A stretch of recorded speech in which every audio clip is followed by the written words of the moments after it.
Hey, everyone! If you enjoy my quantum audiobooks, you can support me by becoming a Patreon member. Your support helps me keep creating, and you'll get exclusive perks. You can also access my audiobooks directly through Google Drive. Check out the link in the description. Now, let's get started. Viserys made an unexpected discovery. Most of the Unsullied couldn't ride horses. It wasn't entirely surprising when he thought about it. After all, they were trained as infantry, not cavalry. Given their lack of equestrian skills, it was impossible to assign them to the precious cavalry unit. So, when he left Myr, Viserys had to arrange for several large carts to transport them.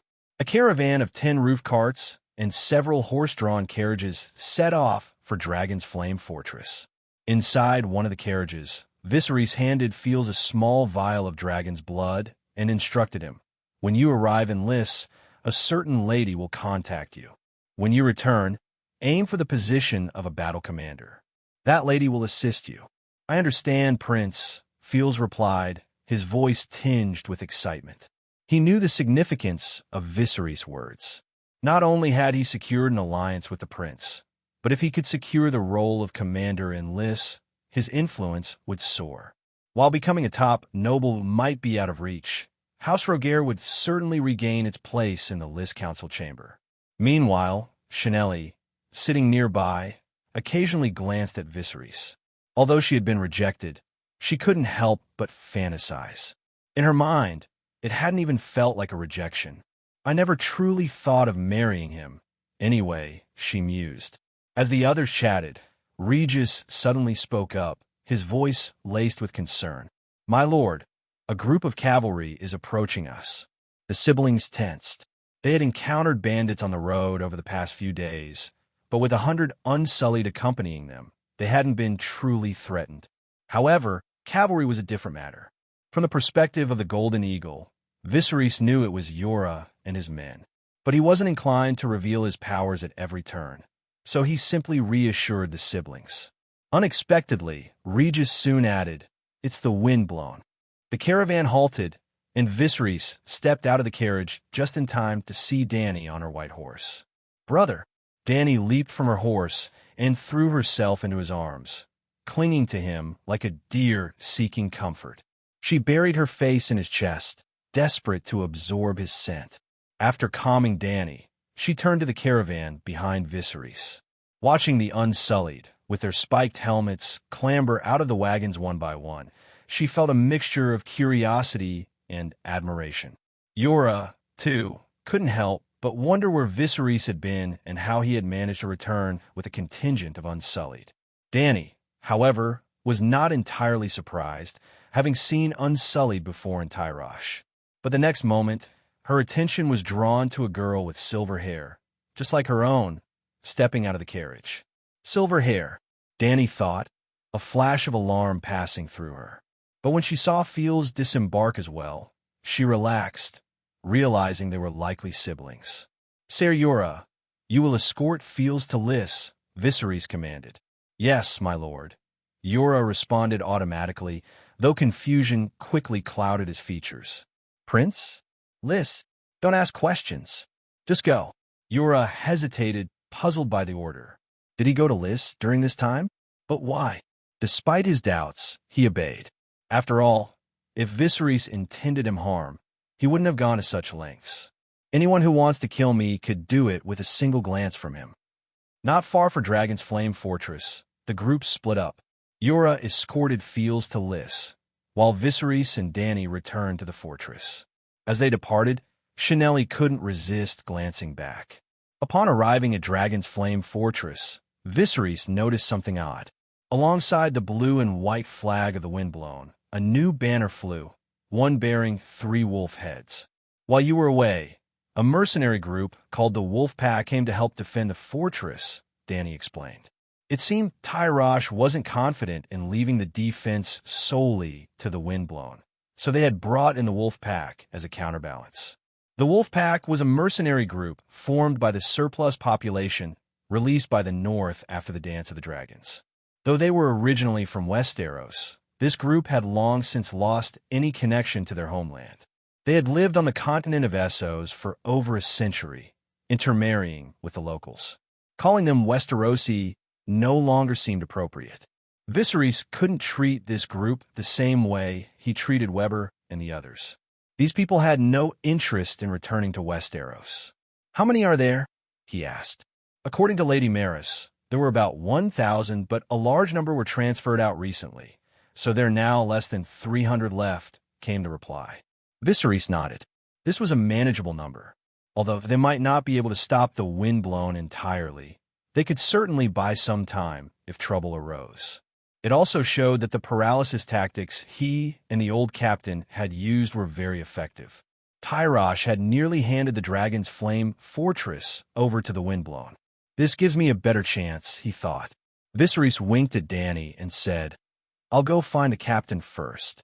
I brought you a gift." Although she had much to say, Dany simply watched Viserys leave.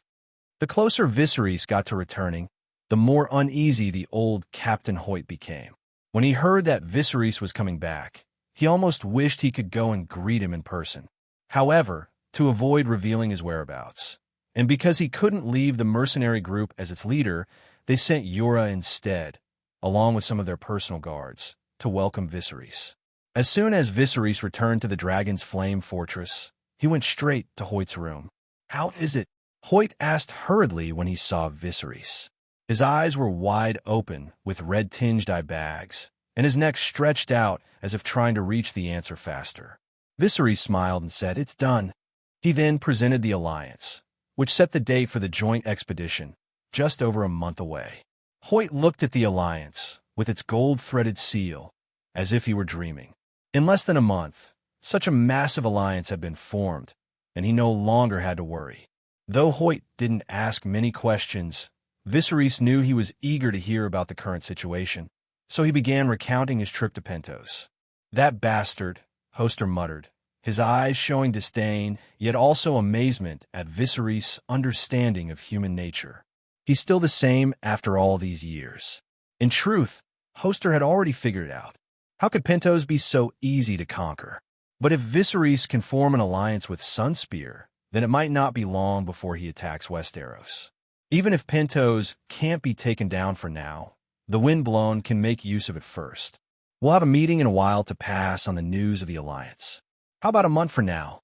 This way, it won't be easy for the news to leak, and it will also allow the sergeants and soldiers below to prepare in advance. Viserys looked at Hoyt and tentatively said, "Commander, I have an idea." Hoyt was already a little shocked by Viserys' bold moves. The first time was when he had just joined the Windblown and challenged all the sergeants with his Valyrian steel sword. A storm. It's over. Then there was the beheading of the pirates. Then came the Dragon's Flame fortress, when Tyrosh was nearly defeated and Viserys had managed to turn the tide. Now, he had just accomplished another diplomatic feat. Hoyt thought he had become immune to surprises when it came to Viserys. Yet, when Viserys finally revealed his plan, Hoyt couldn't help but fall into deep thought. He got up and paced around the room, his mind racing. Suddenly, Hoyt turned, his eyes sharp as a sword piercing the fog. "Viserys, can you tell me why you are so desperate? Is it just for revenge?" In truth, Hoyt was starting to doubt himself. Could it be that the reason I haven't achieved revenge after 30 years of effort is because I haven't tried hard enough? He wondered. Do I need to take the same risks as this young man to have a chance? The plan Viserys shared was audacious. He intended to start a slave uprising in Tyrosh and then join forces with the coalition to seize the city. Such a move was undoubtedly fraught with peril.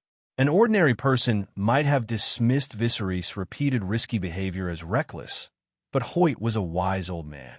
His years of experience told him that Viserys' actions might be part of a larger strategy. Viserys met Hoyt's gaze and could only acknowledge that his old leader was indeed no ordinary man. Yet, he didn't know how to begin explaining, so he simply admitted he couldn't say anything for now. Fortunately, Hoyt didn't press the matter. Since Viserys had joined the Windblown, the group had made remarkable progress. During Viserys' absence, Hoyt had expanded the company to include an additional battalion, bringing their numbers to 3,000 men. Now, having decided to take another risk, Hoyt resolved to gamble alongside him. He decided to replace the mercenaries currently stationed in Tyrosh with the best men from the entire Windblown. While it might be an exaggeration to say these men could fight 10 enemies each, they could certainly take on 3 times their number. Hoyt even placed Cago and Dick in Tyrosh.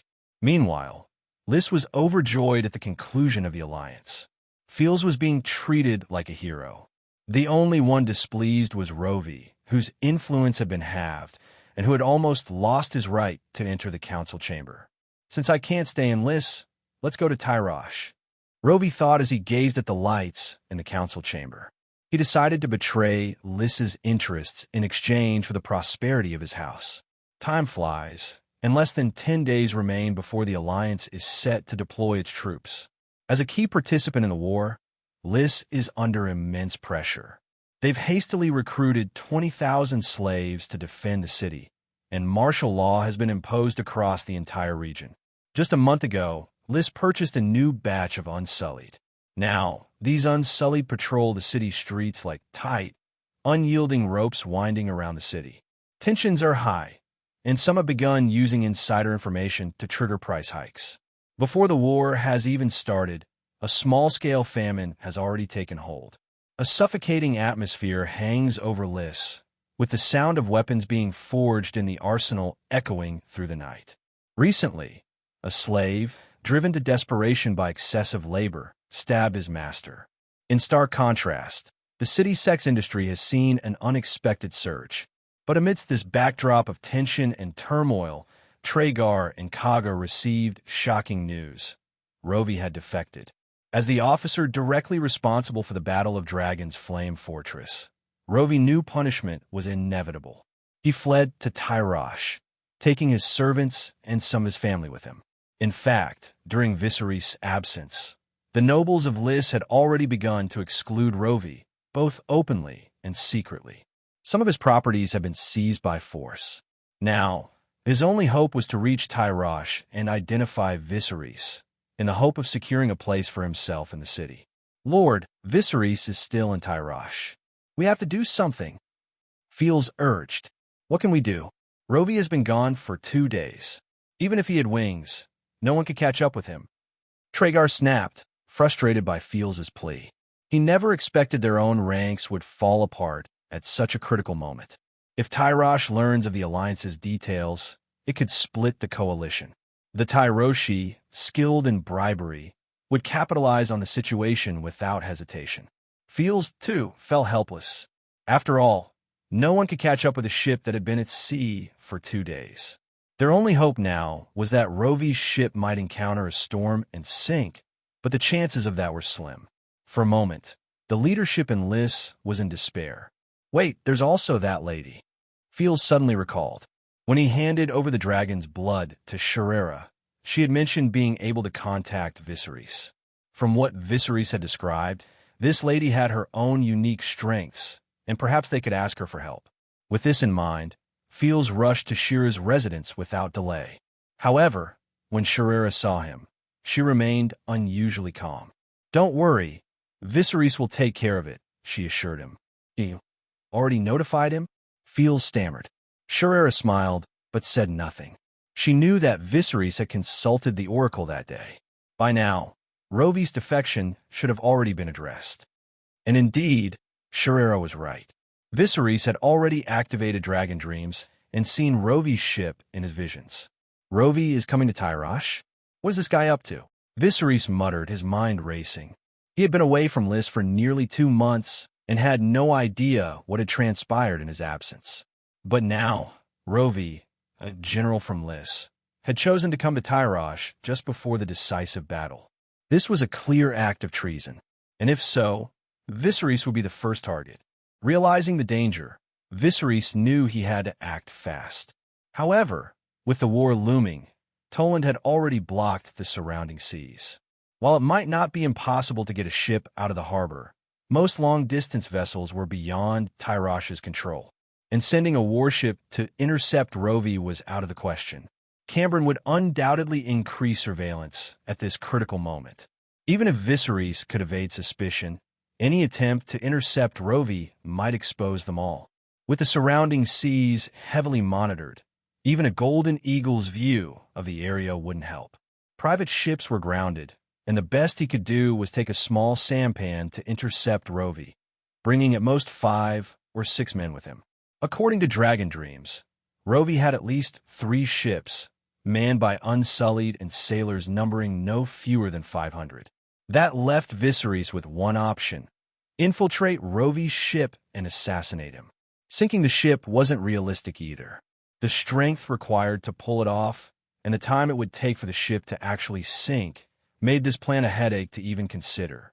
I'm the one making all the plans, decisions, through thick and thin. Viserys grumbled to himself, but he knew there was no choice. He called on Yura, Regis, and the others, and they prepared to board a sampan and intercept Rovi. At dusk, the small sampan carrying 6 men came to a stop behind a small reef. Watch this seagull. When it circles overhead, follow it. Viserys instructed them. My lord, are you going to swim across? Regis asked as he slung his backpack over his shoulder. Yes, I have to swim across. Yura scratched his head, completely baffled by Viserys' plan. On the way, Viserys had explained what they had accomplished in the month they had disappeared, and Yura felt like he was listening to a legend. He didn't want to believe it, but Regis was adamant, and the presence of the unsullied, Conwyra, made disbelief impossible. Considering that this was Viserys' plan, it seemed reasonable enough. But now, intercepting a ship alone? That sounded ridiculous.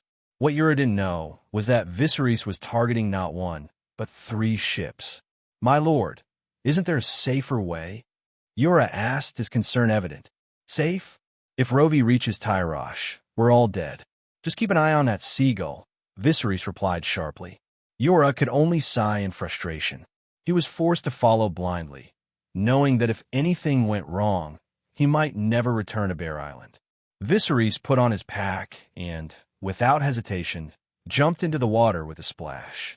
Yura stepped back to avoid the spray, but after a while, there was no sign of Viserys resurfacing. Anxiety grew among the men on the boat. Lord, Lord, they called out anxiously, fearing he had struck a reef upon diving. This is too unlucky. Yura thought, dread gripping him. Was Viserys dead or alive? Look, the Lord is there, Conwyra exclaimed, pointing to Viserys surfacing in the distance. This is too fast. Yura was stunned. In less than 2 minutes, Viserys had swum nearly 300 meters. Yura, who had grown up on Bear Island, knew he could never match such a feat. This was beyond human capability. Meanwhile, aboard Rovi's private fleet, his son Draker spoke up. Father, we should reach Tyrosh by tomorrow morning. After 3 days at sea, Rovi's tension had begun to ease. Since Lys's forces hadn't caught up, he felt confident they would reach Tyrosh unless they encountered a storm. Yet, as the image of Viserys flashed through his mind, his expression turned bitter. He could never understand how Viserys had trained that cavalry, which had so decisively interrupted his offensive. If it weren't for him, Rovi wouldn't be in this dire situation. Anger surged as he recalled those who had driven him out of the temple. Not only had they seized many of his properties under the guise of tax inspections, but even those who had once been respectful and obedient had begun to speak ill of him. Fortunately, Fields had informed him that Viserys was in Tyrosh. If he couldn't defeat Viserys on the battlefield, he would find another way to bring him down. Rovi looked ahead and said to his son, Go back to your ship and tell the Unsullied to stay vigilant. Understood, his son replied. The sun had already dipped below the horizon, casting its golden rays on the sea, which reflected back on Rovi's face. Lys would never suspect that he had left a double behind to cover his escape. The thought filled him with pride. After standing there for a moment, he returned to his cabin, his mind racing with plans. If he could break up the alliance Viserys had formed and then return to Lys as a guide, he might regain everything he had lost. So close. But at that moment, a shadow was slicing through the waves, heading straight for his ship. After swimming for nearly 2 hours, Viserys spotted Rovi's fleet in the distance, 3 dark silhouettes approaching. The night had fully settled in, giving him cover as he neared the ships. To conserve his strength, he chose to wait with only his head above water, watching as the three ships loomed closer like massive walls. He reached out and touched the slimy hull, feeling the seaweed and oysters clinging to it. Viserys pulled out a jar of wildfire grease he had prepared, carefully adjusted the angle, and hurled it with all his strength, sticking it to the highest, driest part of the hull. He repeated this with the other two ships. As he stared at the grease-covered hull, he muttered a spell under his breath. Instantly, the grease ignited, and a bright yellow-green flame sprang to life on the dark hull. The flames grew larger under his control, spreading like a luminous silk shroud over the ships. These vessels, though treated with fire-resistant materials, were no match for wildfire. In fact, Stannis' defeat at the Battle of the Blackwater Rush had been due to the ferocity of wildfire, which even his men hadn't anticipated. Soon, the yellow-green flames engulfed the hulls of all three ships, catching the attention of some Unsullied on patrol.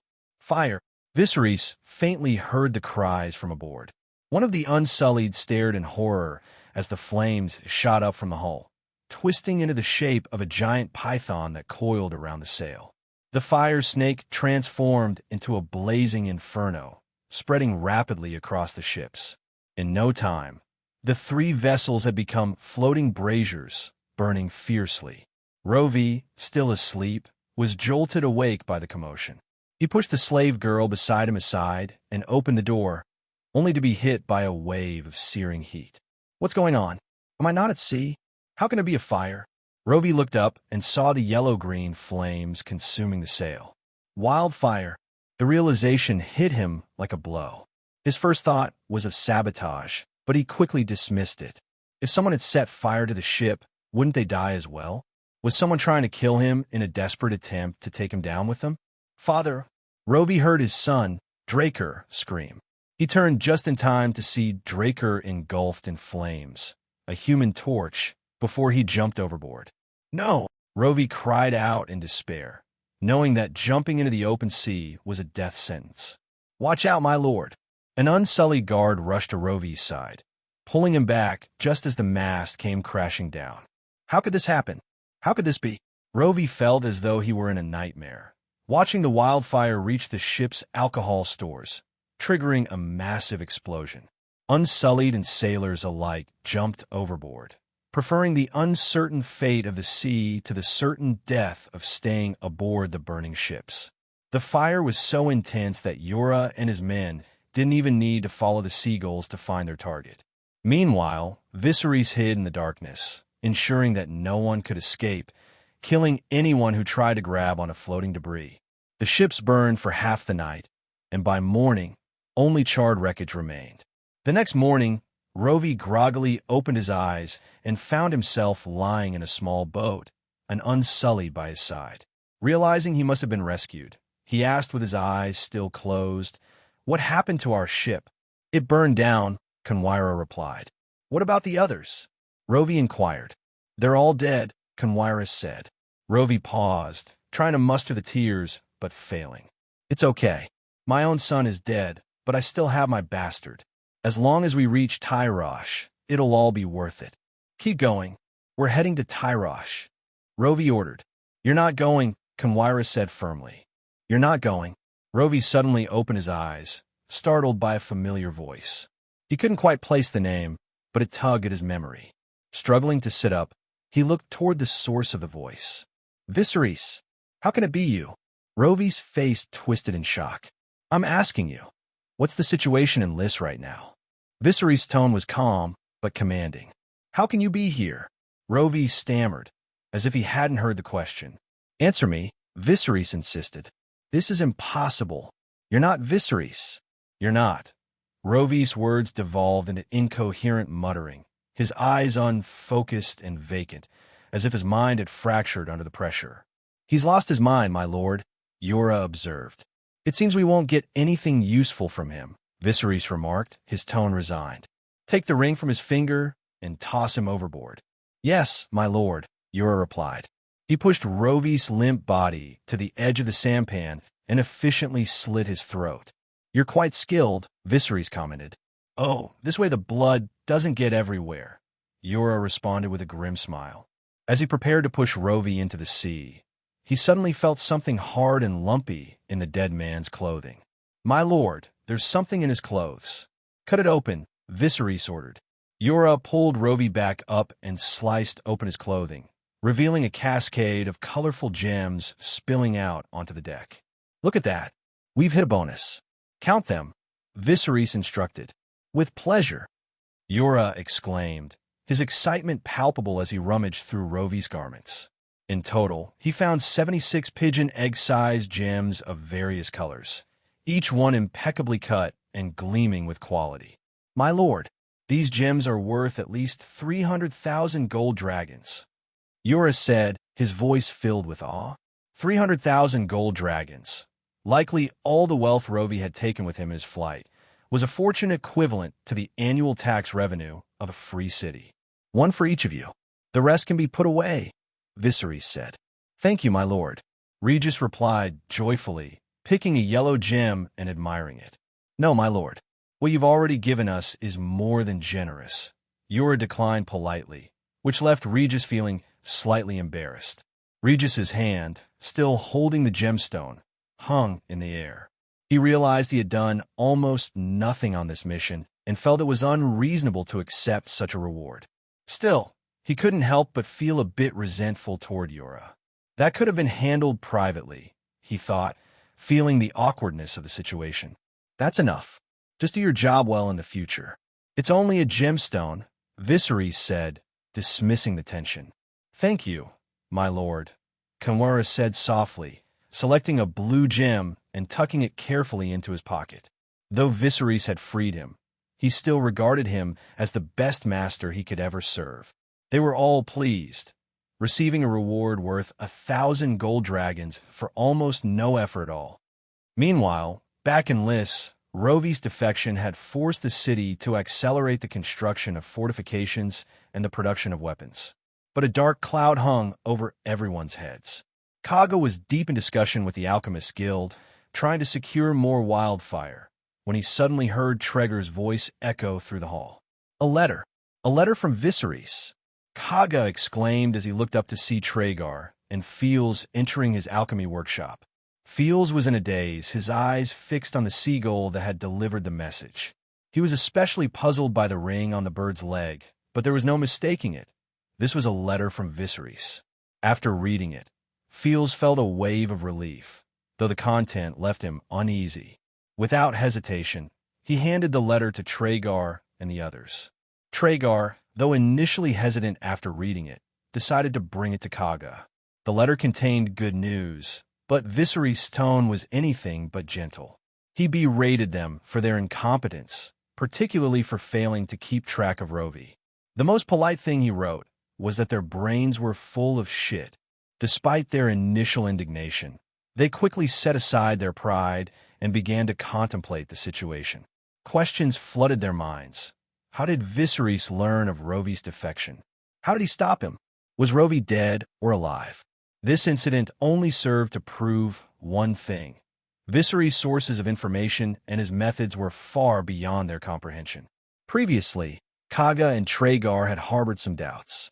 If they won, could they escape the permanent contract? Could they reduce their commitment from 3,000 men? But now, they realized that keeping their 3,000 troops loyal to Viserys might be the safest course of action. Even Tragar began to reconsider, thinking it might be wiser to return Lyness to Yura. Only Fields, who had successfully allied with Viserys, felt nothing but satisfaction. The revival of House Targaryen was within reach, and he had wisely aligned himself with the right person.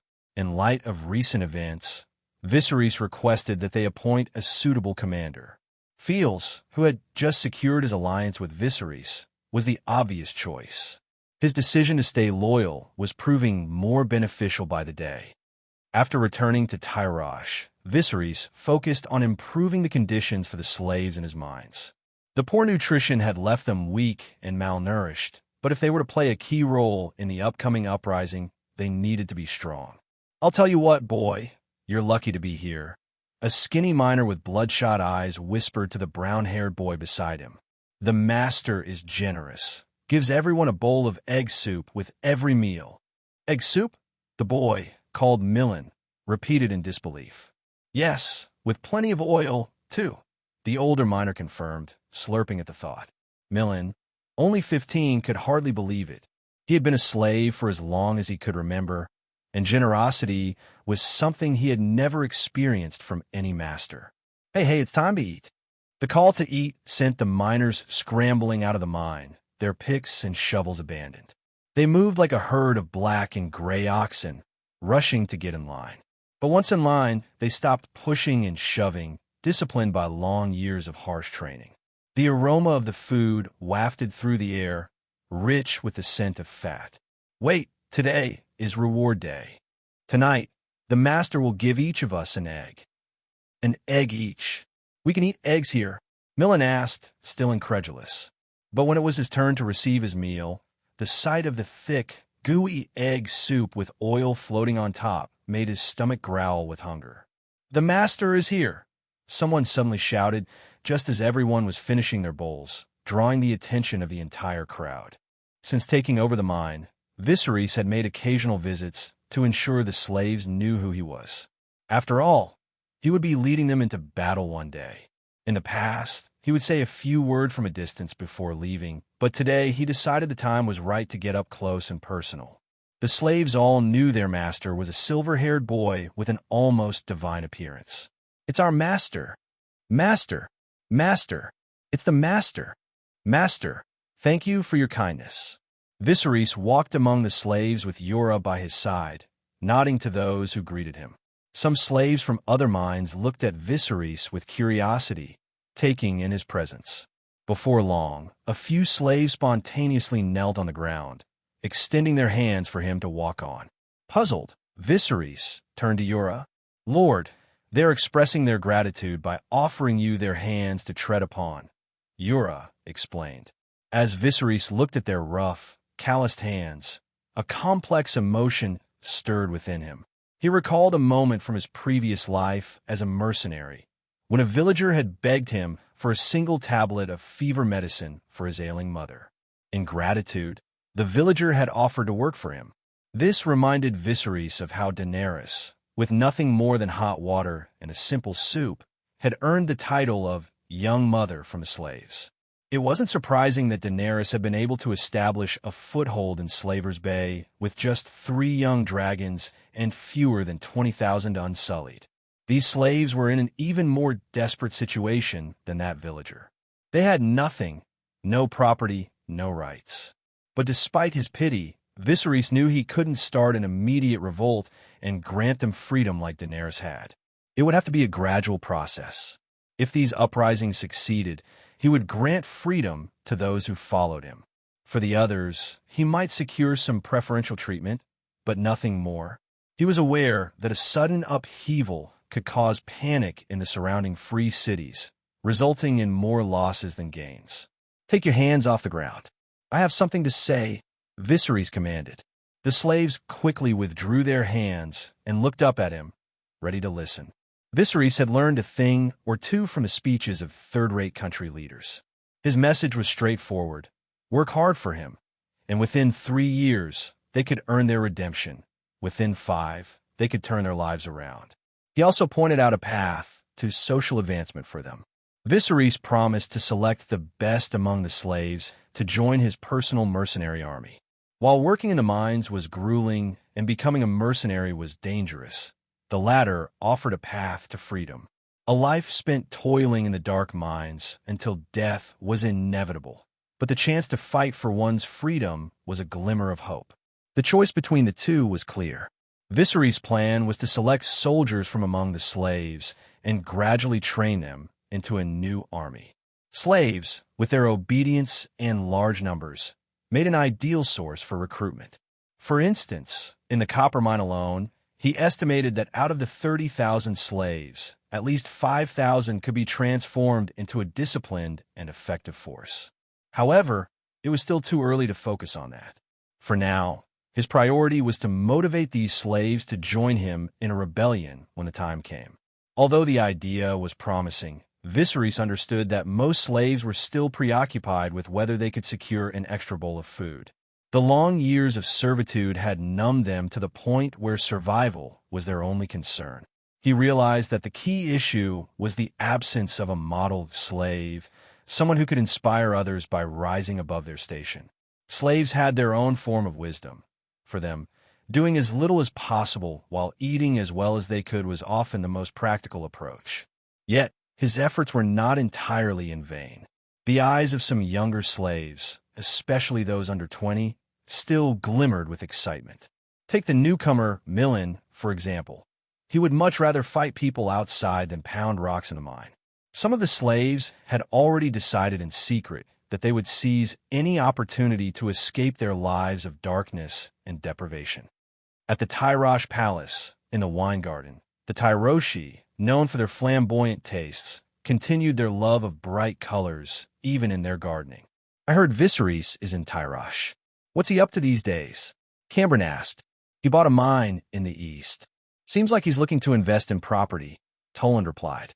He had become even more self-assured after his victory at Dragon's Flame Fortress.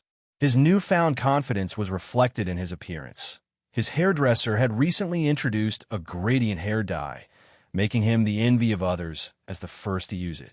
The admiration for his hairstyle had extended to his personality and abilities, and now he regarded the world's heroes with disdain. Toland sneered at Viserys and the old captain's actions. If we'd known the windblown were all so short-sighted, we wouldn't have bothered hiring them. It wasn't uncommon for mercenary groups to have a sideline, often involving the sale of slaves. But Cambron was a man of extreme caution. In the original account, he had meticulously prepared for the war with Lys, even going so far as to leave his youngest daughter in Sunspear for safekeeping. To gain the favor of Pentos, he had appeared at the Mother of Dragons' wedding. Of course, his ambitions likely extended beyond Pentos, perhaps even to the Dothraki. Still, caution is never wasted, Cambron said seriously. By the way, I've heard that Viserys' sister has set up some sort of relief station to treat slaves? Yes, that's true, Toland replied. The siblings grew up in Bravos, where slavery is forbidden, so Viserys probably just wanted to give his sister something to do. But she's got quite the temper. She dealt with a troublemaker not long ago. Cambron frowned, sensing that things might not be as simple as they appeared. But he was still skeptical that a group of slaves could pose any real threat. With war imminent, his focus remained on military preparations rather than what he saw as trivial matters. How is our fleet coming along? Cambron asked, steering the conversation back to the topic at hand. Rest assured, in a month or so, we'll be ready to attack Lys, Toland replied confidently. Be careful, Cambron cautioned, stroking his green beard thoughtfully. The long-term prosperity of our houses depends on this. In Illyrio's mansion, he sat with Jon Connington, deep in discussion, plotting their next move. Should we kill him? Jon Connington asked. About half a month earlier, Jon Connington had heard from Illyrio about Viserys falling into a strange trance. At first, he dismissed it as nothing more than a fanciful tale, the sort of story a minstrel might concoct. But when he arrived in Pentos and saw the war preparations firsthand, and received confirmation from Illyrio, he began to accept that these were indeed the actions of a 17-year-old boy.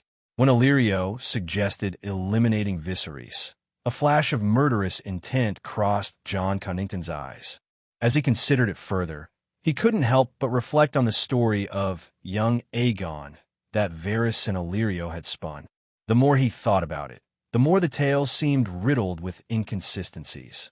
First of all, how could Varys have conveniently found a child in King's Landing, or anywhere in Westeros, with silver hair and purple eyes to serve as a stand-in? And even if he did, why hadn't he sent the real Aegon to Dragonstone with Viserys and Daenerys? The only explanation that made sense was that Varys had somehow foreseen the storm on Dragonstone, which had destroyed the last of the Targaryen fleet. Moreover, after digging deeper, Jon Connington uncovered something astonishing. Illyrio's late wife, Sarah, had also possessed silver hair and purple eyes.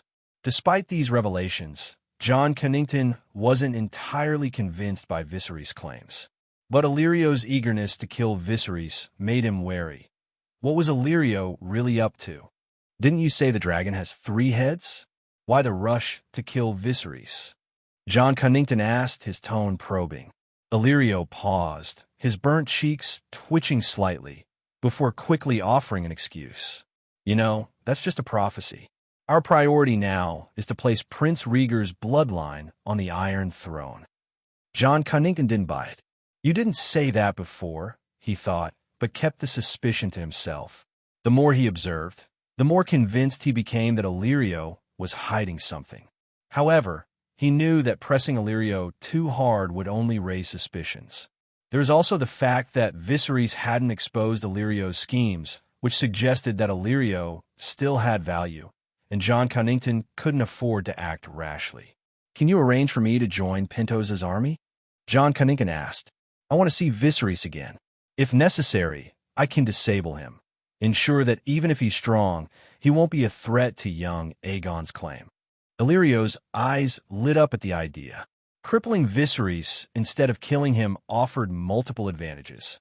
Not only could he repay Viserys for saving him from the fire that day, but it would also keep Robert's attention focused elsewhere. It was the perfect solution. Getting John Connington into the army would be easy enough. Fine, we'll do it your way. I prefer to make him sterile, Illyrio said with a twisted cheerfulness, causing the bandages on his neck to ooze with pus. Dorne, Sunspear, Throne Hall. Doran Martell had just assigned several of his advisors to a crucial mission. They would serve under the command of the Red Viper, tasked with blocking the sea west of the Stepstones. Once his advisors had departed, Arianne and her cousin sprang out from behind the throne. Arianne knelt at Doran's feet, looking up at him with her dark eyes. Father, let me go with Uncle Oberyn on this mission, she pleaded.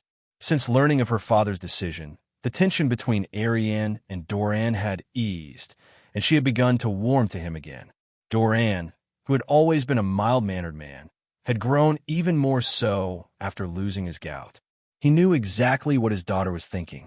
Despite Viserys having rejected the proposed marriage alliance, his undeniable talent had made him an attractive prospect to many. Doran glanced at the Red Viper beside him, and the two shared a knowing smile. He gently touched his daughter's head. Go, but be careful. Listen to your uncle and don't act on your own. Don't worry, father. Arianne stood up and kissed Doran on the cheek. Seeing Arianne's success, Tyene and Sarella, the little black girl, also looked at Oberyn with hopeful eyes. This time, I'm only taking Obara and Nymeria. You two will stay here and keep your uncle company, Oberyn declared. What? Father, we want to go too, Tyene protested. When Oberyn remained firm, Doran intervened. Let them go, brother. The daughters of House Martell shouldn't be confined to the castle. But Oberyn began to argue, but Doran cut him off. After the three girls left the hall, brimming with excitement, Oberyn turned to Doran. It seems you're confident in this battle. Do you really think Viserys can succeed? Doran shook his head slowly. On the contrary, I don't think he can win. That's why I'm letting them go with you. Oberyn frowned. Why? Doran stood and began to pace, speaking as he moved. I don't believe Tyrosh will be easily taken. At most, this conflict will end with negotiations, compensation, and promises. There won't be a bloody battle, no landings or sieges. Why not? Oberyn asked, curiosity piqued. Viserys is undoubtedly a clever man, Doran replied, pausing to meet Oberyn's gaze. But he's overlooked one critical issue. He's formed a loose alliance, one in which no one is truly committed. Doran's insight was clear. While Tyrosh's control of the Stepstones threatened the interests of many, those interests weren't strong enough to compel the involved parties to send troops. For example, Pentos and Myr were more interested in speculating on the outcome than risking anything significant. When speculation is the game, no one is willing to take on high costs or risks. This won't be a bloodbath, Doran continued. The only party likely to make a serious effort in this battle is Lys. Doran's explanation was thorough, but it left the Red Viper with a new doubt. Why didn't you mention this earlier? Perhaps Viserys could have been more cautious Oberyn questioned. Doran smiled. Because he was too confident. Oberyn found this even harder to understand. But isn't that dangerous? He's so certain he can build a force as powerful as Dorne across the narrow sea. That kind of overconfidence could lead to disaster. Doran nodded. Exactly. That's why it's not a bad thing for him to take a few hits and learn a lesson. Overconfidence is dangerous, and a reality check might be just what he needs. While Doran was grateful to Viserys for saving him from the torture of gout, the interests of House Martell always came first. Oberyn couldn't help but admire his brother's foresight. He now saw that Viserys' overconfidence could indeed be his downfall.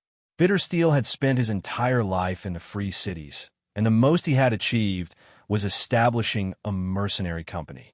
He had died without even a grave to mark his efforts. To the seasoned nobles of Westeros, such ambition, gilded as it might be, was little more than a tragic folly. Doran knew that only by making Viserys confront the harsh realities of building power from nothing would he truly understand the difficulty of his ambition. This would, in turn, make him more likely to offer substantial benefits in any alliance with House Martell, perhaps even agreeing to marry Arianne. Cambron had chosen the perfect day. Under a clear blue sky, white seagulls occasionally soared overhead as Tyrosh's warships, fully loaded and ready, prepared to set sail for Lys. Nearly all the nobles were in attendance, confident in the belief that this campaign would be a decisive victory.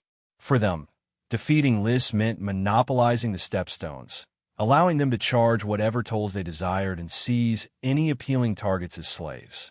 Some nobles even fantasized about capturing a member of the royal family, much like House Rogaire of Lys had done when they captured Viserys too and married one of their daughters to him, elevating their house's status dramatically. Ordinary merchants and commoners didn't harbor such grand ambitions, but they looked forward to a more comfortable life in the wake of the war. The only ones indifferent to all this were the slaves. Despite being the most numerous, they were also the most overlooked and replaceable, enduring harsher treatment from their masters who would strike, scold, or injure them with impunity. Unlike the enthusiastic nobles and free people, the slaves wore expressions of numb resignation.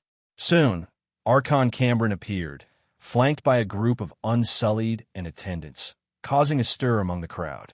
He arrived in a procession of immaculately dressed men and women, accompanied by servants, and made his way to a wooden platform draped in a red carpet, prepared for the occasion.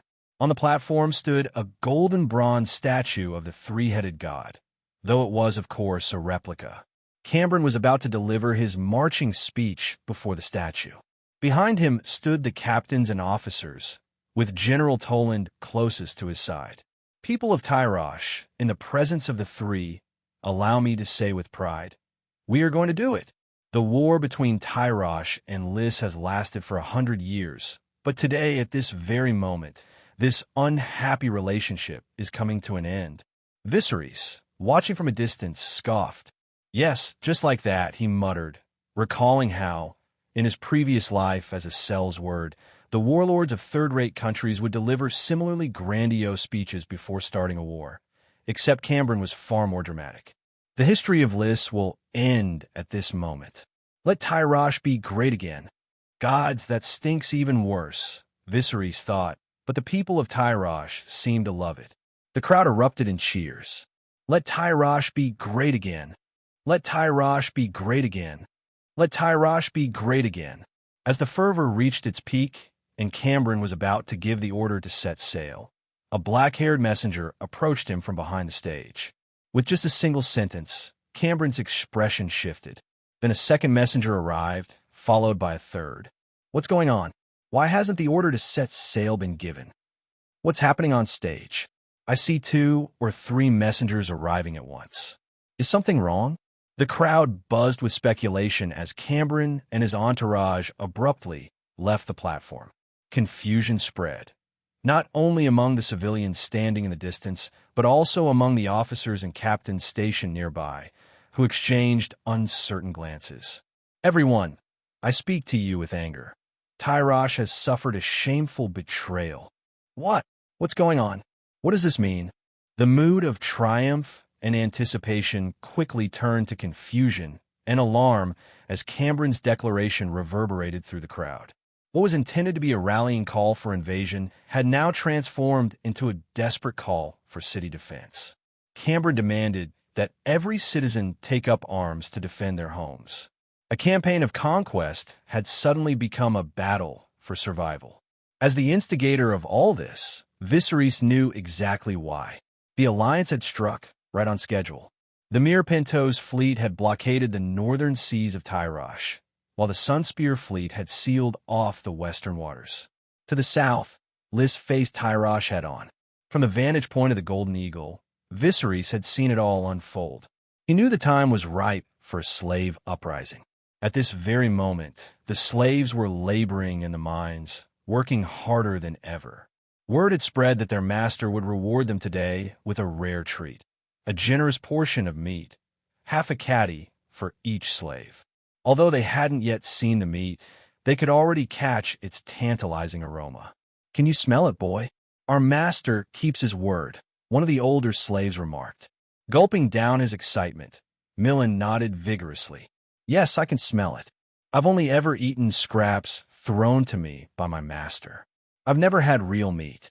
The human instinct to crave protein was undeniable. The rich, mouth-watering scent of meat had the slaves nearly fainting with anticipation. News of the reward had spread beyond the mine, drawing in slaves from neighboring pits. The crowd had swelled by more than 30%, with eager newcomers pushing in to claim their share.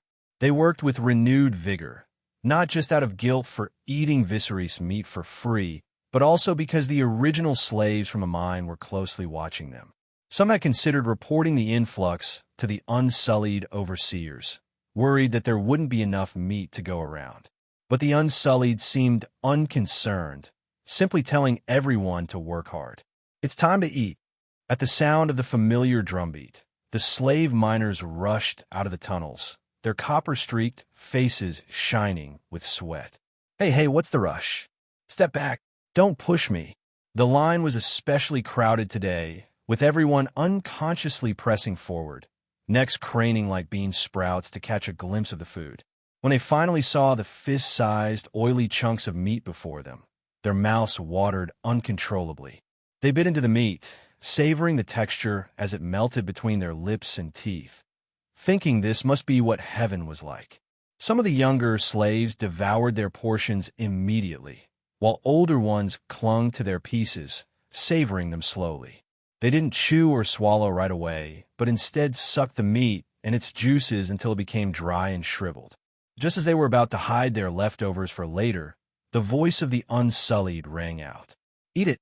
Don't hide it!"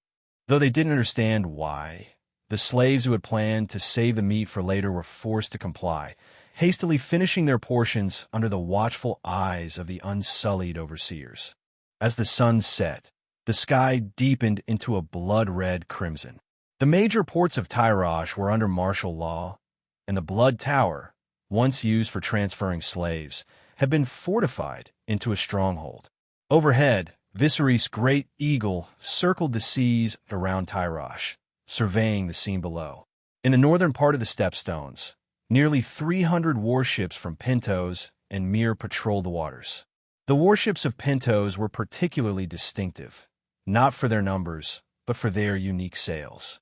Unlike the typical monochrome designs, the sails of Pintos' ships were divided, blue on the upper half, symbolizing the sea, and yellow on the lower half, representing the land.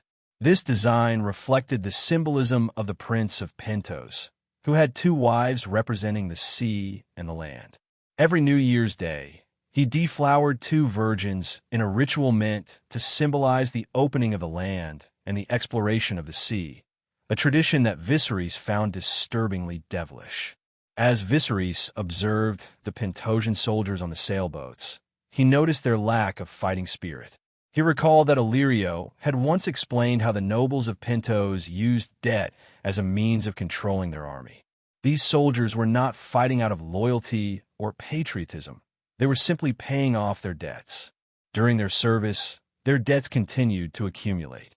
It was no surprise that Pentos had the weakest military of the 9 free cities. While other cities at least fed and rewarded their soldiers, these men faced a bleak future. No rewards if they won, and punishment if they lost. It was little wonder they were so ineffective.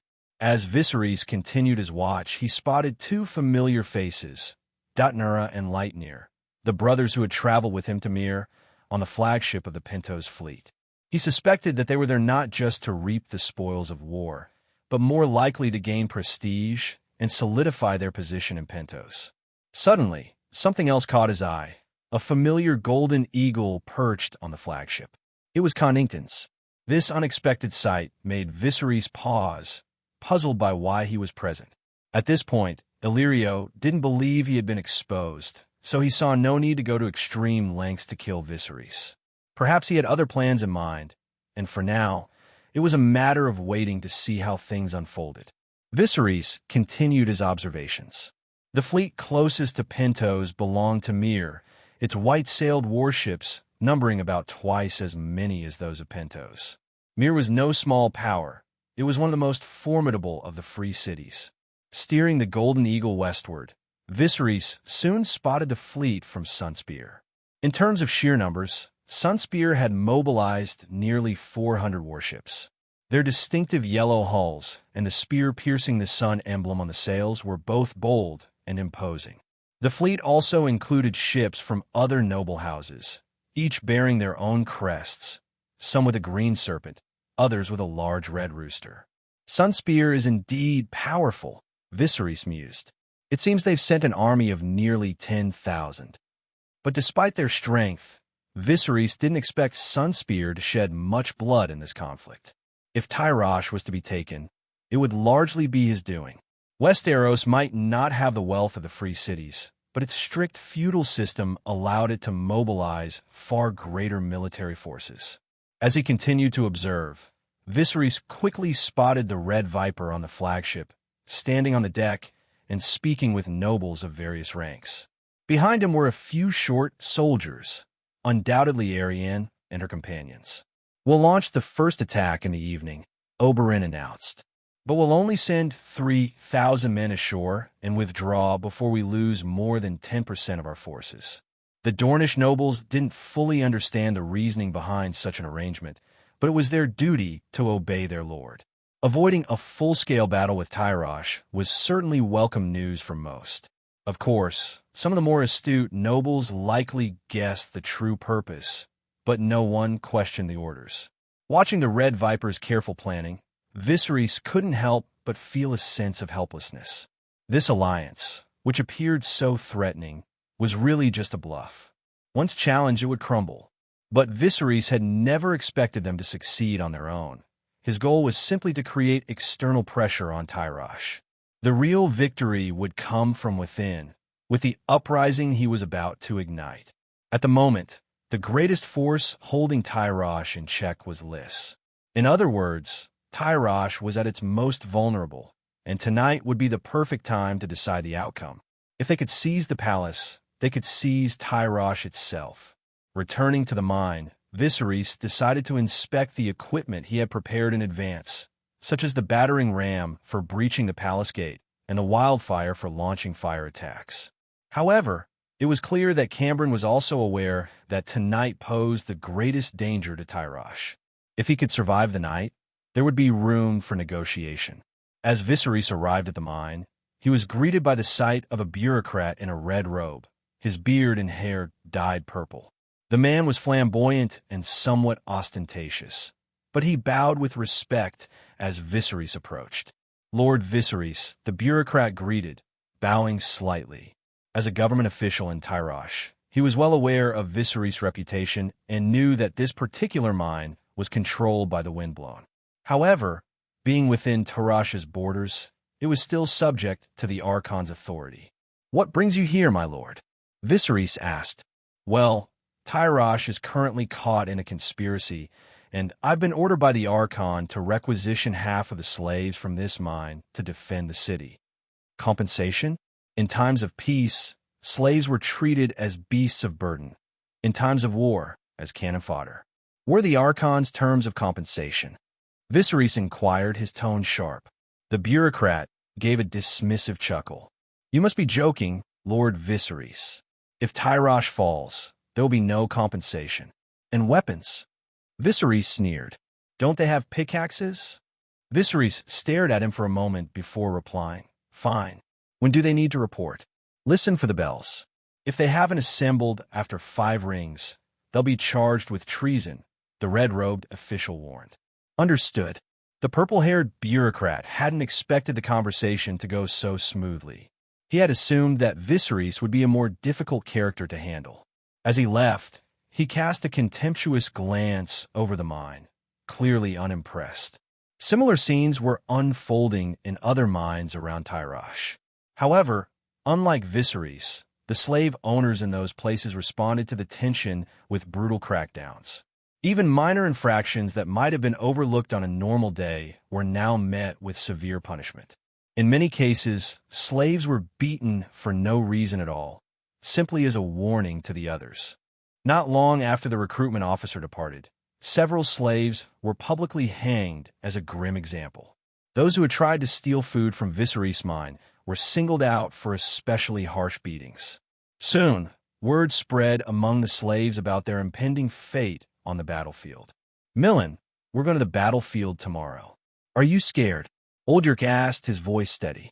A little, the young slave admitted, his mind clearly elsewhere. Listen to me, the old man said, his tone firm. When you go to war, you can't afford to be afraid. The more fear you show, the quicker you'll die. Just stick close to me. It was obvious that Old York had seen battle before, likely more than once. His words were not just advice, but a survival strategy born from hard-earned experience. Okay, Uncle York, Millen replied, though his voice trembled with nerves. Despite his words, the fear was evident in his eyes. Another slave, his flaxen hair dull and lifeless, chimed in. What are you so afraid of? We ate such a big piece of meat today, it's almost worth dying for. It's just a shame the Unsullied made us eat all of it right away. Would have been nice to save a bit for later. He clenched his teeth, savoring the memory of the meat's taste. Right, we've had our meat. Might as well die now, another slave agreed, and soon more voices joined in. Hey, what's this about eating meat? You still got some. I hid it in my teeth.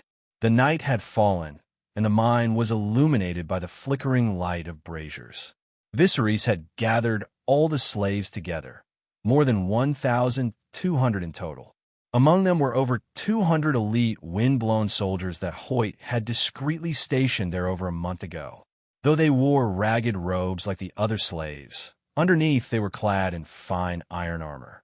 The slaves, unaware of the full scope of Viserys' plan, knew only that they were about to be sent to the battlefield.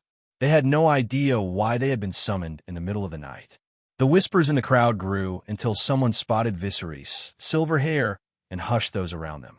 Viserys stood before them, looking down at the gathering of dark, thin, and weary souls who were like straw in the wind.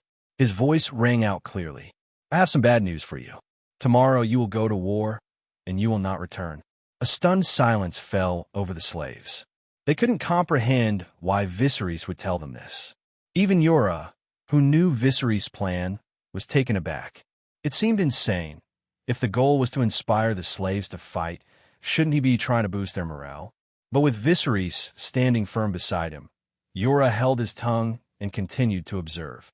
You may not realize it, Viserys continued, but outside Tyrosh, there are armies from Lys, Myr, Pentos, and even Sunspear. They are heavily armed, in full armor, and their numbers are so vast that their ships darken the sea. So, I must tell you the unfortunate truth. Everyone will die, including me. The slaves were silent, their fear palpable. Even Old York was too stunned to notice Millen's anxious gaze. Life as a slave had always been hard, but the thought of certain death brought a new level of terror. At that moment, a tall, scarred slave rose to his feet and declared, Lord, I'm not afraid. I can protect you. He turned to the others and added, We all ate meat today, so let's make it count. The tall slave, who spoke up, was none other than Cago. His words quickly sparked a response from the others. Yes, we've eaten the meat, so there's nothing to regret. Protect the master. Protect the master. The slaves began shouting, as if they had found a purpose. Yet, to anyone listening closely, it was clear they were trying to muster their own courage. Planting Cago among the slaves was a tactic Viserys had borrowed from warlords, an effective method for rousing a crowd. It said that a certain historical figure, notorious for his oratory, also used to place supporters in his audiences to guide the mood. So far, it seemed to be working. At that moment, the low, rapid tolling of a bell echoed from the direction of the palace, drawing the attention of nearly half the crowd. However, most still focused on Viserys. He raised his hand, signaling for silence. Everyone, I understand how you feel, but we can't possibly stand against 100,000 heavily armed soldiers. You should leave. Run for your lives. Run for our lives? Leave? Go where? Confusion spread through the ranks. The slaves had no idea where they could run to. With hundreds of thousands of soldiers surrounding them and less than 300,000 people in all of Tyrosh, escape seemed impossible. The city walls and the sea trapped them in every direction. At that moment, another voice rose from the crowd. A medium-sized black slave called out, "Lord, we have nowhere to go. Please lead us to safety. I heard you're the champion of the tournament, the strongest warrior in the world. With you leading us, we will survive." This slave, like Cago, was planted by Viserys. His words, delivered with confidence, sparked hope among the others. Champion? Tournament champion? What does that mean? It means he's the best fighter, the most powerful warrior. Some of the more knowledgeable slaves explained to their less informed companions. Though these claims were exaggerated and full of holes, what the slaves needed now wasn't logic. It was hope. Master, lead us to safety. Master, take us with you. Master, we're not going anywhere without you. The slaves, who had been directionless just moments before, now showed a fierce determination. Their faces, illuminated by the orange glow of the braziers, revealed a primal excitement. The thrill of impending bloodshed, born from the deepest, most instinctual part of their beings. Another blast of the horn rang out, but this time, few shifted their gaze from Viserys. Yura, standing behind him, felt a shiver run down his spine as he witnessed the scene before him. Although he had known Viserys' plan in advance, seeing the raw intensity of the mobilization shocked him to his core. He hadn't expected it to be this powerful. Yura realized that Viserys was truly a master of manipulating hearts and minds. Seeing the moment was ripe, Viserys finally spoke. "Good. If you want to live, I have a way." Thousands of slaves looked up at him, eager to hear his plan. Viserys surveyed the crowd, their faces tinged with yellow from the brazier's flames. He let the tension build, saying nothing for a long moment. "We can live," they thought, the anticipation building with every second of silence. The longer he remained quiet, the more desperate and anxious the crowd became. Just as the tension reached its peak, Viserys finally spoke. "Kill the Archon. He is the one who attacked Lys, the one who brought disaster upon us. Kill him, and we shall live." The command sent a ripple of shock through the crowd. For many, the very idea was terrifying. The Archon was a figure akin to a god, someone beyond the reach of lowly slaves. To kill him felt not just like rebellion, but blasphemy. "Kill the Archon. Lot." Viserys' planted agents among the slaves began murmuring, their voices spreading like a contagion through the crowd. "Kill the Archon. Live," they whispered, coaxing others to join the chant.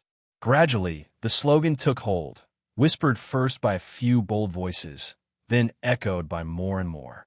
"Kill the Archon. Lot." What began as a trickle grew into a surging torrent. The phrase "kill the Archon. Live" seemed to possess a magical power, and soon the miners were chanting it in unison, their whispers turning into a roar. The bell tolled once more, but this time it wasn't a call to action. It was the death knell of Tyrosh. Viserys, Yura, Conwyra, and Regis quickly divided the miners into 3 groups, each headed toward the nearby mines. They had to act swiftly, mobilizing more slaves to storm the palace and seize the Archon.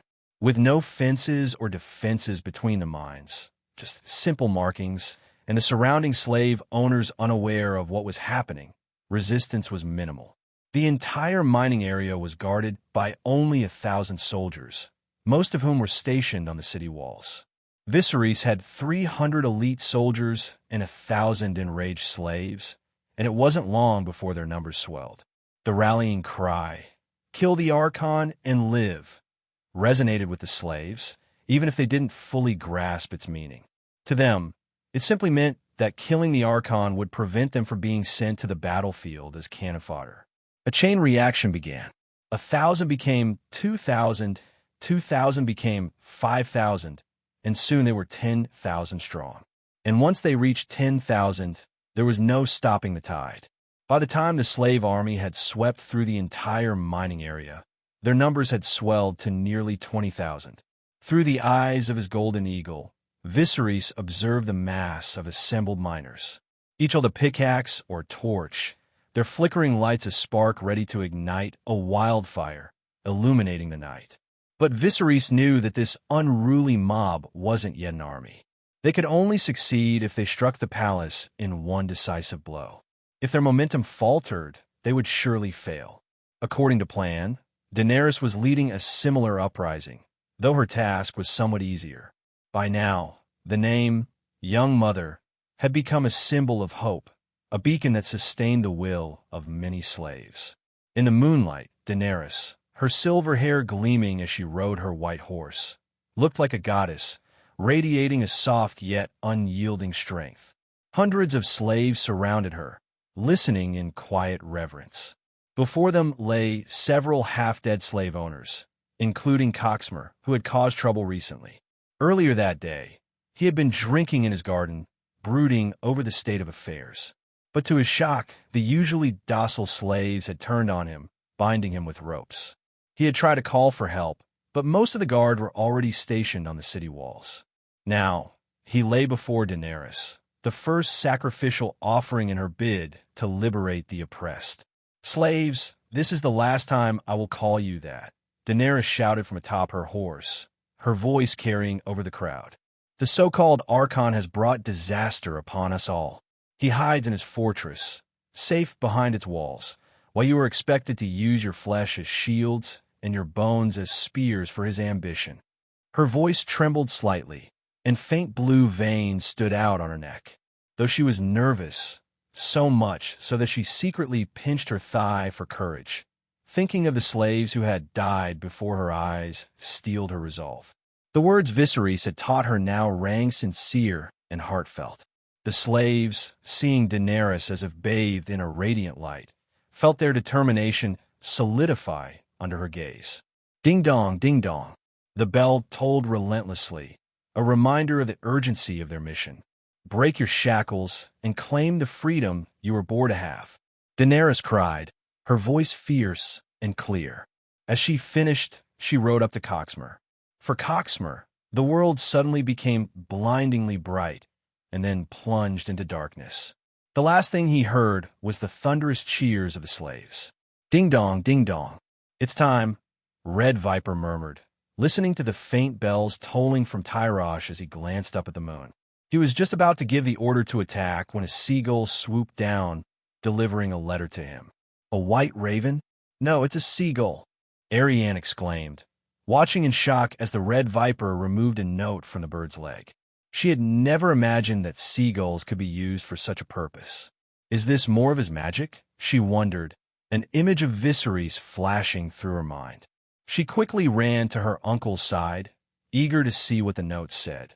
But being too short, she couldn't quite reach it, even on her tiptoes. Red Viper's mind swirled with questions as he read the message. He's attacking the palace? Where did he get an army? He mused aloud. Is his magic so powerful that he can conjure up soldiers? And wasn't he supposed to be a dragon's flame fortress? How did he end up in Tyrosh?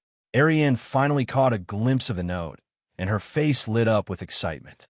"Uncle, let's attack now." Before Red Viper could respond, his eldest daughter, Obara, who towered over Arianne, sternly reminded her, "Arianne, don't interfere with father's command."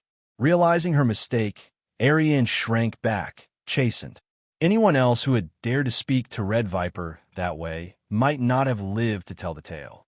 Though Red Viper couldn't quite comprehend where Viserys had mustered an army, he decided to trust him, as Viserys had proven himself capable of miracles before. "Pass my order. The fleet is to advance to the coast," he commanded. If this gamble paid off, Dorne would no longer have to fear the threat from the Stepstones. Instead, they would enjoy substantial new revenue from taxes. As the fleet from Sunspear began to move, the defenders on the shore sounded the alarm, their horns blaring into the night. The fleets from Myr and Pentos, too, set sail under the moonlight. Despite their desire to preserve their strength, Sunspear's forces, which made up 1/3 of the alliance, had no choice but to join the fray, at least to make a show of force. Although it wasn't intended to be used in this battle, Sunspear had come fully prepared, including bringing their prized dragon-shooting crossbow, a massive weapon that had once felled mare axes.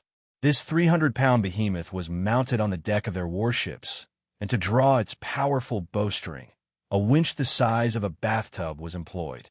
With a range of nearly 400 meters, this crossbow allowed the Sunspear forces to exert significant pressure on the defenders even before landing. "Wind it up! Wind it up!" A burly man with a pink bald patch on his head stood atop the crossbow, shouting commands to the attendants. His name was Archibald, but he was better known by his nickname, Greenguts. Bald since his youth due to an illness, Greenguts' thick neck and bald head made him look far older than his early 20s. The attendants strained as they wound the winch, slowly drawing back the bowstring. The thick crossbow bolt, nearly the size of short spear, retreated into position, its cold, sharp tip gleaming in the moonlight. With his eye pressed to the sight, Greenguts took aim at the helmsman of an enemy ship. The Tyrosh helmsman's silver hair made him an easy target in the dark. The dragon crossbow released with a muffled thud, and the helmsman barely had time to react. He heard a sinister whistle, but it was too late. The bolt pierced his shoulder and pinned him to the mast behind him. The sailors around him cried out in shock, momentarily too frightened to expose themselves. It wasn't until the captain barked orders that they regained their composure. Satisfied with his shot, Greenguts immediately called for another bolt to be loaded. While Sunspear's forces were applying pressure, the same couldn't be said for Myr and Pentos. Illyrio had spent a considerable sum to make Connington captain of a warship, but despite Connington's extensive experience in commanding troops, the soldiers under him were less than enthusiastic. When Connington urged them to press the attack, the sailors hesitated. "Captain, there's no reward for winning this battle," one sailor with a shiny red nose remarked. "We've heard that you're only fighting because you owe debts. If we risk our lives too much, we'll lose both our debts and our lives. What's the point?" Connington was left speechless. "But you still have families, don't you? If you pay off your debts early, you could give them a better life," he tried to reason. But the soldiers only laughed. "My lord, our families have already legally transferred all their debts to us. They'll only be relieved if we don't make it back." Connington felt a wave of helplessness. He had come to Tyrosh in pursuit of Aegon, but after spending so long in the Golden Company, he hadn't grasped the depth of the situation in Tyrosh. With such poor quality troops, he couldn't use his full abilities and found himself sinking into an army that was like a giant with feet of clay. In the Archon's palace, high in the bell tower, the tension was palpable. "Archon, General Toland has asked where you wish to send troops to suppress the rebellion," an attendant asked. Cambron stood coldly before a map of Tyrosh on the wall. Less than an hour ago, he had received dire news. The Sunspear fleet had launched an attack from the west. Almost simultaneously, the combined fleet of Myr and Pentos had attacked from the north. And now, to make matters worse, word had come that the slaves in the copper mines had revolted. The most alarming part? The revolt was heading directly towards his palace. Cambron's mind raced. With bad news coming in waves, he had to decide quickly where to send his forces, but the constant flow of setbacks left him seething with irritation. "Where is Toland?" Cambron barked, his frustration boiling over. "He only comes to me when there's a problem. Shouldn't he be commanding the front line?" The messenger winced under the scolding, but Cambron knew that after venting his anger, he still needed to figure out where to draw reinforcements. Oomph. The Mere Pentos Alliance. Cambron sneered, dismissing Pentos with disdain. To him, Pentos was a city-state that had lost 4 out of 5 battles with Bravos, and even in its lone victory, it was forced to bow to Bravos, abandoning the glorious tradition of Valyrian slavery in the free cities. This reputation as the weakest of the 9 free cities, with fewer than 20 warships and just over 10,000 troops, made Pentos laughable in Cambron's eyes. He turned to the messenger with a decision. Send troops from the north to suppress them. Yes, my lord, the messenger replied, hurrying off. Cambron studied the map, calculating the time it would take for reinforcements to arrive, at least an hour, and with the time needed to assemble, an hour and a half. He still had 1,000 unsullied guards in his palace, so he believed he could hold out. But just then, another disheveled messenger burst into his study, his appearance alone a harbinger of bad news. Speak, Cambron demanded. Archon, the Dragon's Flame fortress has fallen, and the Windblown have seized control of our eastern port. The Windblown? What about the Wolf Pack? What are they doing? I don't know, Archon. We were in the middle of training when suddenly a green cloud of smoke appeared, and then the Windblown attacked out of nowhere. Green smoke, Cambron repeated, a chill running down his spine as he recalled hearing tales of something similar from pirates. In the past year, there had been one name that struck fear into the hearts of those pirates. Viserys Targaryen. Windblown, you son of a bitch. Cambron cursed, realizing he had been ensnared in a massive conspiracy, though he couldn't pinpoint when or how the web had been spun. He also couldn't fathom why Pentos and the Windblown were both involved in this so-called coalition. He knew of the connection between the leader of the Windblown and Pentos, but this alliance made no sense to him. He took a few deep gulps of ice water from the jug beside him, trying to calm himself and focus on the immediate crisis. The walls of Tyrosh were high, and the fleet outside couldn't breach them for the time being. The most pressing issue now was quelling the slave uprising. As a noble of the free cities, Cambron understood all too well that since the fall of Atlantis, the free cities had lost the power to conquer each other. Although the sudden coalition of 4 powers seemed threatening, he was confident that if he could hold the city, they would eventually retreat. Meanwhile, through the eyes of his golden eagle, Viserys observed an army approaching the palace. They would arrive in less than an hour. This meant that within that hour, he and his forces had to breach the palace and capture Cambron alive if they were to win.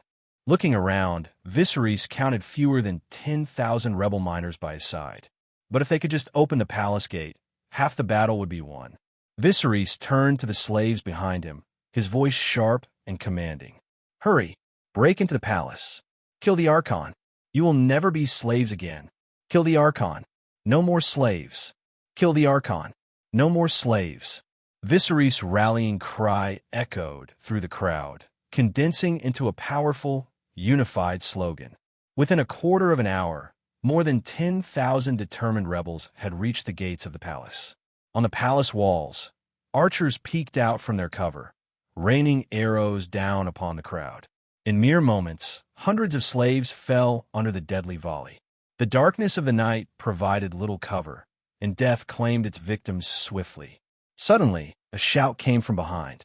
Out of the way, several riders appeared, hauling a minecart loaded with heavy or that Viserys had prepared in advance. Yora directed some of the rebels to pull the cart by its side while others pushed from behind. Move quickly. Reinforce the gate, a guard on the city wall shouted, realizing what was about to happen. But it was too late. As the cart neared the gate, the ropes securing it were cut, and the 4 or 5-ton load barreled forward with unstoppable force. The guards and miners alike watched in tense anticipation as the massive cart slammed into the gate like a battering ram. Charge! Viserys commanded. Like a dam breaking, more than 10,000 miners surged through the shattered gate, pouring into the palace grounds like a relentless gray flood.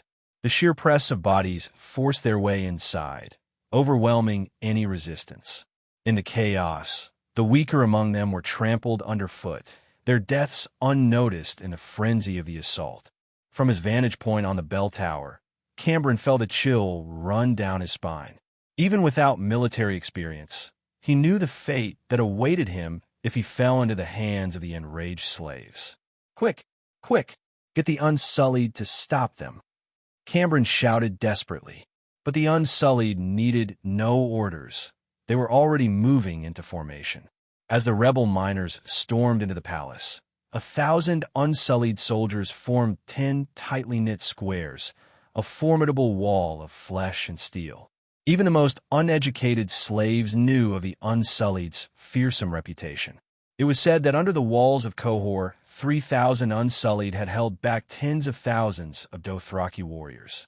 Although only 600 had survived, they had forced the Dothraki to lower their heads in defeat, cutting their hair in a gesture of submission. As the Unsullied prepared to launch their counterattack, Conwyrus stepped forward, shield in hand, placing himself between his former companions and the rebel ranks. He knew the words of surrender that Viserys had instructed him to say would likely fall on deaf ears among the Unsullied, but he had chosen to carry out his orders regardless. "Unsullied, I'm one of you.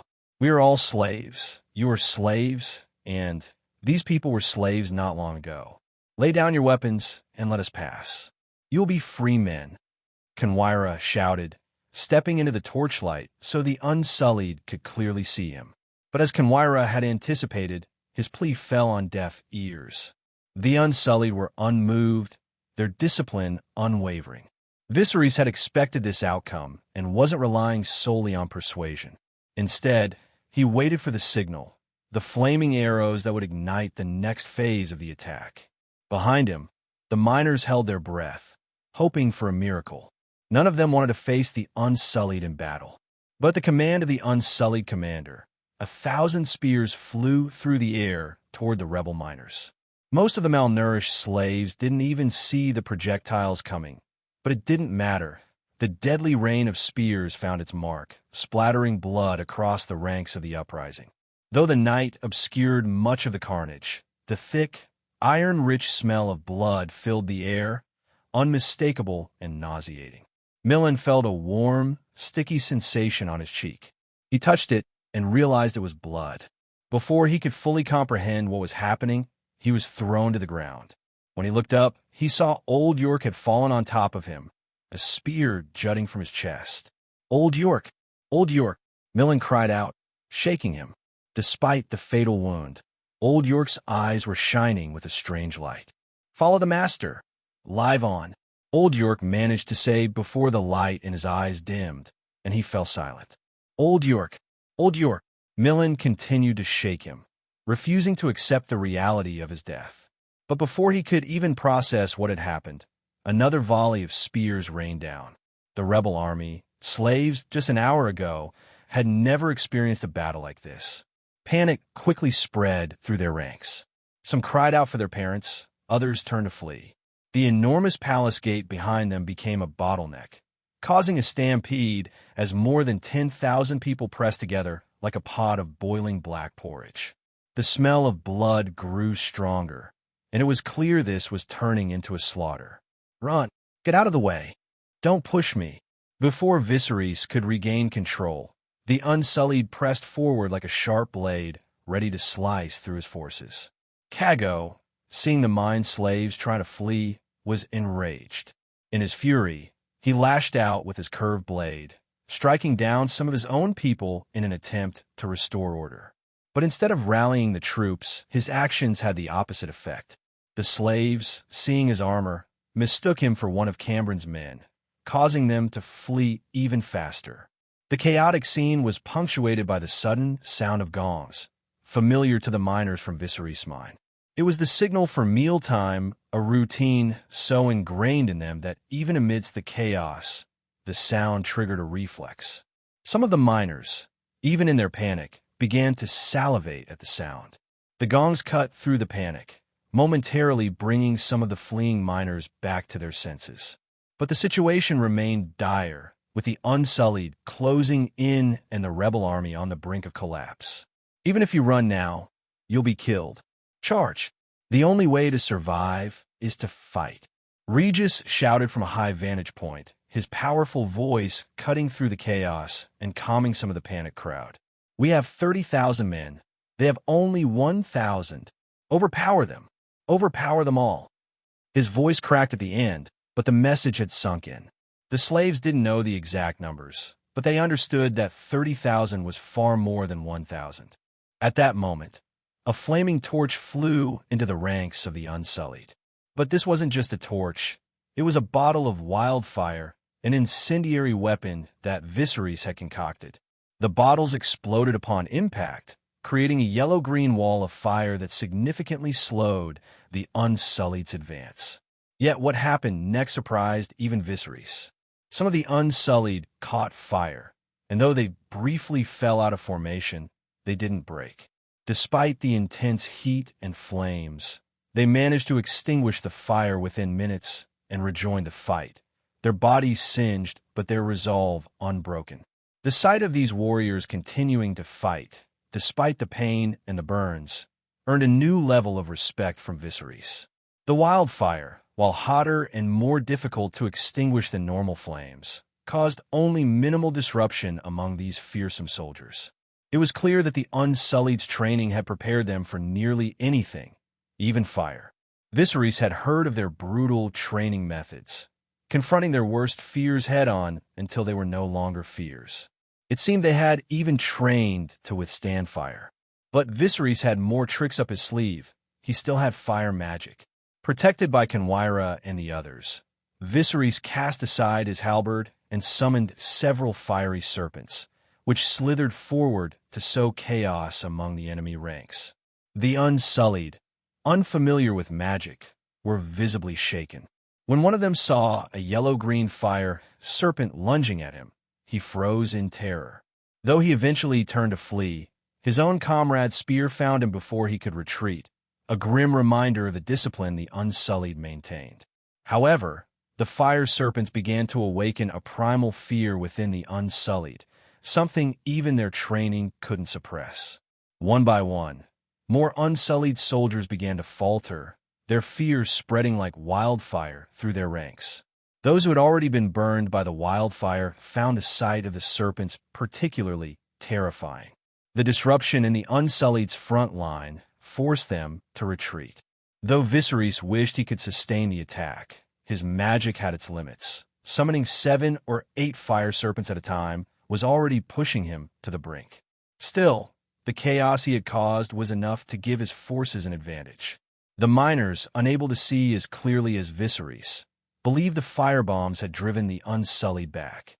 Those in the front who witnessed the fiery serpents began to whisper among themselves, "This must be the will of the gods. They are helping us." Once such fanaticism took hold, it became a powerful force. The sight before them was no longer just a battle. It was divine intervention. "Charge!" Regis bellowed, his voice raspy and bloodied from exertion. The sight of the retreating Unsullied and the fiery serpents had invigorated the rebels. They surged forward with renewed vigor, believing the gods themselves were on their side. Viserys, leading a small group of rebels and a few defected Unsullied, engaged the palace guards with precision. Their skill allowed them to tear a small opening in the Unsullied formation, but the elite soldiers quickly regrouped, encircling Viserys and his men. "The master is just ahead. Save him," a miner shouted, reminding the others of the oaths they had sworn. One by one, they grabbed their pickaxes and joined the fray. First one, then 2, then 3. Soon, more and more miners surged forward, spurred on by their newfound resolve. With the help of his dual perspectives and the remaining 20 Unsullied along with Cago, Viserys finally managed to break through the Unsullied's defensive line. The Unsullied behind them attempted to give chase, but they were quickly bogged down by the miners who swarmed them, desperate to protect their leader. Meanwhile, Cambron stood in the bell tower, his view of the battlefield unobstructed. He peered through a single-lens telescope, observing the chaotic scene below. The fires ignited by the wildfire lit up the night, allowing him to see the battle with startling clarity. He watched as Viserys and his small group broke through the line, only to disappear into the darkness shortly after. In a battle involving tens of thousands, a few dozen fighters were barely noticeable, and Cameron dismissed their significance. He remained confident, knowing that he still had nearly 50 armed guards protecting him. He believed his Unsullied had effectively repelled the rebel attack. Turning his gaze northward, Cameron spotted the flags of the reinforcements retreating from a northern line of defense. The sight filled him with excitement. "They're here! Finally, they're here!" he exclaimed, slapping the rough stone wall in delight, his palms reddening from the force. Though the reinforcements numbered only around 3,000, Cameron was certain they would be more than enough to crush the slave uprising. He had already decided that all the rebels would be executed to serve as a brutal deterrent to the other slaves in the city. But suddenly, his triumphant thoughts were interrupted by a frantic voice. "Archon, there's a slave uprising to the west of the palace." "What?" Cameron's telescope slipped from his hand, clattering against the guardrail before tumbling into the dark grass below. He instinctively reached for it, but his fingers barely brushed the edge. "The slaves are attacking our forces with ferocity," the guard continued, his voice trembling. "They're killing our men and then retreating." Cameron, baffled and growing increasingly desperate, demanded, "Who is leading them?" The scout, clearly shaken, stammered, "Archon, I heard them shouting something about a young mother." "Yes, it's young mother. Young mother," Cameron repeated, disbelieving. The phrase seemed an impossible contradiction. How could mother be associated with young? Just then, another voice spoke up beside him. "Archon, I remember now. Young mother is Viserys' sister, Dany." "Daenerys?" Cameron's mind raced, as if he were grasping at the loose end of a tangled skein of yarn, trying to unravel the mystery, but finding it just out of reach. Before he could process the implications, another scout rushed up with grim news. "Archon, more than 20 rebels have already breached the tower." Although Viserys and his group had already dispatched the guards outside the bell tower, more awaited them on the spiraling staircase within. Swish, swish, swish. Several crossbow bolts zipped through the air toward them, but their armor absorbed the impact, leaving them unharmed. However, the next moment, a squad of heavily armored swordsmen, clad in Cameron's signature green, blocked their path. Everything from their cloaks to their armor bore the same distinctive shade, marking them as the Archon's personal guards. But Viserys had no time to admire the uniformity of their attire. In the confined space of the staircase, his halberd was cumbersome, its long reach more of a hindrance than a help. With only two viable attack options, thrusting and parrying, it was easy for an opponent to dodge. Recognizing this, Viserys adjusted his strategy. He hefted the halberd to his ear and hurled it at the approaching swordsman. The lead guard raised a shield, confident in his defense, but the halberd tore through both shield and armor with ease, impaling him. Shock filled the man's eyes as he looked down at the weapon lodged in his stomach, disbelief written across his face. "What kind of monster is this?" he thought, echoing the stunned expressions of his comrades. Even Kenwyra and the others following Viserys were momentarily taken aback by his raw power. A second later, Viserys drew his Valyrian steel sword and charged forward. The sight of him closing the distance so quickly was enough to send the remaining armored soldiers into a panicked retreat. But they hadn't reckoned with Viserys' speed. He caught up to them effortlessly, slashing at the vulnerable gaps between their helmets and armor. Though they wore chainmail beneath, it offered little protection against the razor-sharp Valyrian steel. Two soldiers fell, their heads rolling across the stone floor. The remaining guards let out muffled screams of terror, realizing they were up against something far beyond their training. With their spirits broken and bodies exhausted from the heavy armor and the climb, the remaining guards knew they couldn't outrun Viserys. Under the crushing weight of both fear and fatigue, one of them collapsed to his knees, surrendering on the spot. Viserys, unfazed, continued up the stairs without a second glance. The other soldiers, seeing their lives spared, quickly tossed their swords down the steps, unwilling to risk further confrontation.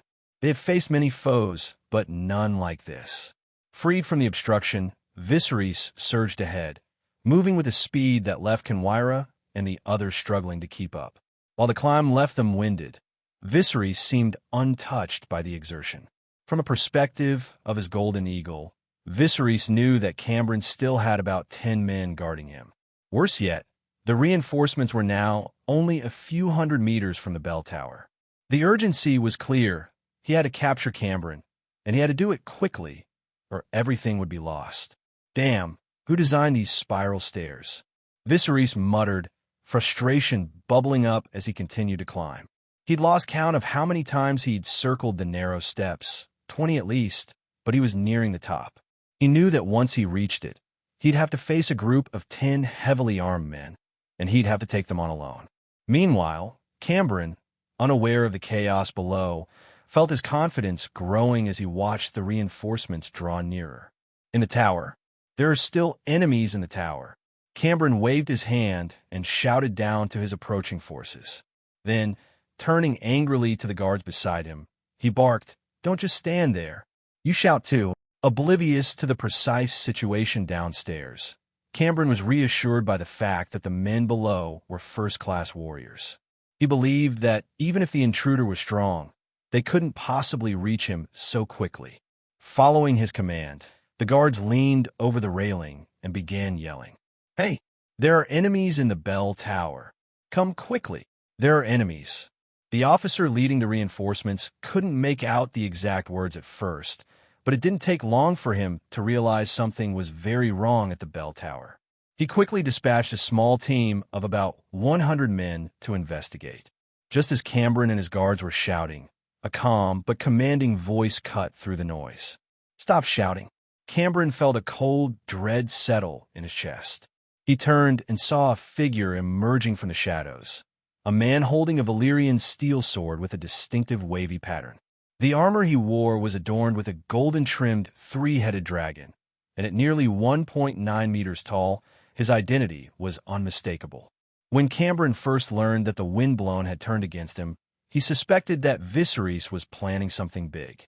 But he hadn't expected a slave uprising of this magnitude, nor had he imagined that Viserys would be so formidable. Now, seeing him in person, Cambron was shocked, though he tried to hide it. But no matter, he reassured himself. His reinforcements were close, and he still had more than a dozen heavily armored guards at his side. He might not understand how Viserys had managed to dispatch the pirates so quickly, but that seemed irrelevant now. "I have 11 men here, and you're alone. How dare you come?" Cambron sneered, attempting to project confidence. Yet, as he glanced at Viserys, who had climbed those stairs with alarming speed, unease gnawed at him. He knew that these 10 or so heavily armored soldiers would be a challenge, but Viserys wasn't there to talk. Without hesitation, he swung his Valyrian steel sword at Cambron. "Attack!" Cambron shouted, and a dozen armored soldiers surged forward to surround Viserys. They attacked together, fully aware of his fearsome reputation, confident that their numbers would eventually overwhelm him. After all, no matter how skilled, a man bleeds if struck by a sword. Yet once again, things did not go as they expected. Viserys moved with uncanny agility, slipping through their ranks like a shadow. He always found the perfect angle to evade their blows, making it impossible for them to pin him down. After a dozen exchanges, they were stunned to realize that they had already lost 3 men. "What kind of monster is this?" one soldier gasped, echoing the thoughts of his comrades. Even Cambron, watching from the sidelines, couldn't help but marvel at Viserys' prowess. The strength and precision he displayed were reminiscent of legends like the Sword of the Morning or Caro, the Sea Lord's first sword. But admiration quickly turned to fear as he realized the battle was steadily moving toward him. Cambron had been hiding behind the wall to avoid the fight. Suddenly he heard the sound of combat coming from the stairs. Viserys' heart sank. He had just learned that a squad had entered the bell tower. Kenwyra and the others were heavily outnumbered. If it didn't end this battle quickly, he would soon be surrounded. Desperate, Viserys made a snap decision. He opened his panel and allocated all his assignable points to restore his magic, knowing this would be a temporary boost. It was the equivalent of burning the stove with diamonds, an act of sheer desperation, but he didn't care. A ball of flame flared to life in his palm, sending billowing smoke throughout the room. The soldiers' eyes burned as they tried to see through the dense smoke, but it blinded them, rendering them helpless. By the gods, he really does have magic, was Cameron's last coherent thought as the smoke enveloped him. When it finally cleared, he found himself staring down the cold edge of Viserys' sword, the blade already resting against his neck. The uprising miners had split into two groups, one surrounded by several hundred Unsullied, while the other was scattered throughout the palace. History has shown time and again how a few hundred well-armed regular troops could easily crush tens of thousands of poorly organized peasant soldiers at the start of an uprising. This was no different. Yura, leading fewer than 2,000 miners, found himself locked in a brutal struggle against the Unsullied. When he spotted reinforcements from Tyrosh arriving in the distance, a cold dread settled in his heart. This meant that Viserys was in grave danger. There was no escape. He didn't even need to look back to know that. "Hold on," Yura shouted, his eyes bloodshot and wild with desperation. He fought like a man possessed, slipping and falling on the blood-soaked stone floor. The palace's hard surface couldn't absorb the blood, which pooled and mingled with the severed limbs, making it nearly impossible for anyone to keep their footing. Gasping for breath, Yura felt the thick stench of blood filling his lungs. He had never been in such a ferocious battle in his life. The Unsullied advanced steadily, their spears dripping with dark red blood, like the claws of demons. Yura had never faced an enemy like this before. Most mercenary groups avoided direct confrontation with the Unsullied for good reason. As he contemplated retreat, he realized with a sinking heart that his path was blocked. Behind him lay the bodies of fallen miners, and beyond them, the impenetrable palace walls. Despair began to creep in. Suddenly, a golden rod-like object fell from the sky, narrowly missing him. Instinctively, Yura dodged, and the object hit the ground with a dull thud, splattered with blood. He looked up and saw Viserys' golden eagle circling above. Realizing what had fallen, Yura snatched up the object. It was the Unsullied scepter. "Charge! Kill them! Kill them all!" The commander of the Tyrosh reinforcements bellowed, his eyes wild with bloodlust, the overpowering scent of blood driving him to the brink of madness. But in the next moment, Yura raised the scepter high, shouting, "Dove Egitor!" The command for the Unsullied. The soldiers halted, their attention drawn to the scepter in his hand. "In the name of the scepter, attack!" Yura commanded, his voice hoarse, as he pointed the scepter toward the reinforcements. It was as if a switch had been flipped. The Unsullied, who had been fiercely fighting the rebel miners just moments before, suddenly turned their spears and charged the Tyrosh reinforcements. The commander of the reinforcements stared in disbelief, knowing all too well the deadly efficiency of the Unsullied. The sight of their spears now turned against him sent a shiver down his spine. With the Unsullied leading the way, the miners rallied and charged at the reinforcements. The tide of battle was shifting rapidly. Rovi's son, who led the reinforcements, thought frantically, "If Cameron is safe, we can still salvage this." Losing the palace seemed an acceptable risk if it meant regrouping for another fight. Suddenly, the piercing cry of Viserys' golden eagle echoed through the night, cutting through the chaos like a blade through black velvet. Suddenly, a familiar voice rang out. It was Cameron's. "Everyone, drop your weapons. Drop your weapons." On the shore, the Sunspear fleet's assault was fierce, thanks to their dragon-shooting crossbows. However, despite the intensity of their barrage, the fleet remained at a safe distance, showing no signs of landing. Arianne paced anxiously at the bow of her ship, surrounded by 7 or 8 heavily armored soldiers holding shields. She was safe, but her view was obstructed, allowing her only glimpses of Tyrosh through the small gaps between the shields. "Move over a bit. We're so far away. How could I possibly get hurt?" Arianne complained, trying to push the guards aside. But they were too large and strong, standing firm despite her efforts. "Arianne," the Red Viper's stern voice cut through the tension. Arianne turned to face her uncle and, seeing his expression, reluctantly retreated. "Uncle, why aren't we attacking the city yet?" she asked, her frustration barely contained. "Arianne, this is war. Father is the commander," Obara said, her tone firm. "But Viserys said he was attacking the capital. If we push harder, he'll be safer, right? We'll fire 3 more volleys, then prepare to land," the Red Viper ordered. "3 more rounds?" Arianne echoed, exasperated. "Arianne," Obara warned again. Frustrated, Arianne stamped her foot and stormed off to sulk. She had already sensed that neither the coalition fleet nor her own had truly committed to the attack. Worry gnawed at her. What was happening inside the city? Was Viserys' assault going well? The Red Viper shared her concern. He knew that those inside Tyrosh must be fighting desperately, possibly even facing capture.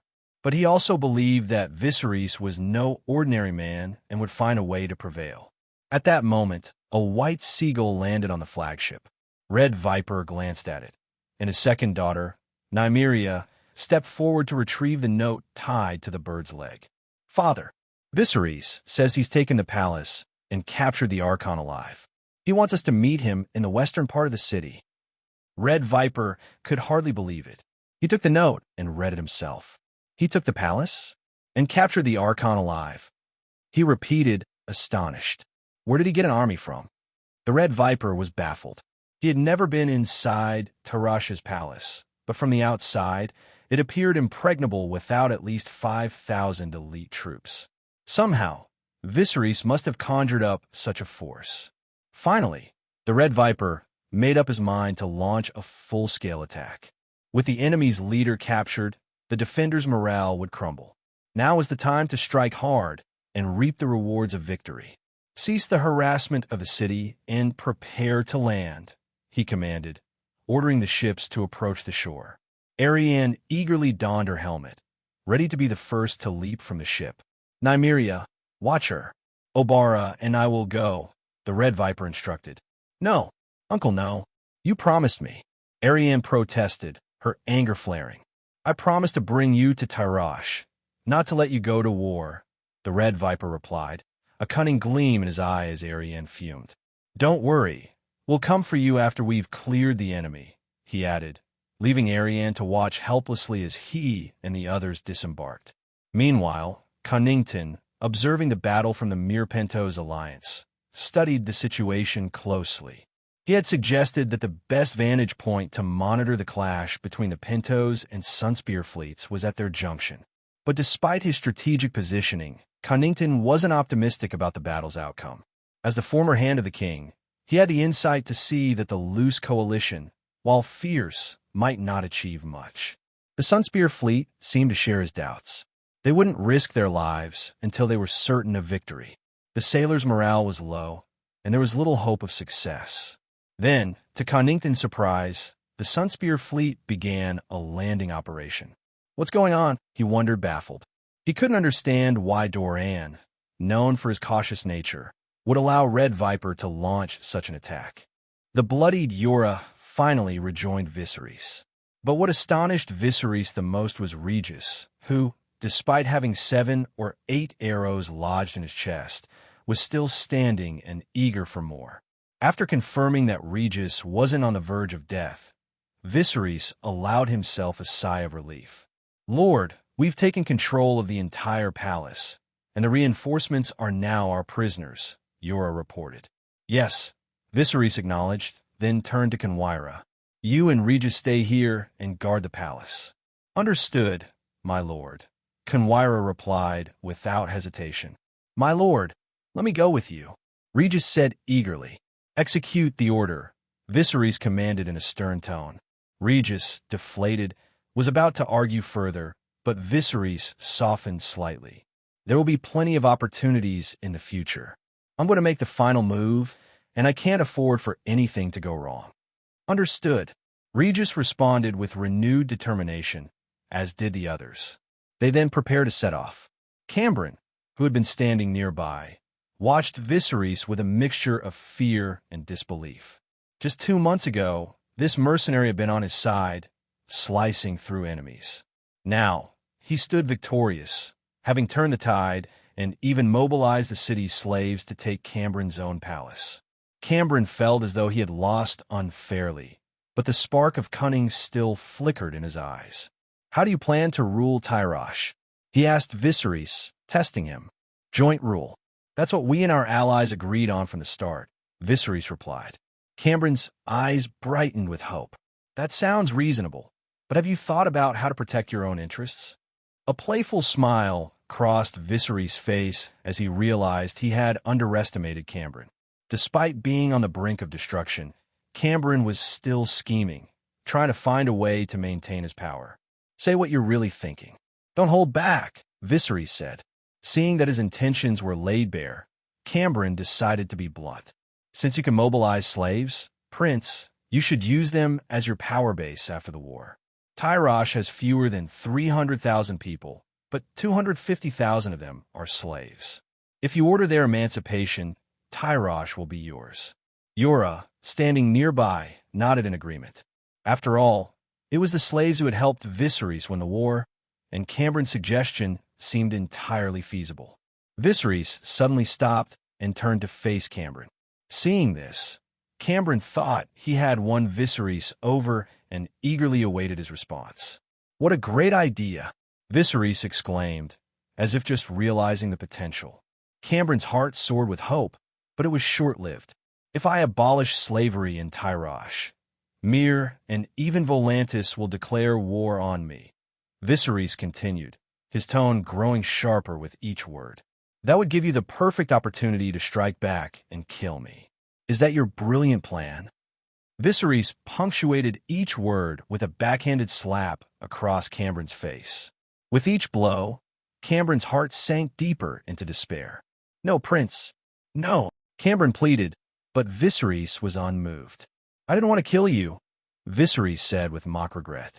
"I wanted to use you, but it seems you can't let go of your identity as Archon. Don't worry, I'll make sure you're buried with your crown." As Viserys' words sunk in, Cambron's legs gave out beneath him. He realized too late that his own cunning had sealed his fate. If only he hadn't tried to be clever, perhaps he would have survived. But now, facing this young man who was far more dangerous than he had anticipated, Cambron could only feel bitter regret. "Prince, please, it's a misunderstanding. I was only making a suggestion."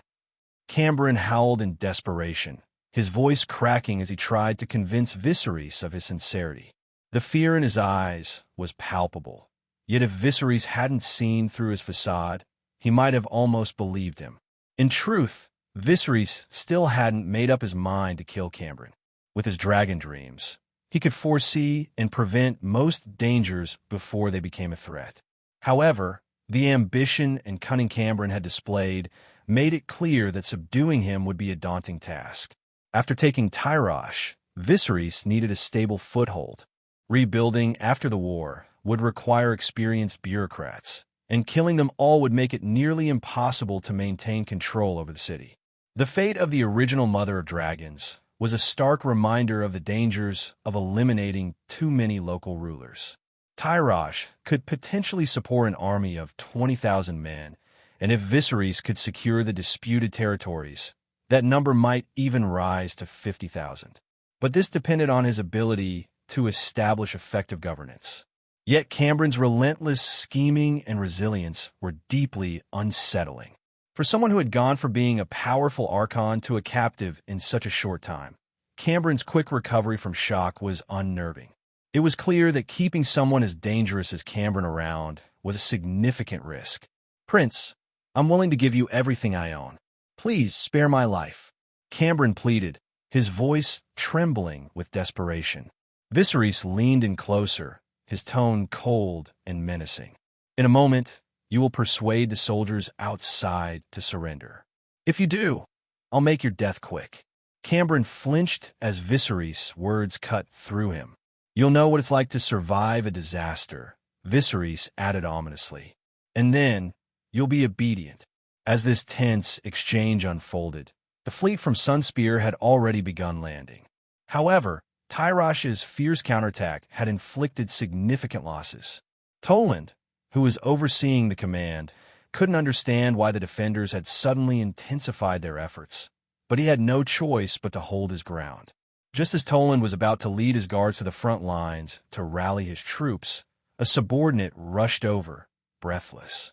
"Lord, the Archon has been captured." "What?" Toland's world spun as if he'd been struck in the back of the head. Dizzy and disoriented, he had to grab an adjutant to keep from collapsing. He quickly led his men down from the city walls, and in the growing light of dawn, he saw two familiar figures, Cambron and Viserys. Beside them, dozens of men shouted in unison, "Listen up, your Archon has been captured. Lay down your weapons, and we guarantee your safety. Lay down your weapons." Toland's legs gave out, and he crumpled to the ground. He knew then that the game was over. After the Red Viper set foot on the land of Tyrosh, he was struck by the sight of wind-blown banners flying over the city walls. The blue and white flags fluttered in the morning breeze, adding a delicate touch to the dark stone fortifications. This was an unexpected sight. Capturing a city was a grand feat, one that most would seize as an opportunity to display their house banners proudly, asserting the restoration of their ancestral glory. Yet there wasn't a single Targaryen three-headed dragon banner in sight. Instead, Viserys had chosen restraint. This revelation gave the Red Viper pause. He realized that Viserys possessed a quality he hadn't fully appreciated before: caution. This young Targaryen was more than just a reckless warrior. He was calculated, perhaps even more so than bitter steel. The Red Viper was suddenly reminded of a conversation he had long ago with Prince Doran. Doran had noted Viserys' quiet confidence, an almost unshakable belief that he could carve out a name for himself in the free cities. And now it seemed he had done just that. Viserys had secured his own territory, his own power. As the gates opened to welcome him, the Red Viper understood that Tyrosh had indeed fallen under Targaryen rule. Even without the dragon banners, the presence of the Targaryens was palpable, like a shadow of the three-headed dragon looming above, silently asserting its dominance. Viserys had accurately gauged the fighting spirit and mentality of this so-called alliance. He knew that the Red Viper hadn't committed fully to the attack, but he wasn't concerned. Instead, he stepped forward to greet him, his calm demeanor betraying none of the triumph he surely felt. The Red Viper stood side by side with Manfrey, though Manfrey hung back slightly, a respectful distance that underscored the Red Viper's authority. Behind them was a retinue of Dorne's finest, a striking woman with a whip in hand, clearly Obara, his eldest daughter, and another with milky white skin and fierce eyes, his second daughter Nymeria. Among the group were several unfamiliar faces, likely Dorne nobles who had joined the battle. Even the hundreds of guard accompanying them were unmistakably elite. These nobles were intensely curious about the enigmatic Viserys, having heard countless rumors. The prince of a fallen kingdom, the Beggar King, the champion of the tournament, pirate killer. Some of the older nobles even whispered that Viserys might be the reincarnation of the legendary Silver Prince. Arianne's eyes widened in astonishment as she took in the sight before her. Viserys, clad in black armor, stood like an imposing statue. His silver hair was pulled back into a ponytail, and his entire demeanor radiated an aura of unyielding strength. After a moment of adjustment, the Red Viper asked, "Has the city been secured?" "The high-ranking officials of Tyrosh have all been arrested," Viserys replied. "But I don't have enough men to hold it." Manfrey immediately seized the opportunity. "We can bring in the army," he offered eagerly. He was clearly hoping for a chance to plunder Tyrosh, and the prospect of loot had the surrounding Dornish nobles visibly stirring. Viserys understood their anticipation. They had just come through a battle, and it would be unwise, even inhumane, to deny them the spoils of war. Even him, in his previous world, had to offer compensation when he stopped his soldiers from looting. Viserys addressed the crowd with a commanding presence. "Dorne is a large cake, but there are many more than just us eager to take a bite. The fleets of Pentos and Myr are still hesitating to land, unsure of their next move. Their priority is to protect the city so they can grab the biggest slice. Tyrosh is a prize, And I don't just want the fattest piece. I intend to swallow the whole thing. As for the others, we'll leave them only the crumbs. This was Viserys' original strategy, to allow Myr and Pentos access to just a few ports, keeping the majority of the city's wealth for himself and his allies. He was particularly wary of Myr, another slave-owning free city. If they were allowed in, they would inevitably seize slaves, possibly sparking conflicts over who controlled them. Now that Tyrosh was becoming his dragon's lair, Viserys was determined not to let anyone else threaten his dominance. The Red Viper and his followers accepted Viserys' counsel and moved to secure the city. Manfrey returned to mobilize more soldiers to bolster the city's defenses.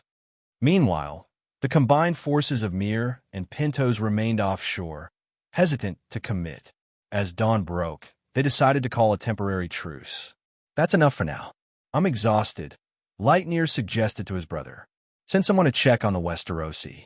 They seem to be quite formidable. The two brothers were clearly unprepared for the intensity of the battle. Just as they were ready to settle down, a scout arrived with startling news. My lord, the Westerosi say that Tyrosh has fallen. They invite you to a meeting and request that you station your army at the harbor. The brothers were stunned. Could the Westerosi truly be that strong? They had clearly underestimated their allies. It dawned on them that they had contributed little to the fight. The forces from Sunspear had nearly taken Tyrosh single-handedly.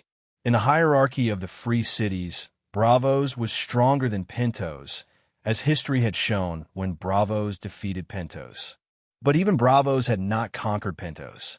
Tyrosh was considered more formidable than Pentos, and now, Sunspear had proven itself stronger than Tyrosh. This realization placed Pentos at the bottom of the power structure.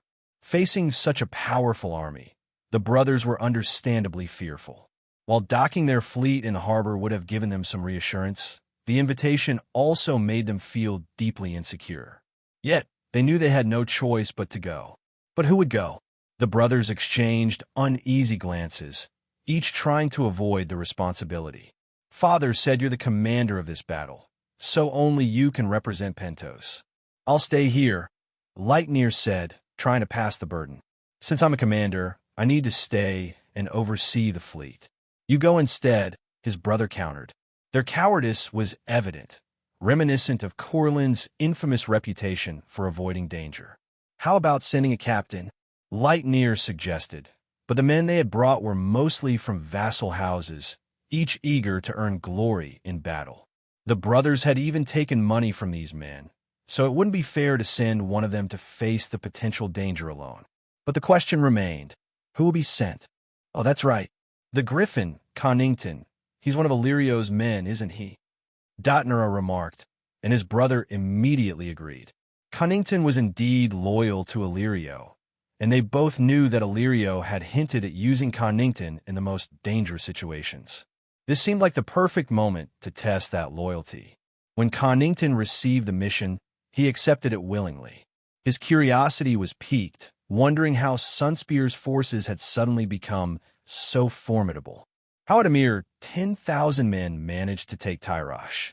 He entered the city with a small, nervous escort, determined to meet with Viserys in private. He intended to warn him that Illyrio's intentions were far from pure and that he might soon face treachery. Meanwhile, the Myrish situation was less fraught. Cassius, the commander of Myr's fleet, entered Tyrosh with a few deputies, although he was uneasy. The people of Sunspear had been somewhat discourteous by not allowing the Myrish army into the city.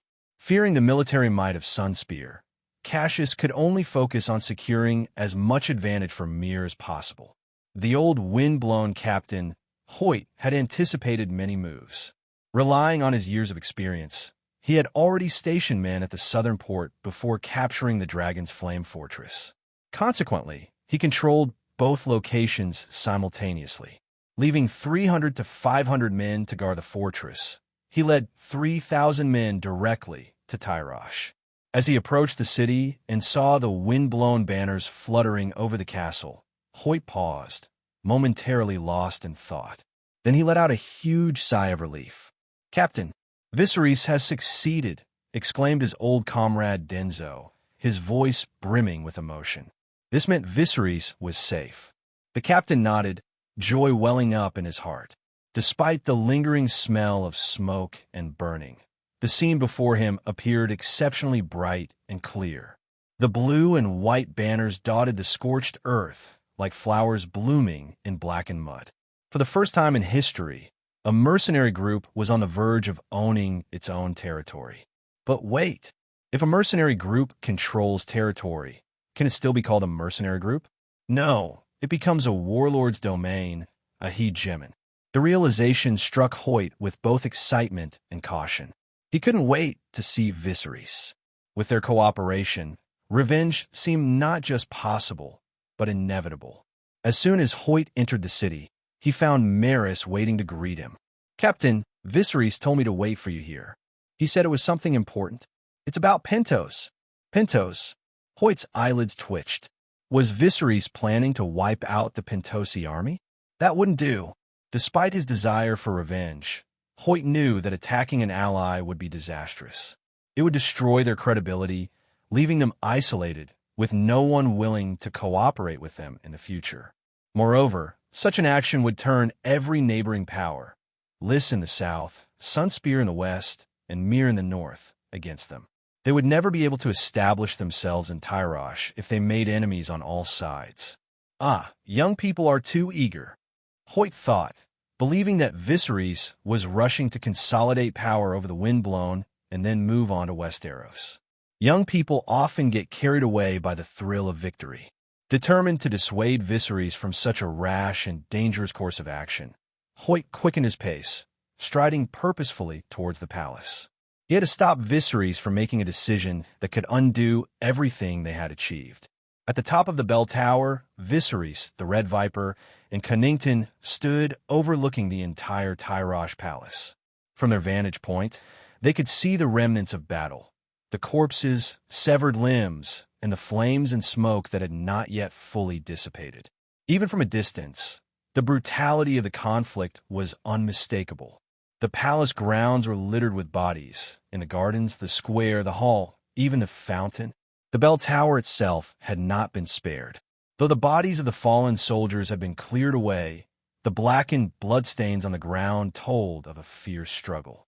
This was the first time the Red Viper and Connington had met since the Usurpers' War, and only the second time Viserys and Connington had crossed paths. Connington noted, with some surprise, that neither Viserys nor Oberyn appeared shocked to see him, as if they had known he would be there. "Ser Connington, I like your blue hair," Viserys teased. Connington, unbothered by the jibe, instead brought up the subject of Illyrio. However, the response was only a shared, contemptuous smile between Viserys and Viserys. "My Lord Hand of the King," said the Red Viper, placing his hand on Connington's shoulder, whether he welcomed it or not. "Who do you think gave him his happy time?" Connington hesitated, confused. Illyrio had assured him that the Red Viper was a trustworthy ally, but now it seemed he was the one being played. "You?" Connington asked tentatively. "To be precise, it was us," the Red Viper replied, nodding toward Viserys. Connington turned to Viserys with a complicated expression, and after a long pause, he said, "Prince, you are very perceptive. If the late king and Prince Rhaegar had been like you, things might have been different." Seeing that his sincerity was not feigned, the Red Viper looked at Viserys and reassured him, "Don't worry, Viserys. Ser Connington remains loyal to the Targaryens." Connington's face tightened, sensing that this encounter was a test. But after some thought, he conceded. After all, during the Usurpers' War, it was he who had made the greatest blunders. He had indirectly caused Elaya's death, and the Red Viper, in not seeking vengeance, had shown remarkable restraint. "Prince, I wonder how you plan to deal with Illyrio?" Connington asked. "Don't worry," Viserys replied. "I'm waiting for someone." At that moment, Kenwyra stepped forward and reported that the old captain had arrived. With Viserys' permission, the old captain was brought up. Upon seeing the Red Viper and Connington, the old captain hesitated, recognizing them as familiar faces. His hand instinctively moved to the hilt of his sword. However, Viserys had no intention of making formal introductions. The appearance of Connington had sparked in Viserys the realization of a very advantageous opportunity. After a brief greeting, Viserys turned to Connington and asked, "Ser Connington, how many soldiers remain in Pentos?" "Soldiers? I believe there are about 3,000 left," Connington replied. Viserys then shifted his gaze to the old captain. "Captain, the opportunity for revenge is here. I want to attack Pentos now." The old captain's eyes widened in shock, and even the heavy bags under his eyes seemed to lift. Connington, too, thought he must have misheard. The Red Viper was momentarily stunned before a gleam of excitement lit up his eyes. He had thought taking Tyrosh was bold enough, but Viserys' ambition was proving to be far greater than anyone had anticipated. Take Pentos? Now, Connington thought Viserys must be mad, but his instincts told him that now was indeed the perfect moment. "What's the issue?" Viserys continued. "Pentos is defended by only 3,000 to 4,000 soldiers. With the agreement they have with Bravos, they don't even have many unsullied left. I have over 700 unsullied myself, 2,000 minor soldiers, and Windblown has more than 3,000 men. Prince Oberyn has brought 10,000 soldiers. We only need to deploy some elite forces and strike in secret. There's no need for a full frontal assault." Connington swallowed hard. The old captain's eyes, once full of melancholy, now shone with a renewed sense of purpose. "Is the goal I've worked so hard for all these years really within reach?" he wondered. He still remembered that Viserys' original mission was simply to get Windblown out of trouble. The Red Viper stared at Viserys as if he were looking at a monster. Had he not met Connington, such thoughts might never have crossed his mind, but now the opportunity was too good to pass up. "Of course," Viserys added, "if Ser Connington doesn't wish to proceed, or if any of you don't want to take the risk, I'll forget the whole thing." Hoyt, the old captain, was more than willing. He was already 60 years old, a rare age in these times, and he had expected Viserys to merely engage the Pentos army stationed nearby. That alone would have been a significant opportunity. But now, Viserys' plan was far more daring, aimed directly at the heart of Pentos itself. Slowly, the old captain nodded. "I think this plan is feasible." All eyes then turned to Connington. He knew that this was Viserys giving him a chance to rejoin the Targaryen cause.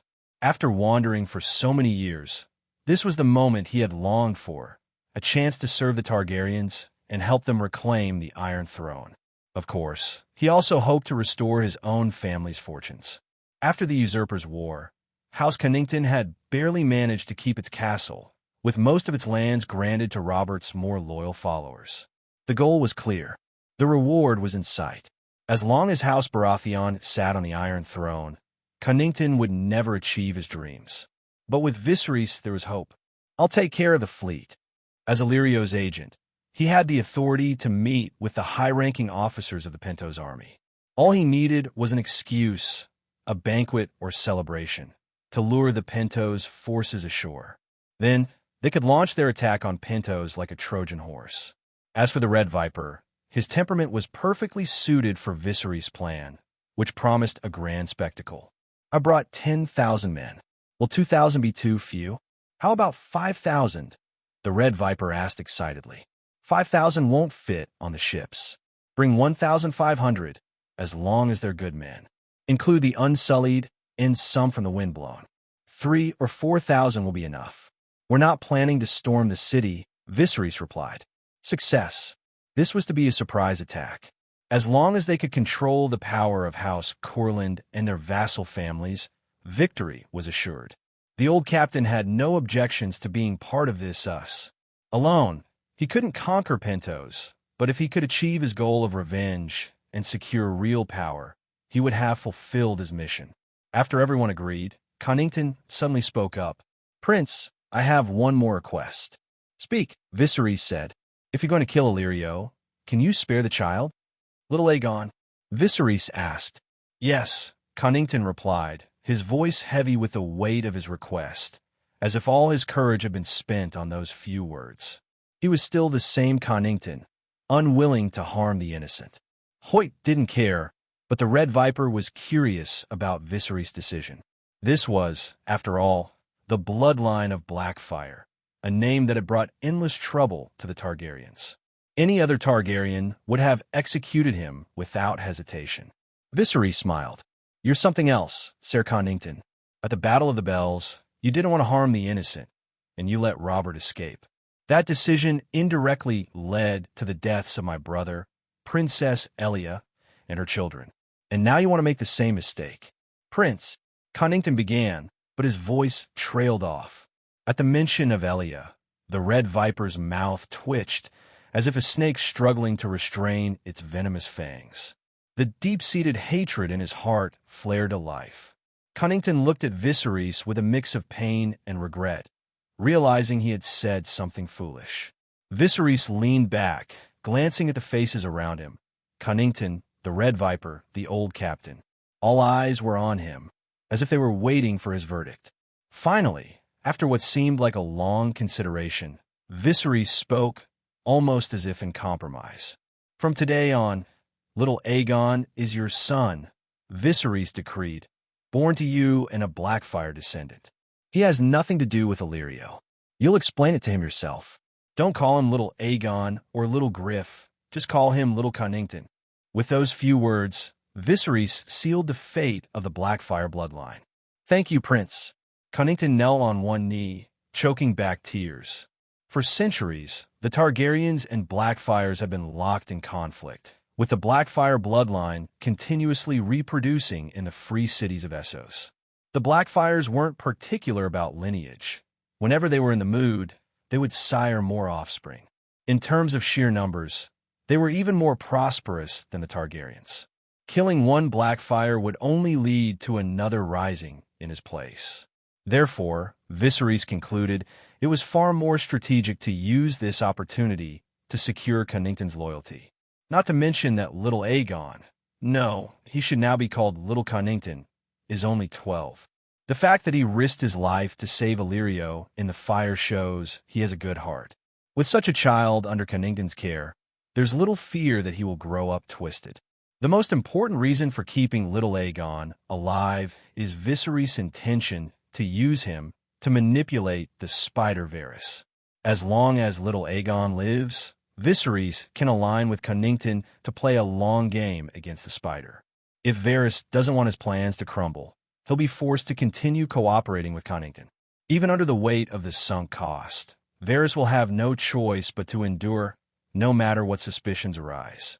With their concerns addressed, everyone began preparing. Manfrey and Dany were assigned key tasks, while Arianne and Yora were to stay behind and secure Tyrosh. Meanwhile, Viserys, the Red Viper, Hoyt, and Connington led the fleet to Pentos, ready to strike. Dany, Viserys instructed, "Tell the slaves that once Tyrosh is secured, they will be granted their freedom.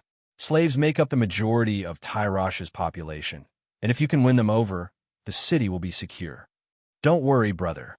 I'll handle it," Dany replied. "And as for Manfrey," Viserys continued, "make sure that Tyrosh's best resources are firmly in our hands." Viserys gently straightened Dany's hair. "We have more and more responsibilities now, and there are many times when I can't be with you. I have to rely on you."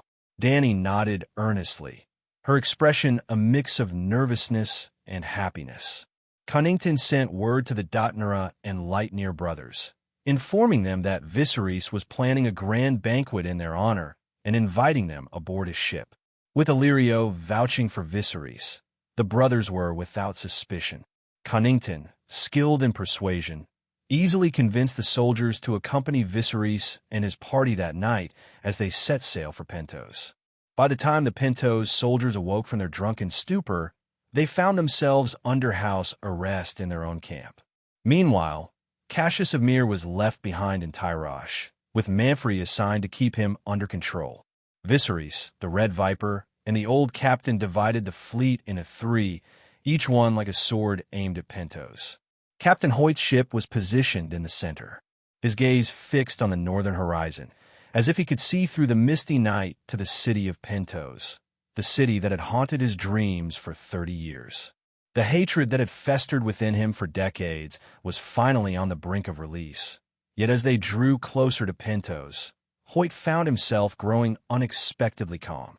He remembered the news of his family's murder shortly after his flight from the city.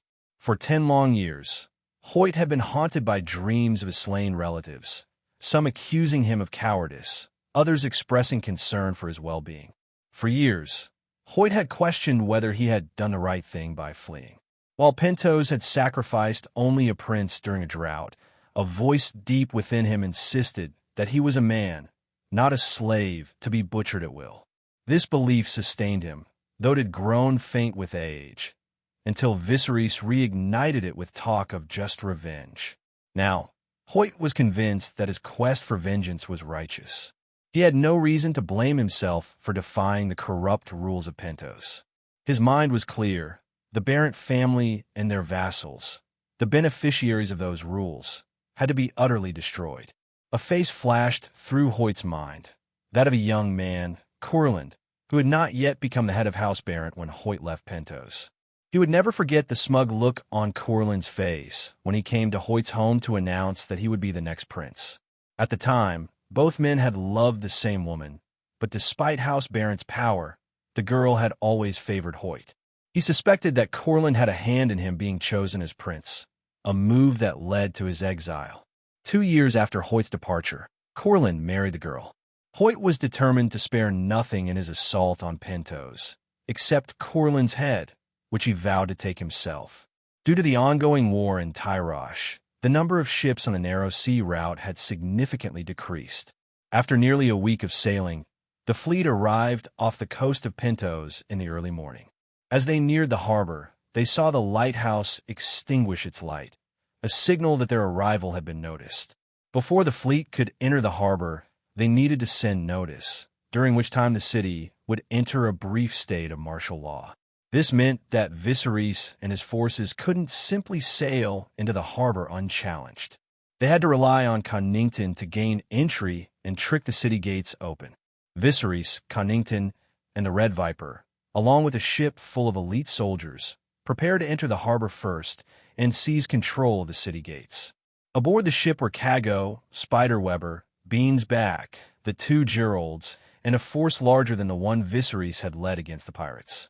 With the exception of the Red Viper, who was simply along for the ride, everyone else had their own motives for wanting to take Pentos. For these Sel's words, the capture of Pentos promised another fortune. Viserys and Connington, however, were focused on a different prize, Illyrio's head. As Illyrio had told Viserys earlier, the dragon egg should have already reached Pentos. Now, Illyrio was more of a liability than an asset. The group, who had been laughing and joking moments before, grew somber as the warship approached the harbor. The tall, imposing walls of Pentos loomed larger with every passing moment, casting long shadows that engulfed the crew. Viserys, his voice steady, gave the order, "Let's begin." The searing pain caused Illyrio to break out in a cold sweat. Though the burn wasn't life-threatening, it had severely diminished his quality of life. He could no longer enjoy his beloved cheese and had to rely on poppy milk each night to sleep. Yet, each morning, as the milk's effects wore off, the pain would return with a vengeance. He still couldn't fathom how his room had caught fire. In his weakened state, his mind conjured all sorts of fears, even dreaming of Viserys riding a black dragon and setting him aflame. As he was about to drift off, a knock on the door interrupted him. A maid entered the room, which reeked of pus and herbs. Seeing her, Illyrio felt a small measure of relief. His son, Aegon, was with her. "Uncle Illyrio, is the wound hurting again?" Aegon asked, concern in his voice. Illyrio was comforted by his son's presence. "It's okay, it's much better." His once golden beard was gone, replaced by a disheveled, burned face marred with ugly scars that looked like mud caked onto his skin. "I'm here to change your bandages," the maid said softly. Illyrio nodded. He watched Aegon's busy figure with satisfaction. "See, Sarah, this is our child," he thought. "I swear I will place him on the Iron Throne and restore the Blackfyre bloodline to its rightful place." As he made this vow to himself, his thoughts drifted back to Viserys. The fallen prince's rise to power had been beyond his expectations, from winning the tournament to beheading the pirates and forging alliances. It was hard to believe this was the same man he once thought of as little more than a pawn. What irritated Illyrio most was how easily Viserys had dismissed the marriage alliance with the Horse Lord. "Since you don't want to follow my plan," Illyrio thought, his eyes flashing with murderous intent, "I'll write you a new ending." If he could find a way to cripple Viserys, everything would still be within his control. Just then, a servant burst into the room, panic written all over his face. "My lord, terrible news. A group of rebels has captured the city gates." "Rebels? Where did these rebels come from?" Illyrio demanded, his anger flaring as the situation spiraled out of control. "Pentos, Barrett Tower residents." Corland awoke earlier than usual today. The sky outside the window was still dark, with night's shadows lingering, but he had no intention of returning to sleep. He stretched out his arm, now marked with brown age spots, and pulled the rope beside his bed. A crisp bell rang out beyond the window. His personal attendant, Blaine, entered the room, followed by 3 maids. One began to wash him, another prepared his clothes, and the third opened the windows to air out the room. Blaine spoke as the maids worked. "My lord, you have 3 appointments today, a meeting, a tour, and an audience. At breakfast, you'll meet with the head of House Monet. At noon, there's a house council meeting, and in the afternoon, you'll receive a merchant from Gulltown, accompanied by a lord." Corland considered this for a moment, then said, "Reschedule the meeting with House Monet for the afternoon, along with the merchant from Westeros." He spread his arms, letting the maids clean him, while closing his eyes in thought. An uneasy feeling gnawed at him, as if something significant was on the horizon. "Yes, my lord," Blaine replied. "Any news from the war in Tyrosh?" Corland asked. "None yet, my lord." "And Viserys?" "We don't have much information, but I heard he was in Tyrosh before the war and bought a mine." Corland opened his eyes, casting a dismissive glance at Blaine before scoffing. "A mine? How impatient these young men are." In his mind, Viserys' actions were nothing more than petty attempts to seize assets early, a move Corland saw as foolish and transparent. He was now utterly convinced that Viserys wouldn't dare make any bolder moves. Just then, a commotion outside caught Corland's attention, and he frowned. "What's happening out there?" Blaine peered out the window and recognized the source of the noise. "It's Wabo. He looks very anxious." Wabo, a member of House Barrett stationed in the west, primarily served as an informant and intermediary. Though he commanded a small force of about 100 men, Corland never expected him to engage in combat. "No," Corland muttered, his frown deepening. "If he's this desperate to see me, it must be something important. Let him in." Wabo hurried into the room, a large bruise darkening his face. "What happened to you?" Corland demanded. "The city gates, my lord. A group of rebels, Illyrio's men. They've taken control of the city." "Rebels? Calm down and tell me everything. How many are there?" As Wabo relayed the situation, Corland grew more confused. "Sells words? Illyrio's men? What a chaotic mess." But when he heard that there were only 300 to 500 rebels, his tension eased. "Only 300 to 500? What's the fuss about? Send out the guard and drive them off. Take my Unsullied with you." "Yes, my lord." Wabo responded, turning to leave. But before he could exit, another scout burst into the room, even more disheveled, dust-covered, with a broken arrow protruding from his back. "My lord, we're under attack. There are thousands of them, almost 10,000. They've already breached the walls." Corland felt a tremor of fear. How many? The gravity of the situation hit him like a blow. 10,000 men, a full-scale assault on Pentos. But one thing didn't add up. Where had this massive force come from? It was as if they'd materialized out of thin air. Westeros. But when had the lords of Westeros begun conspiring with his own people? This was completely unlike their usual tactics. Corland's mind raced, his composure unraveling. The man who thrived only when the winds were favorable now found himself exposed. "My lord, we must flee through the tunnel." Blaine urged. Yes, my lord. Let's escape through the tunnel. Wabo, ever fearful of death, quickly agreed. Corland looked around the room. Blaine and Wabo stared at him expectantly, while the maids trembled in fear. They were defenseless. If an army broke in, they could do nothing but submit. Corland hesitated. The thought of leaving meant abandoning his power, severing his ties to this place forever. Yet he still had a substantial fortune in the Iron Bank, and dying here would be a terrible waste. Even if he considered his family, their only chance of survival hinged on his escape. Reluctantly, he made his decision. Go, gather the Unsullied to escort us. Yes, my lord. Wabo and Blaine responded in unison. By the time Corland received the news, Viserys and his forces had already captured half of Pentos' walls and seized control of the Pentos Palace. The outcome was all but decided. Many of the soldiers in Pentos were deeply in debt, using military service as a means to repay what they owed.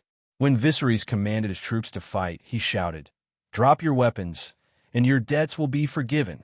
The debt-ridden soldiers crumbled at the first sign of resistance, with some even pledging their allegiance to Viserys on the spot. It was estimated that the entire city of Pentos would fall within 2 hours. Weber, Viserys called out to his nearby lieutenant. My lord, Weber responded, his loyalty to Viserys unwavering. The changes Viserys had orchestrated in the past year were more profound than those of the previous decade. Take your battalion and support the captain. Corland has escaped to the north with 100 Unsullied. Be careful. Yes, my lord, Weber replied, and though Viserys was giving orders to another commander as if he were one himself, no one found it unusual. On the contrary, it felt natural, as if it were the most appropriate course of action. This operation in Pentos was more akin to a coup d'état than a conventional battle, a strategic game of capturing strongholds, not merely cutting off heads. Viserys understood Hoyt's perspective, though. At 60 years old, even if Hoyt succeeded in taking Pentos, how many more years did he have left? For Hoyt, this was about vengeance, not conquest. But Viserys had different ambitions. He wanted territory. To that end, he had even halted Connington, who was intent on capturing Illyrio, allowing them to take advantage of the situation to gain control over all the nobles in the city. House Targaryen and all those affiliated with them had to be completely subdued. Of course, this didn't mean Illyrio would escape unscathed. Viserys ordered Regis to lead a group and take control of Illyrio's estate. Pentos was the weakest of the 9 free cities.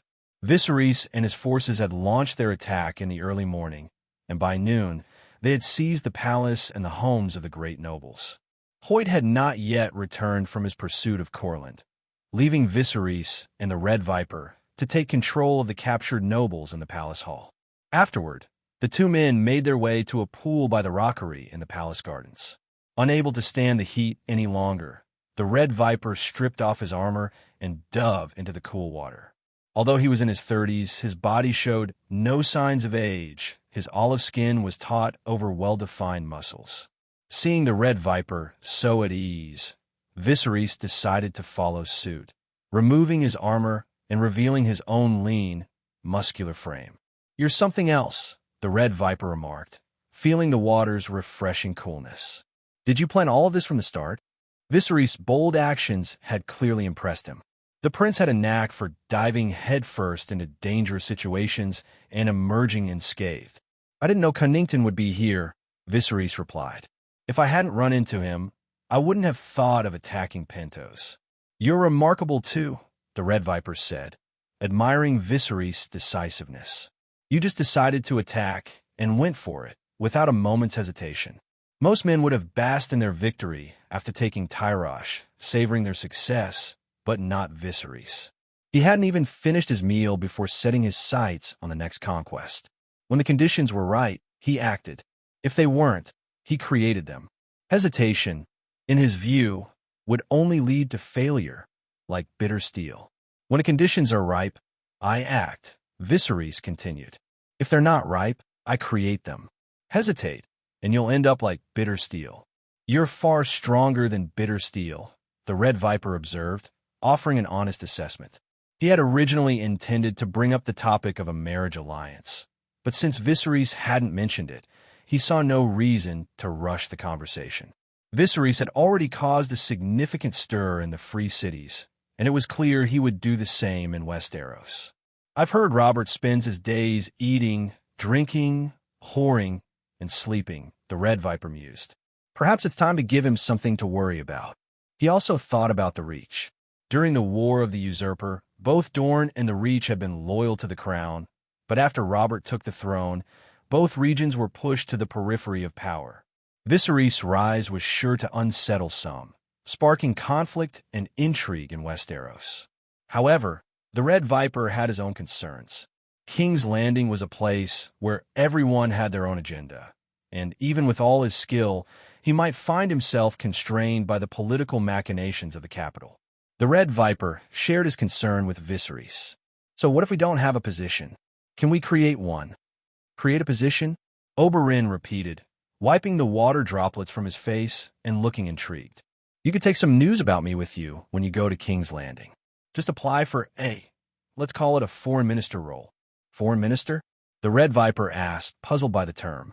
But will Robert agree? And what about that old fox Aaron? He's not exactly easy to deal with. Viserys leaned forward, a sly smile on his lips. Do you know what a unified value is?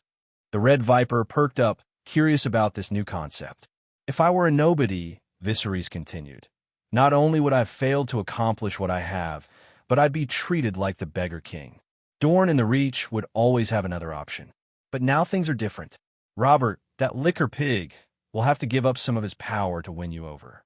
But how much is too much? That's for you to decide.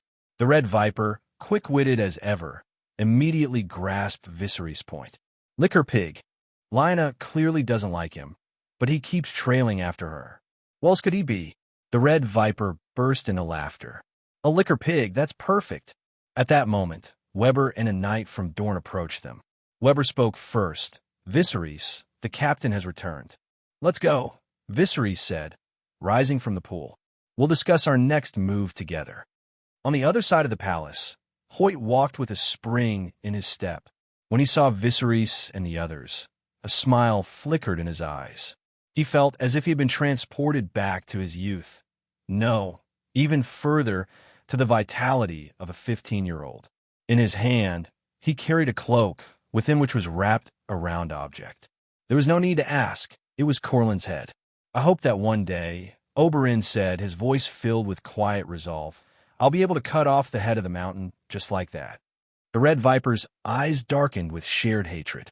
The death of Elia had festered in him for 12 long years. He had dreamed of this moment. You can also have Tywin's head, but I get Robert's, Viserys said, his tone sharp but teasing. The Red Viper smiled grimly and replied, That's right. Tywin's head is mine, and Robert's is yours. When Viserys saw Hoyt approaching, he walked up to him with a smile and said, Congratulations, Commander, on slaying your enemy. The mercenaries behind him echoed in unison. Congratulations, Commander, on slaying your enemy. Hoyt's weathered face, lined with deep furrows, bloomed into a wide grin, and even the bags under his eyes seemed to shrink with the joy of victory. Let's go. We're heading to the Hall of the Sea and Land, Hoyt declared. Long live the prince. Viserys shouted, raising his arms high. Long live the prince, the mercenaries chanted back. Long live the prince. Long live the prince. For the first time in hundreds of years, Pentos had a prince with real power. His name was Hoyt Stewart. After his coronation, Hoyt quickly announced several decrees. The first was the abolition of the tradition of the prince's sacrifice, a barbaric practice that had long been despised by the noble families and had been the ruin of Hoyt's own family. This so-called legal death threat against any disobedient prince was finally put to an end. Next, Hoyt decreed the execution of all members of House Barrett and their vassal families, the confiscation of their property, and the cancellation of their debts. This single act won him widespread support. House Barrett and its vassals held at least 70% of the debts in Pentos, making them creditors not only to commoners, but also to some of the weaker noble houses. With their debts erased, most of the city's inhabitants stood to benefit greatly from Hoyt's actions. After all, few would mourn the death of their creditors. Hoyt then turned to the matter of power sharing with the other noble houses of Pentos. These families would be essential in governing the city moving forward. How to distribute power and establish a fair system would require careful consideration. After decades of fighting, Hoyt had few concrete ideas on how to proceed, so he sought advice from Viserys. "I want you to be the next Prince of Pentos," Hoyt said to Viserys, his tone serious and resolute. "You're not joking, are you?" Viserys asked, his surprise evident. Hoyt responded with a sly smile, explaining his reasoning. "I'm already 58 years old, and let's be honest, my best days are behind me. It's uncertain if I can even have a child at this age. And even if I did, I have no solid foundation to ensure they would reach adulthood in a few years." There was a touch of melancholy in the old captain's voice. His implication was clear. He would take on the role of prince for now, but when the time came, he would pass it on to Viserys, who would then pass it on to his own heir. This meant that, from this point forward, the Prince of Pentos would no longer be chosen from among the 40 noble families, but from the bloodlines of just 2 people. Hoyt also revealed the practical reason behind his decision. If you fail to restore your kingdom, ruling Pentos would be more than enough. And if you succeed, you won't be able to stay here forever. Pentos would benefit from having a solid alliance. "When did you become so straightforward?" Viserys chuckled. Hoyt grinned, but didn't reply directly. Instead, he added, "By the way, I'll only recognize your bloodline in Danes. I won't acknowledge the child of just any woman." Viserys smiled, agreeing to Hoyt's proposal and conditions. The old captain was indeed a veteran, and his considerations were thorough. His stipulations were partly out of affection for Dany and partly to ensure Viserys remained firmly bound to Pentos. Viserys had gone from being a king without land or subjects to wielding significant influence over 3 free cities, Pentos, Tyrosh, and Lys. What he lacked now was a unifying cause to bring these cities together.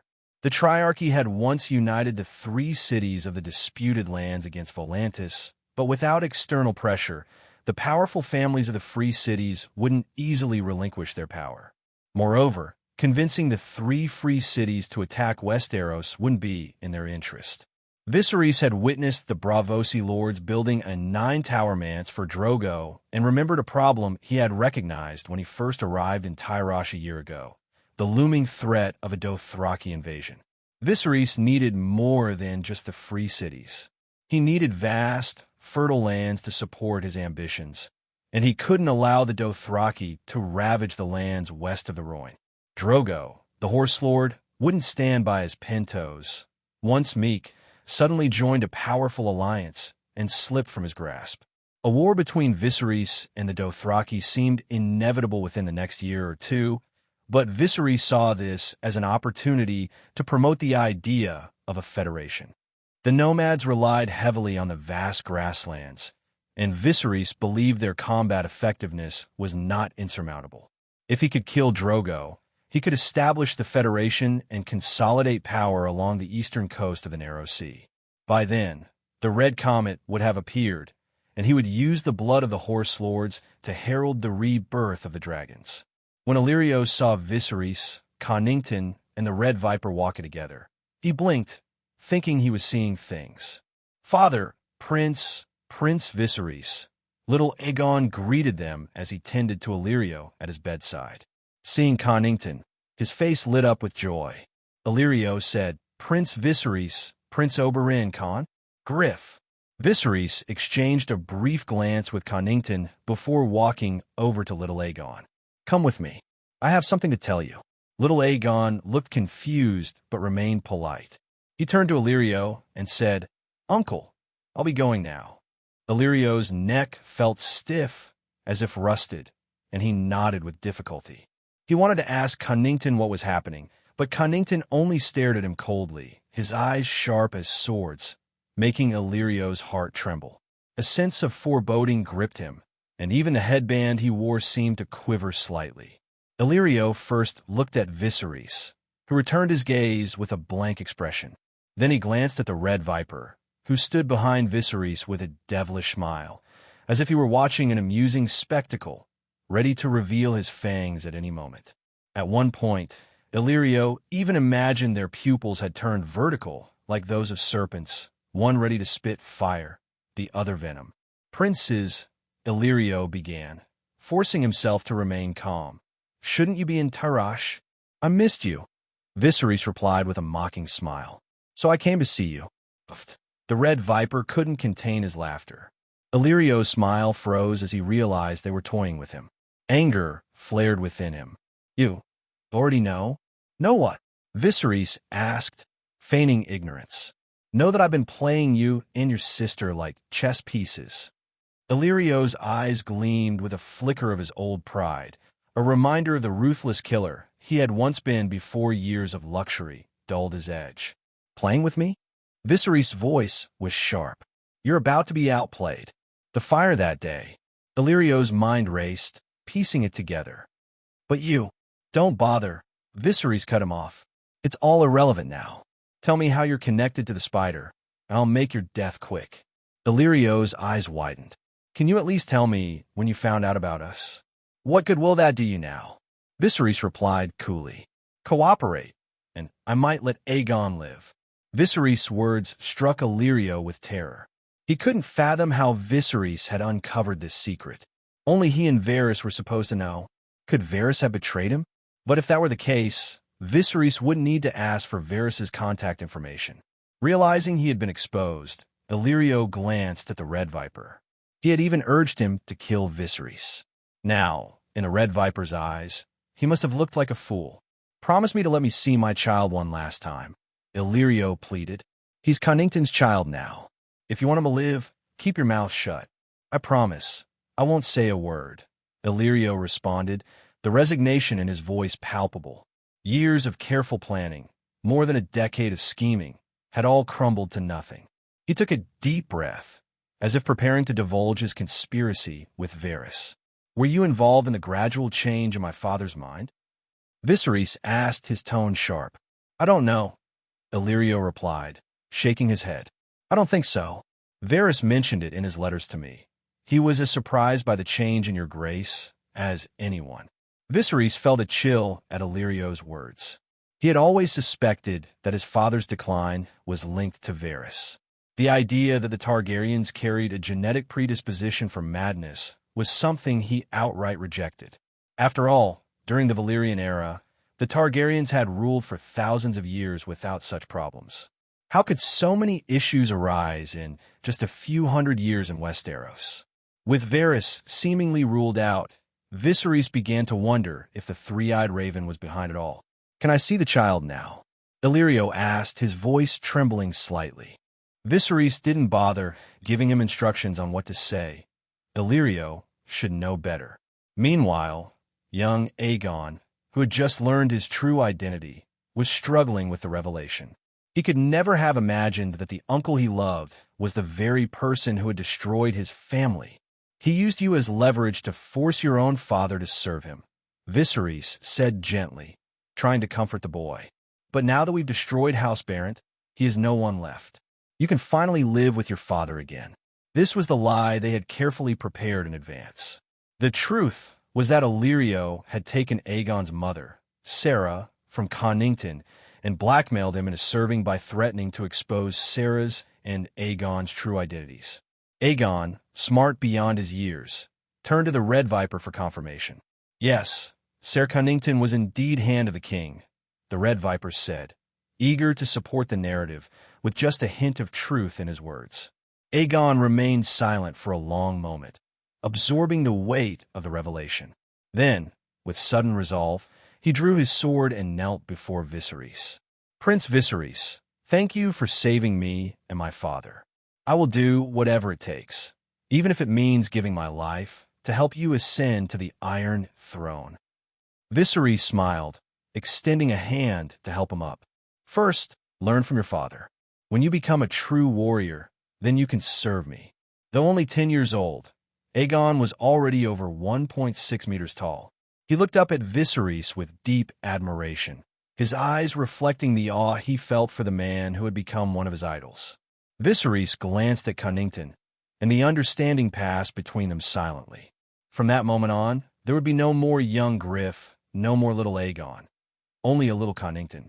With the matter of little Connington settled, Viserys turned his attention to Illyrio, who confirmed what Viserys had long suspected. He and Varys had indeed intercepted the Targaryen wealth at the Iron Bank, a staggering 700,000 gold dragons. No mere killer could have amassed such a fortune in just over a decade. The revelation of this vast wealth only fueled Viserys' anger. He remembered the miserable life he and Dany had led, scraping by in exile. But then his eyes drifted to the 3 dragon eggs, their presence slowly calming his fury. 3 dragon eggs. The dragon eggs from the Shadowlands were far more potent than Viserys had anticipated. Their shells, crafted from glass and enamel, resembled large gemstones at first glance, with colors that matched the descriptions from the original stories. The black egg, which would eventually hatch Drogon, looked like obsidian, with a scaly pattern and dark red swirls. It was cold to the touch and heavy in weight. The second egg was a deep green with bronze spots, while the third was milky white with silver and gold streaks. According to one theory, dragons originated from the Shadowlands, and these 3 eggs had also been obtained by Illyrio from that mysterious region. Perhaps the magic there was more concentrated. Whether that was true or not, Viserys would find out when he consulted with Sharera. The Red Viper, however, wasn't concerned with such details. He simply asked, "Viserys, can I have one?" Viserys paused for a moment before replying, "Of course, pick one." The Red Viper was taken aback by how readily Viserys agreed. He clearly remembered Viserys being intent on collecting dragon eggs. Why then was he so willing to give one away? Was it out of gratitude for Dorne's strength? Or perhaps to thank him personally? "I want this one," the Red Viper said, locking eyes with Viserys, as if worried the offer might be rescinded. Viserys met his gaze and asked, "Are you sure? Once you choose, there's no going back." "Of course," the Red Viper replied, though a bit puzzled. "You can have it," Viserys said, "but leave it with me for now. I'm working on my fire magic and need the egg's assistance." Hearing this, the Red Viper hesitated. After weighing the pros and cons, he reluctantly handed the dragon egg back to Viserys, who calmly placed it alongside the others in a brocade box. Viserys knew he couldn't outright refuse his request to share the dragon eggs, nor could he afford to hesitate. The Red Viper was clever and far from a gentleman. Once he sensed an advantage, he would likely push for more. It was better to shut down the conversation before it escalated. While Viserys desired the dragon eggs, his priority was mastering fire magic, something far more impressive to show off. So, Viserys concocted a plausible lie to placate him, without any guilt. Given their complex relationship and the scheming that defined it, complete honesty between them was out of the question. A limited amount of truth would suffice. After all, Viserys had saved Doran from the torture of constant gout attacks. In return, had gained a valuable secret about his daughter. The Red Viper, in turn, had no intention of being fully transparent with Viserys either. The two of them wandered through Illyrio's treasure room once more, taking in the array of exquisitely crafted garments made from luxurious materials. However, the style of the clothes was distinctly Dothraki, reminding them of the annual tributes that the merchants and magistrates of Pentos paid to the Horse Lord. It seemed that these well-dressed fools were due to make their offerings again. As Viserys scanned the room, something caught his eye in a corner, a pure gold collar. It was more of a shackle than a collar, and as he picked it up, a memory surfaced. In the original tale, when Daenerys was bathing, Illyrio's maid had mentioned that the Horse Lord even adorned his slaves with gold shackles. When the Mother of Dragons was married, she wore a gold collar, a cruel symbol of her fate. At that time, the Horse Lord likely viewed Dany, not yet the powerful Mother of Dragons, as nothing more than a high-class slave. As the Red Viper continued to browse, a sharp, grating sound suddenly filled the air. He turned to see its source and realized it was coming from Viserys. Just as he was about to approach, Conwyra entered the room. "Prince, Commander Hoyt wants to see you," Conwyra announced. "I know. Keep a close watch here. Don't let so much as a fly get in," Viserys replied, his voice simmering with barely contained anger. He regretted letting Illyrio die so easily. "Yes, my lord," Conwyra responded. As Viserys left, the Red Viper glanced back and noticed a large gold ball, roughly the size of a sandbag, casually tossed aside. Deep fingerprints were clearly visible in the metal. Viserys' actions left the Red Viper puzzled. Meanwhile, at the newly cleared prince's palace, Hoyt faced his first diplomatic challenge since taking power. During past conflicts over territory between Pintos and Bravos, Pintos had suffered 4 losses and 1 draw. As a result, Bravos had imposed harsh terms, limiting Pintos to only the military forces necessary for maintaining law and order and defending the city, and restricting them to no more than 20 warships. This left Pintos' military strength severely crippled. Now, the Bravosi ambassador was insisting that this treaty be honored even after the change in leadership. Neither Hoyt nor Viserys could accept such conditions. Viserys, in particular, found it unacceptable.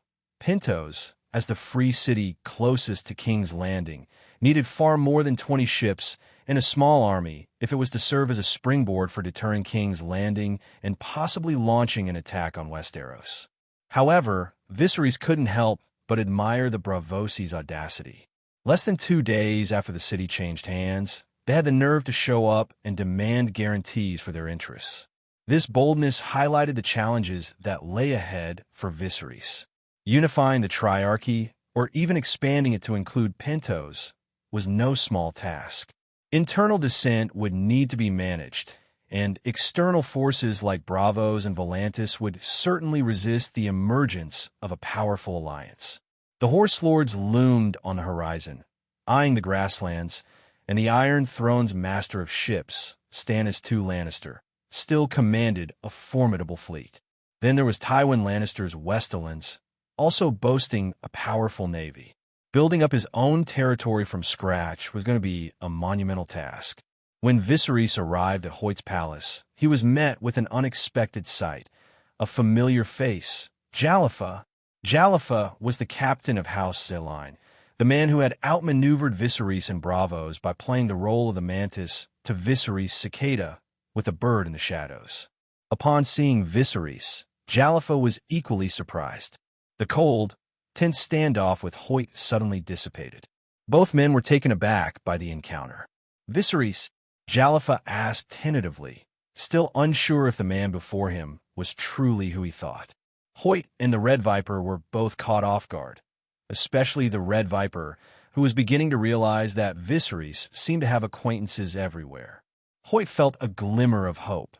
If Viserys and Jalifa were on good terms, perhaps the Bravosi would be willing to ease their demands.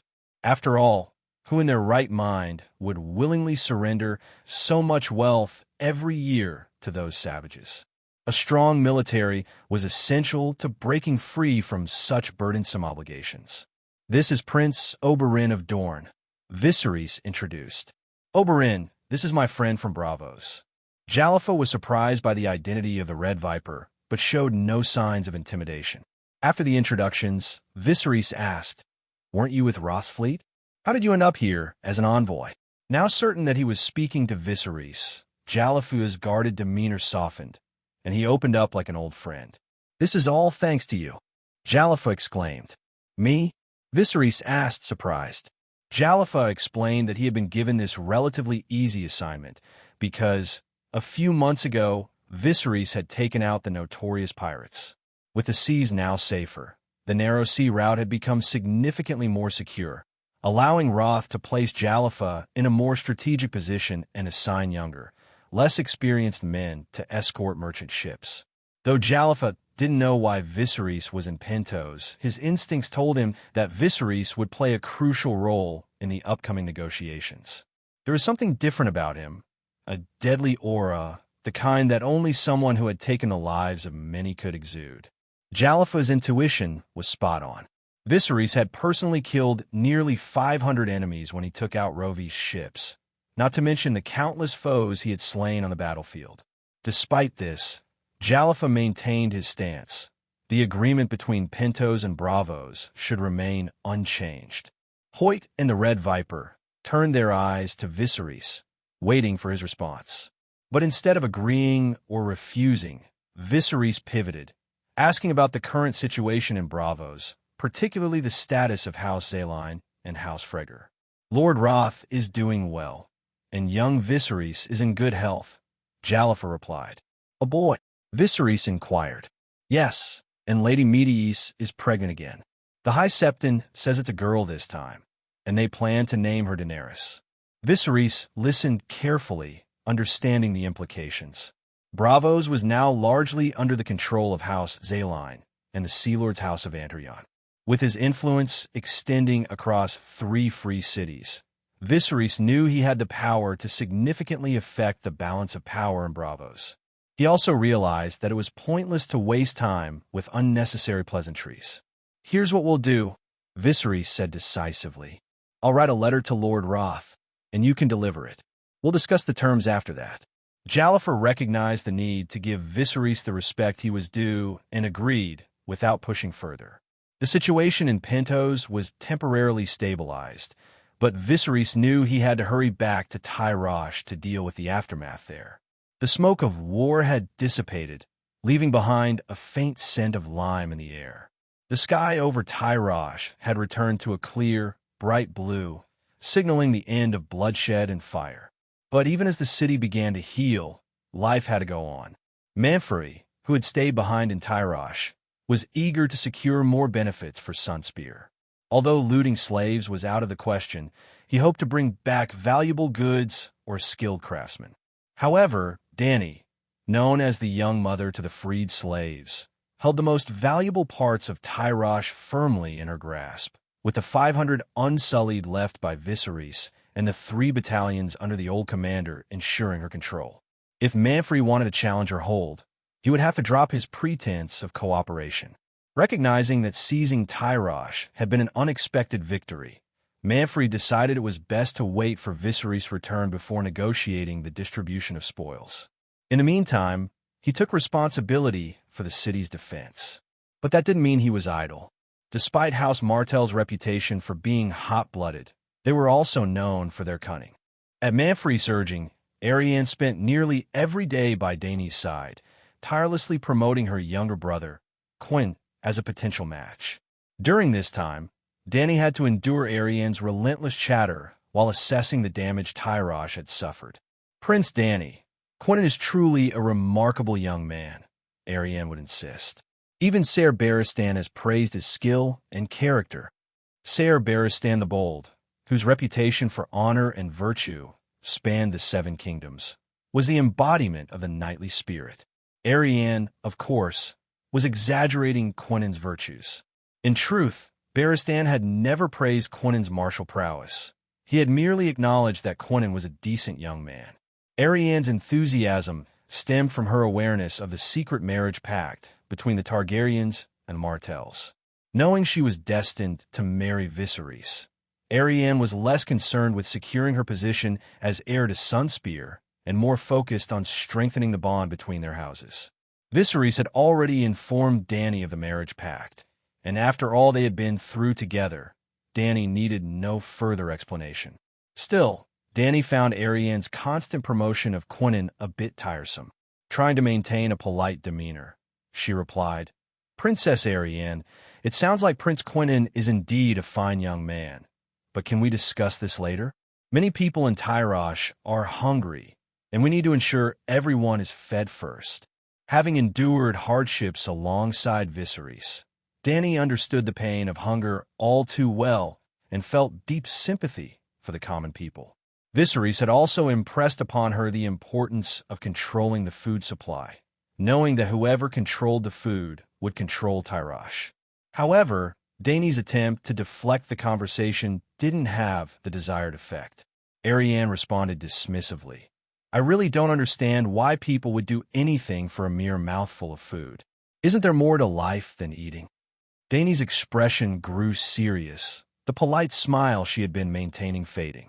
Princess Arianne, not everyone in this world is born a princess. For most people, survival comes first. Maris and Kyla, who had shared similar hardships with Dany, felt their already low opinion of the Dornish princess drop further. Arianne, sensing the shift in the room's mood, merely shrugged. She had never known hunger and was indifferent to Dany's words. But having grown up in the aristocracy, she was keenly aware of others' emotions and could tell that Dany wasn't enthusiastic about the proposed marriage alliance. Still, Arianne didn't care.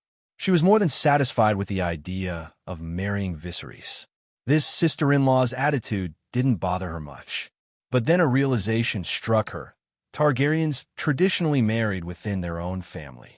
Could Dany harbor ambitions to marry Viserys herself? The thought of her sister-in-law becoming a rival suddenly sparked a sense of urgency in Arianne. Pressing on, she said, "Princess, you must realize that without the fleet from Sunspear, the attack on Tyrosh wouldn't have been so successful. If Viserys is to reclaim the Iron Throne, he needs a strong enough ally." Dany stopped what she was doing and turned to face Arianne, the tension between them thickening the air. "And alliances come at a price," Arianne added pointedly. Dany, though clever, wasn't one for deep political maneuvering, and she had already reached the limit of her patience with Arianne. She decided not to engage in a debate over who played the most crucial role in the capture of Tyrosh. Instead, she changed the subject entirely. "All right, I understand. If my brother ever needs a paramour, I'll make sure you're first in line." With that, Dany turned and left, taking Maris and Kyla with her, leaving Arianne behind, shaking with anger. Arianne wanted to retort, but couldn't find the words. Dany had subtly asserted the Targaryen superiority over House Martell. While the two Targaryens might still be relatively weak, it was clear that once Tyrosh was fully under their control, their power would surge. The alliance between Targaryen and Martell had grown beyond a simple marriage contract.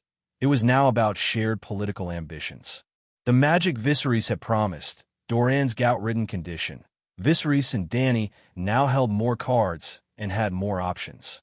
House Martell would be overreaching to expect more than one marital alliance.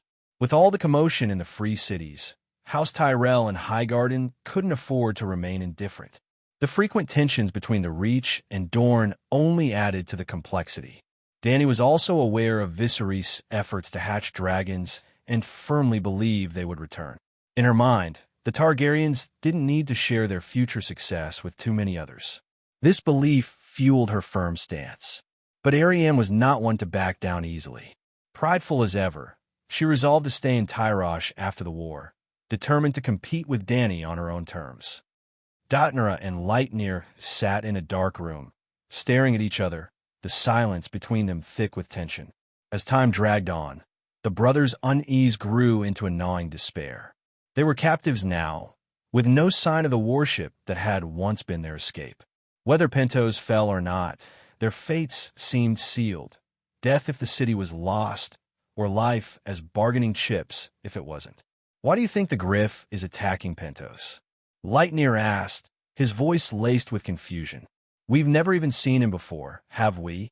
Dotnara, growing impatient, replied, "How should I know? Maybe he's using an alias. The old man has plenty of enemies."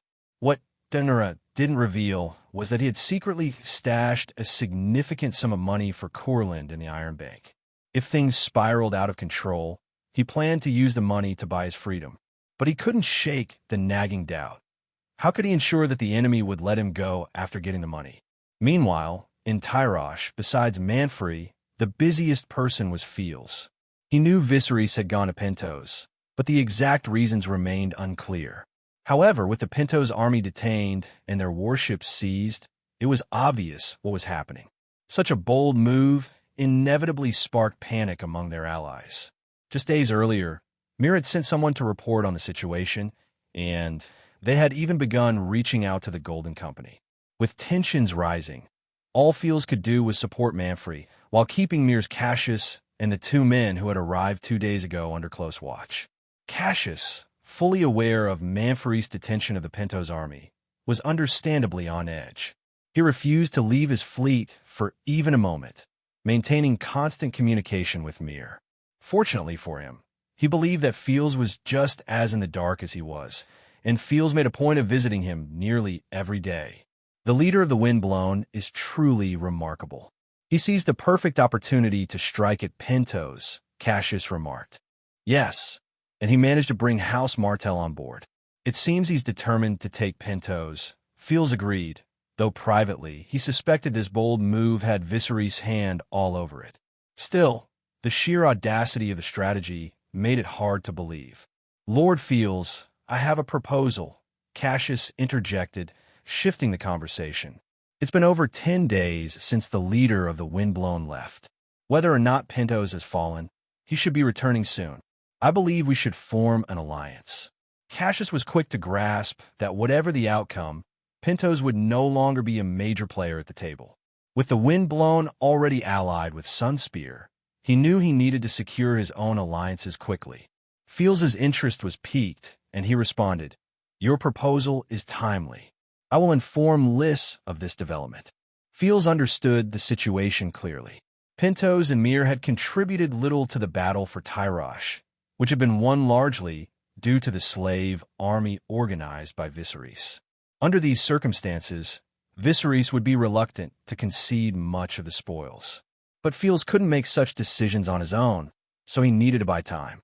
Cassius, sensing the necessity of forming an alliance, suggested, Why don't we arrange a meeting with Prince Traegar tonight?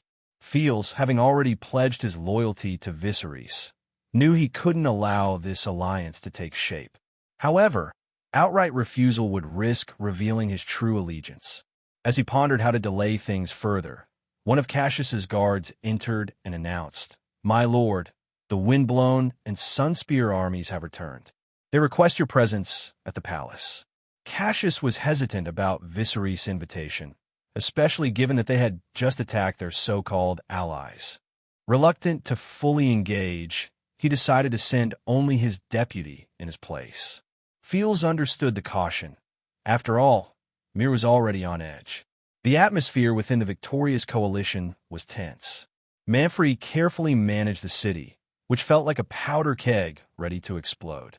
With nearly 30,000 troops, 20,000 prisoners, and over 30,000 slaves who had just witnessed bloodshed, it was as if he was sitting on a pile of highly explosive gunpowder that could ignite with the slightest spark. The only thing keeping the situation under control was the 10,000 troops at his disposal, which he used to coordinate and suppress potential unrest as much as possible. Fortunately, Viserys and Dany's popularity among the slaves provided a reliable ally in this delicate situation. The armies of Myr and Pentos were confined to the harbor and their camp, keeping tensions from boiling over. The Lyseni were no less ambitious. Having taken an island, they were eager to seize the main island of Tyrosh as well. Manfrey felt like a juggler trying to keep 6 or 7 plates spinning at once, and he hadn't slept well in over 2 weeks. But no matter how exhausting the task, he knew he had to shoulder it. Doran's health had improved, allowing him to take over day-to-day administration. If Manfrey didn't prove his worth now, he might never get another chance to wield power. Green Guts, with his distinct pink bald head, reported to him, Ser Manfrey, Prince Oberyn, and Prince Viserys have returned. Manfrey's anxiety was palpable as he asked, Did they succeed? Yes, Green Guts replied excitedly. They've successfully taken Pentos. That's good. Let's go see them, Manfrey said, finally allowing himself a sigh of relief. Meanwhile, the military port was filled with laughter and celebration. The surprise attack on Pentos had been a lucrative success, and the old commander generously rewarded his men. As Regis watched Viserys and the Red Viper descend from the warship, one thought filled his mind. 2 cities in just 20 days. Such an accomplishment was truly impressive. He felt that the 30 years of his life before meeting Viserys paled in comparison to the less than 2 years he had spent under his command. At this pace, the Iron Throne seemed almost within reach. Spiderweber and the Windblown shared the same sentiment. They had decided to follow Viserys to the end. Even if it meant dying on the way to the Iron Throne, they would still be remembered as part of a legend. Viserys, however, wasn't thinking that far ahead. He was deep in conversation with the Red Viper, discussing his plans for the Four Daughters Kingdom. You want to rebuild the Triarchy? Red Viper asked. The four daughters' kingdoms, to be precise, Viserys corrected. What's the difference? Aren't you still aiming for the Iron Throne? Red Viper's primary concern was the interests of Sunspear and Dorne.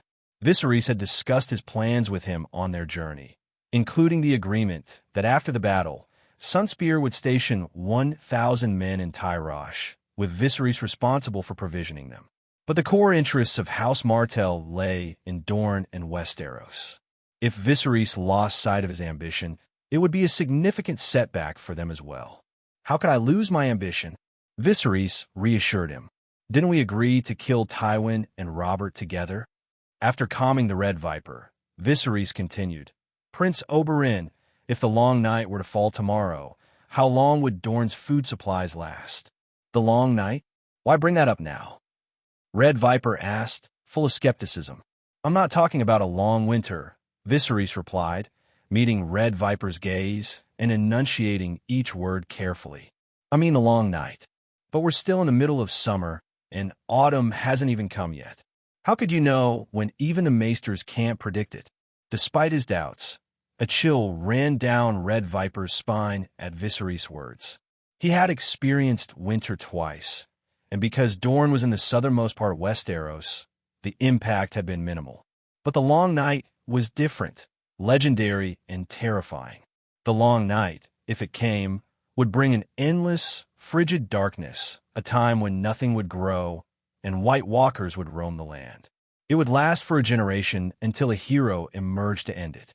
Though these stories were often dismissed as myths, coming from Viserys, who had already shown him many wonders, the Red Viper couldn't help but take the warning seriously. You may be skeptical about my prophecy, Viserys continued, but this year is 296 AC, and next year the Citadel will announce the arrival of autumn. Dorne must stockpile as much grain as possible. That is my advice. Red Viper nodded slowly. All right, I'll take your advice back to Prince Dorian. Then, realizing something, he asked, Is that why you want to establish a kingdom? To grow grain? No, Viserys replied, shaking his head. Now is not the time for us to reclaim the Iron Throne. It was still a year before the events of Song of Ice and Fire would begin. At this time, the alliance of the stag, wolves, falcons, and fish remained strong, with Jon Arryn alive and well at the helm. Ned Stark was still dutifully managing his responsibilities, even spending time with Catelyn every few days. Viserys, however, was looking beyond the present, preparing for the long night that he believed was coming. He wanted to use the year or so before the War of the Five Kings to build his strength as much as possible. Once Jon Arryn and Ned were dead, he planned to march into Westeros with his army, ensuring that the realm retained enough vitality to survive the impending darkness.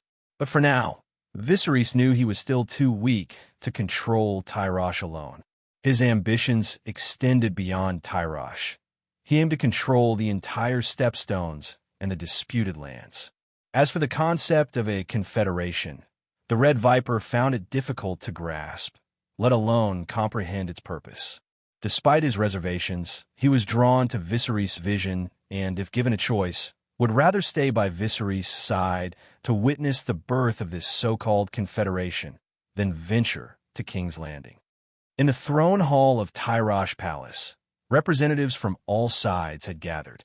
Hoyt, unable to leave Pentos, sent Denzo in his place. Denzo wasn't there to negotiate for more benefits. He had already gained plenty from the spoils of House Barrett. His presence was more of a formality, signaling to everyone that Pentos now had a new master. He also intended to bring the Pentos soldiers back with him. Traegar and Fields of Lys had arrived early.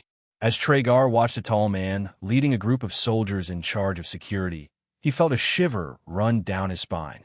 For some reason, Jorah Mormont seemed even more imposing than before. The despondency that had clung to him after abandoning Lyness had been replaced with a commanding presence, his tall stature and House Mormont's genetics making him tower nearly a head above most men. His long experience in battle had also given him a palpable aura of menace. Enemies meeting face to face rarely managed to hide their animosity, and Jorah was no exception. He glared coldly at Traegar, his expression a mix of contempt and suppressed fury. Though Yura longed to kill Tragar, he knew better than to jeopardize Viserys' plans. Tragar, sensing the tension and aware that he had wronged Yura in the past, decided to make the first move. Lord Mormont, it's been a long time. Tragar knew that while Yura might not yet be his equal, he was one of the first to pledge loyalty to Viserys. There was no telling how far Yura might rise in the future. It was better to mend old wounds before they festered. Yura stared at him icily, his every instinct urging him to strike, but he restrained himself. He wouldn't let personal grudges derail Viserys' carefully laid plans. Yura had come to a conclusion. Lynesse was a bitch not worth his regret.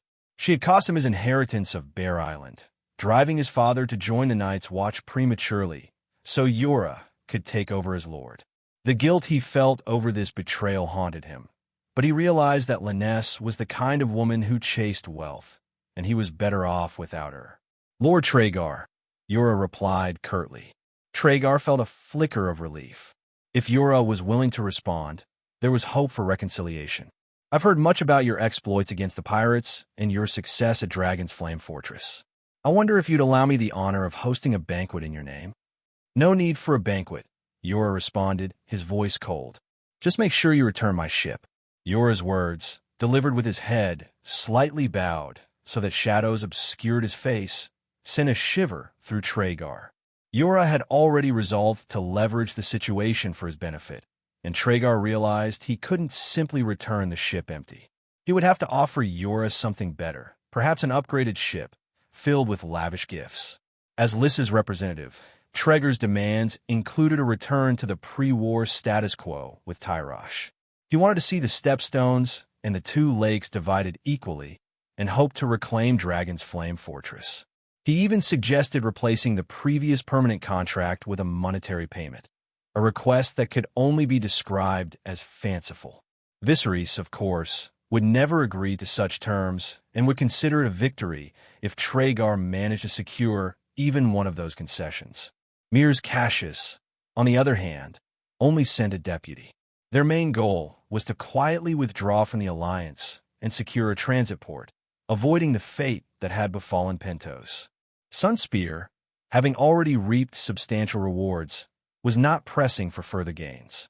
Meanwhile, Dany and Arianne had arrived early, but Viserys was conspicuously absent. The two women had completely severed their relationship, and despite entering the hall together, they sat apart. Arianne couldn't hide her displeasure as she watched the crowd gather around Dany, her expression dark and stormy. But when a voice from outside called a name, her mood brightened instantly. Prince Viserys is here, the herald announced. The Great Hall of Tyrosh had never seen such a mix of subtlety and power. The room was filled with dark-haired nobles, yet the presence of those gathered could only be described as formidable, local giants who wielded considerable influence. Prince Viserys is here. The courtier's announcement at the entrance signaled the arrival of Viserys, flanked by Connington and Regis, as they entered the hall. Viserys had donned a black robe adorned with a large red, three-headed dragon emblem emblazoned across his back. He favored this dragon robe, finding it both solemn and commanding, a garment fit for someone intent on dominating the world. Standing nearly 1.9 meters tall in his boots, Viserys wore the robe with ease, his presence commanding the room's attention the moment he appeared. To the Red Viper, Viserys bore some resemblance to Rhaegar, but with a key difference. Where Rhaegar had a noble air, Viserys exuded a raw, domineering energy. It was the mark of a true conqueror, the aura of a king in the making. Denzo, observing Viserys, saw a level of self-confidence that reminded him of Commander Hoyt, a sense of ownership over the space, like a lion king patrolling his domain. Tragar and Fields also noticed the change in Viserys, recognizing a newfound authority in him. Arianne and Dany were captivated, their gazes fixed on Viserys. Arianne, in particular, found herself increasingly pleased with her fiancé. Viserys strode confidently to the throne, taking his seat with the ease of a man born to rule. As Tyrosh's Archon-to-be, his authority was undisputed. No one dared to speak until he did. He surveyed the room, then raised the goblet before him and declared, "To our victory, everyone!" "To victory!" the crowd echoed, with Fields's voice ringing out louder than most. The revival of his house was within reach, and his excitement was palpable, drawing the attention of Tragar. But Fields no longer had anything to hide. With the wind-blown support, he was poised to become a dominant force in Lys. Even if others learned of his alliance with Viserys, there was little they could do. In fact, many might follow suit and seek to curry favor with Fields. Viserys surveyed the room, already aware of what Lys and Myr desired. Lys wanted to return to their pre-war sphere of influence, while Myr sought to station troops on the stepstones, though their minimum demand was a port. Both knew that Viserys wouldn't immediately concede to their demands, and this moment was about extracting as much as possible from the situation. As you all know, Tyrosh, Lys, and Myr once united to form the Triarchy, using the disputed lands as their foundation. This alliance lasted for 100 years. His words left the room puzzled. What was this young ruler thinking? Was he actually proposing to rebuild the Triarchy? That idea seemed naive, and even if he intended to revive it, how would power be distributed? Who would lead? None of the three cities seemed capable of taking charge. The original Triarchy had collapsed because the Tyroshi had become notorious for their bribery, which eventually led to its downfall. The idea of a unified kingdom had been abandoned long ago. Few were optimistic about Viserys' proposal, but his next suggestion caused even more skepticism. "I propose that we build a quadarchy on the foundation of the old Triarchy," he said. "Prince Viserys," Tragar interjected, his tone measured, "you're making some very progressive suggestions, but I think you may be moving a bit too quickly." "Please continue," Tragar added, trying to mask his skepticism with diplomacy. "Your proposal has merit, but I believe we should first address the interests of the free cities to reduce any potential hidden dangers." Tragar understood that a young ruler like Viserys would be cautious about directly opposing a seasoned elder like himself, especially one who had risen so quickly without suffering any major defeats. Tragar's strategy was to go along with Viserys' ideas for now, subtly steering the conversation toward a more practical focus, dividing the spoils first and addressing the concept of a kingdom later. If necessary, they could drag out discussions until the idea faded away. "Lord Tragar makes a valid point," Viserys continued smoothly. "In fact, my proposal aims to address these very concerns. First, I do not plan to establish a throne above the four free cities. Instead, I wish to create a confederation." "A confederation?" Tragar and the others mulled over this unfamiliar term. Denzo, the Red Viper, and Pinson, Cassius's son, tried to grasp the concept as Viserys elaborated. "A confederation means that each free city would retain its autonomy in matters of military, justice, and administration. The confederation would only intervene as an arbitrator in disputes between the cities. Additionally, the confederation would provide mutual military assistance. The three free cities in the disputed lands have long been threatened by Volantis, while Pentos has faced constant danger from Bravos and the Dothraki. Military support is essential. Think of the Confederation as a long-term alliance."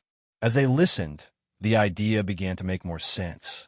Many in the room found themselves more willing to consider joining such an arrangement. The Red Viper, however, was quick to realize something deeper. If Viserys' confederation truly took shape, it would not only unify the cities against external threats like Volantis and Bravos, but also create a mutual defense pact. In facing the Iron Throne, wouldn't the other free cities then be obligated to support Viserys as well? The Red Viper smiled, realizing that Viserys' ambitions were far greater than he had anticipated. But would the others agree? Sure enough, someone soon pointed out a potential flaw. The deputy sent by Cassius spoke up. "Prince Viserys, if the Iron Throne invades, would the Confederation be obliged to defend together?" The Red Viper glanced at the young man who had spoken and then back at Viserys, thinking that Viserys might have overplayed his hand this time. The deputy's question also served as a reminder to the others. The Iron Throne's power was unmatched by any of the scattered free cities. Even if all the free cities combined could rival the Iron Throne, what would they gain from such an alliance? If unity were so simple, it would have happened long ago. Without a strong leader, why would the other free cities agree to such a pact? Viserys, undeterred, addressed the room. Ladies and gentlemen, I assure you that I have no intention of taking advantage of your cities or imposing my will upon you. I never believed that a single meeting could unite the 4 free cities. I assure you that the Iron Throne would not be part of a common defense treaty under the Confederation. I encourage you to take my proposal back to your respective cities for further discussion. We can revisit this idea and continue our negotiations after some time. Viserys' calm and measured response gave the room pause. He wasn't pressing for immediate agreement, but rather inviting careful consideration and further dialogue. It was a strategic move, allowing the idea to take root without forcing anyone's hand. The formation of the Confederation was already halfway complete. Tyrosh was firmly under Viserys' control, and Pentos was no longer an obstacle. The only remaining challenges were Myr and Lys. After all, they held the fruits of victory, and at worst, Viserys could afford to wait them out. Given the substantial investments they had already made and the minimal risk the Confederation posed to their interests, it wouldn't be long before they came around. Viserys knew that the hardest part was getting started. Once the Confederation was established, he could gradually transform it into a federation, or even an empire. After a delayed celebration, the armies of Myr and Lys began to withdraw one by one. Denzo returned to Pentos, taking the detained soldiers with him. As for the gold dragons and weapons hidden by the Dotnara and Lightnir brothers, they revealed everything under Maris's torture. The spoils would be split between Viserys and Hoyt. Denzo also took the brothers back with him, leaving Viserys unconcerned about how Hoyt would deal with them. With Tyrosh suddenly relieved of the burden of nearly 20,000 soldiers, the city began to relax. Finally, Dany had a chance to tell Viserys about everything that had happened in his absence, especially the tension between her and Arianne. She still insists I should marry her brother, so I told her off, Dany said angrily, leaning against Viserys' chest. Viserys gently played with her pigtails, thinking for a moment before replying, Dorne is indeed powerful, and we need them as allies. Dany, still nestled in his arms, suddenly widened her eyes and asked cautiously, Did I say something wrong? No, Viserys reassured her. I was just thinking that we might need to reconsider our marriage contract with House Martell. As soon as the words left his mouth, Dany sat up abruptly, her eyes filled with a sense of injustice. Brother, you're going to... Her voice choked as if a lump had formed in her throat, stifling the words she wanted to say. To Dany, the Targaryens were just the 2 of them now, and the idea of a new marriage contract could only mean one thing: marrying her off. No, Viserys quickly assured her. I was thinking we could postpone any marriage and instead forge an alliance through our children. Our children. Dany's initial feelings of shock and hurt turned into a deep blush. At 12, she was no longer entirely naive, thanks to her time spent with Maris, who filled her head with all sorts of nonsense. She knew more than she let on, though she hadn't expected to be thinking about it so soon. But brother, I haven't. Maris said I can't. Dany's voice grew softer with each word, her hands clasped together nervously. Her head was bowed, her cheeks flushed a deep pink that spread down to her neck, making her look endearingly innocent. Her small feet curled together anxiously, and her toes, like 10 shiny grapes, dug into the floor. Viserys couldn't help but chuckle. Of course you can't, you little brat. He found her bashfulness amusing. I'm going to talk to Oberyn about this tomorrow, so you don't need to worry. Oh, Dany sighed in relief, though she couldn't help but feel a slight emptiness inside. They chatted for a while longer before Viserys stood up to leave. Just as he was about to go, Dany grasped his hand and whispered, Brother, when can we? What?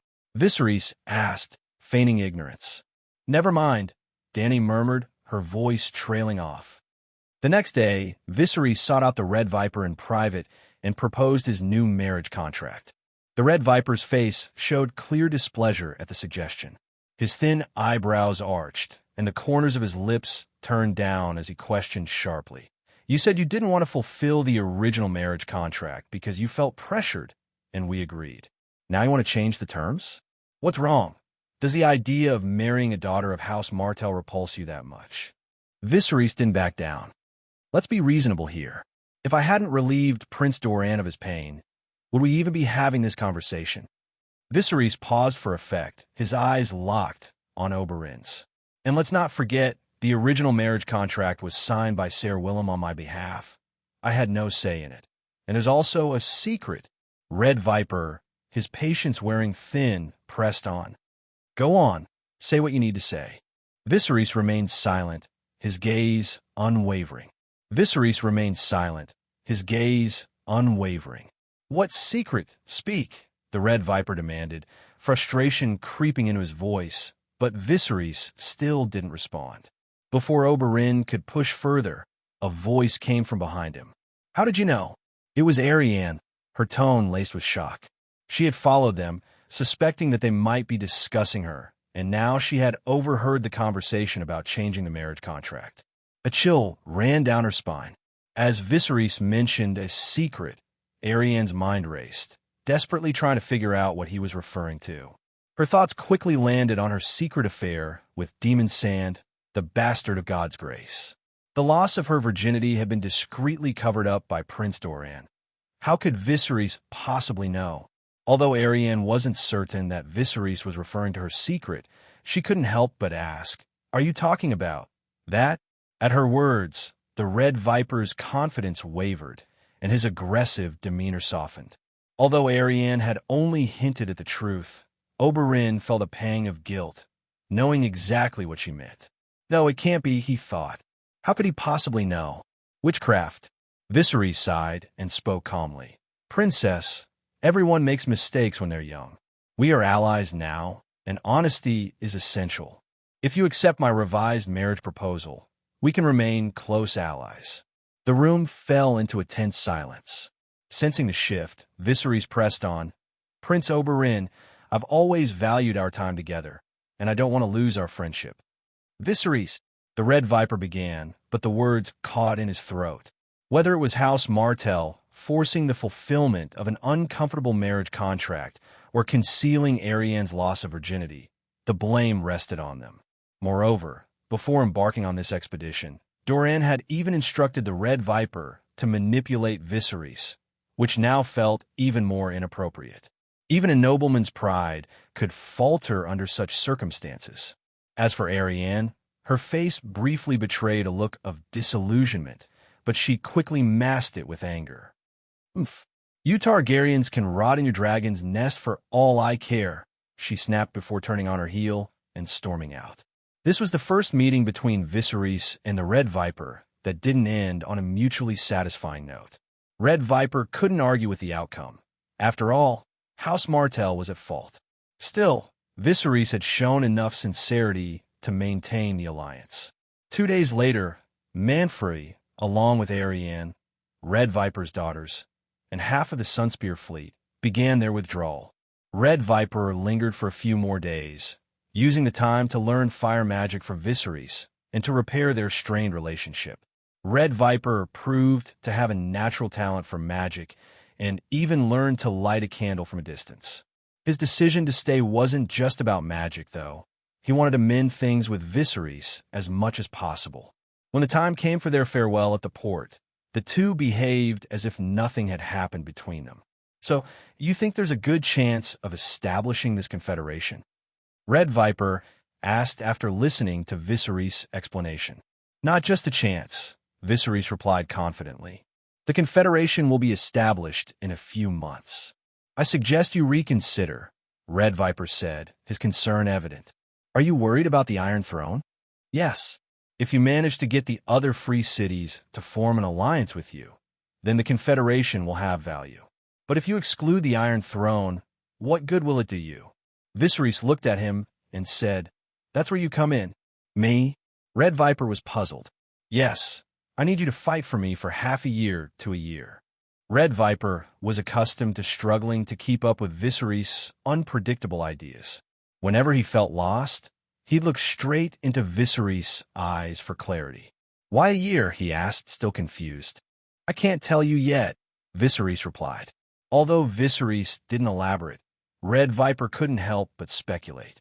He imagined that Viserys was planning something significant, either building a strong enough army within a year or developing some powerful magic that could bring Robert Baratheon's downfall.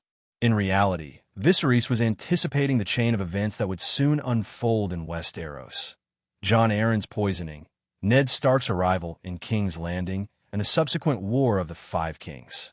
That would be the perfect moment for Viserys to make his move. If he were to reveal these plans to Red Viper now, it would be too difficult to explain. "All right, I understand," Red Viper said. "But how will we stay in contact?" "Don't worry about that," Viserys reassured him.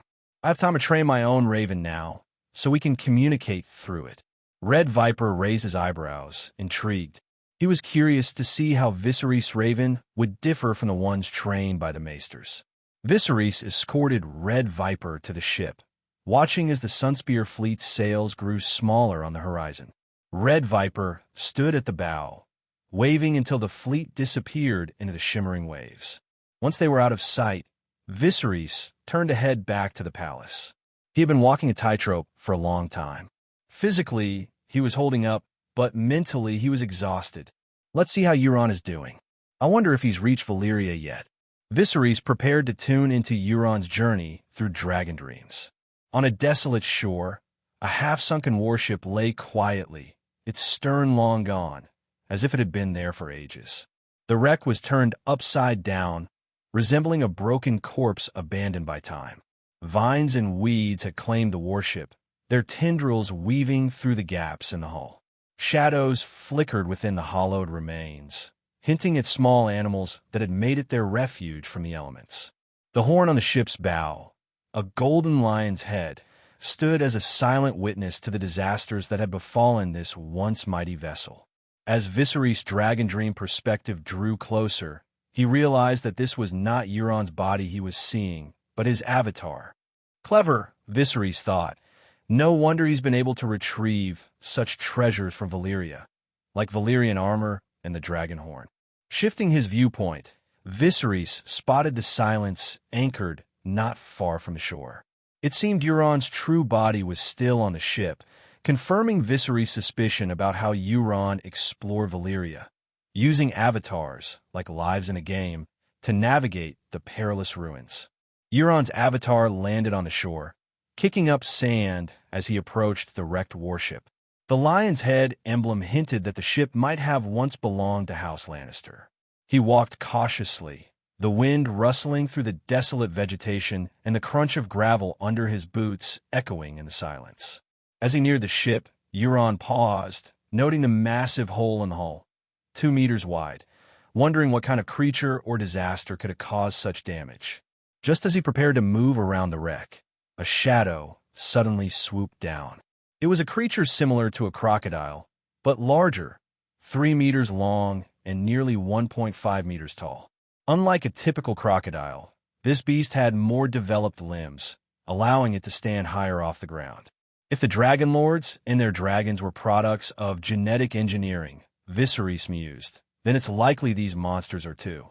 The end of the world approaches, and the lab experiments escape. Makes sense.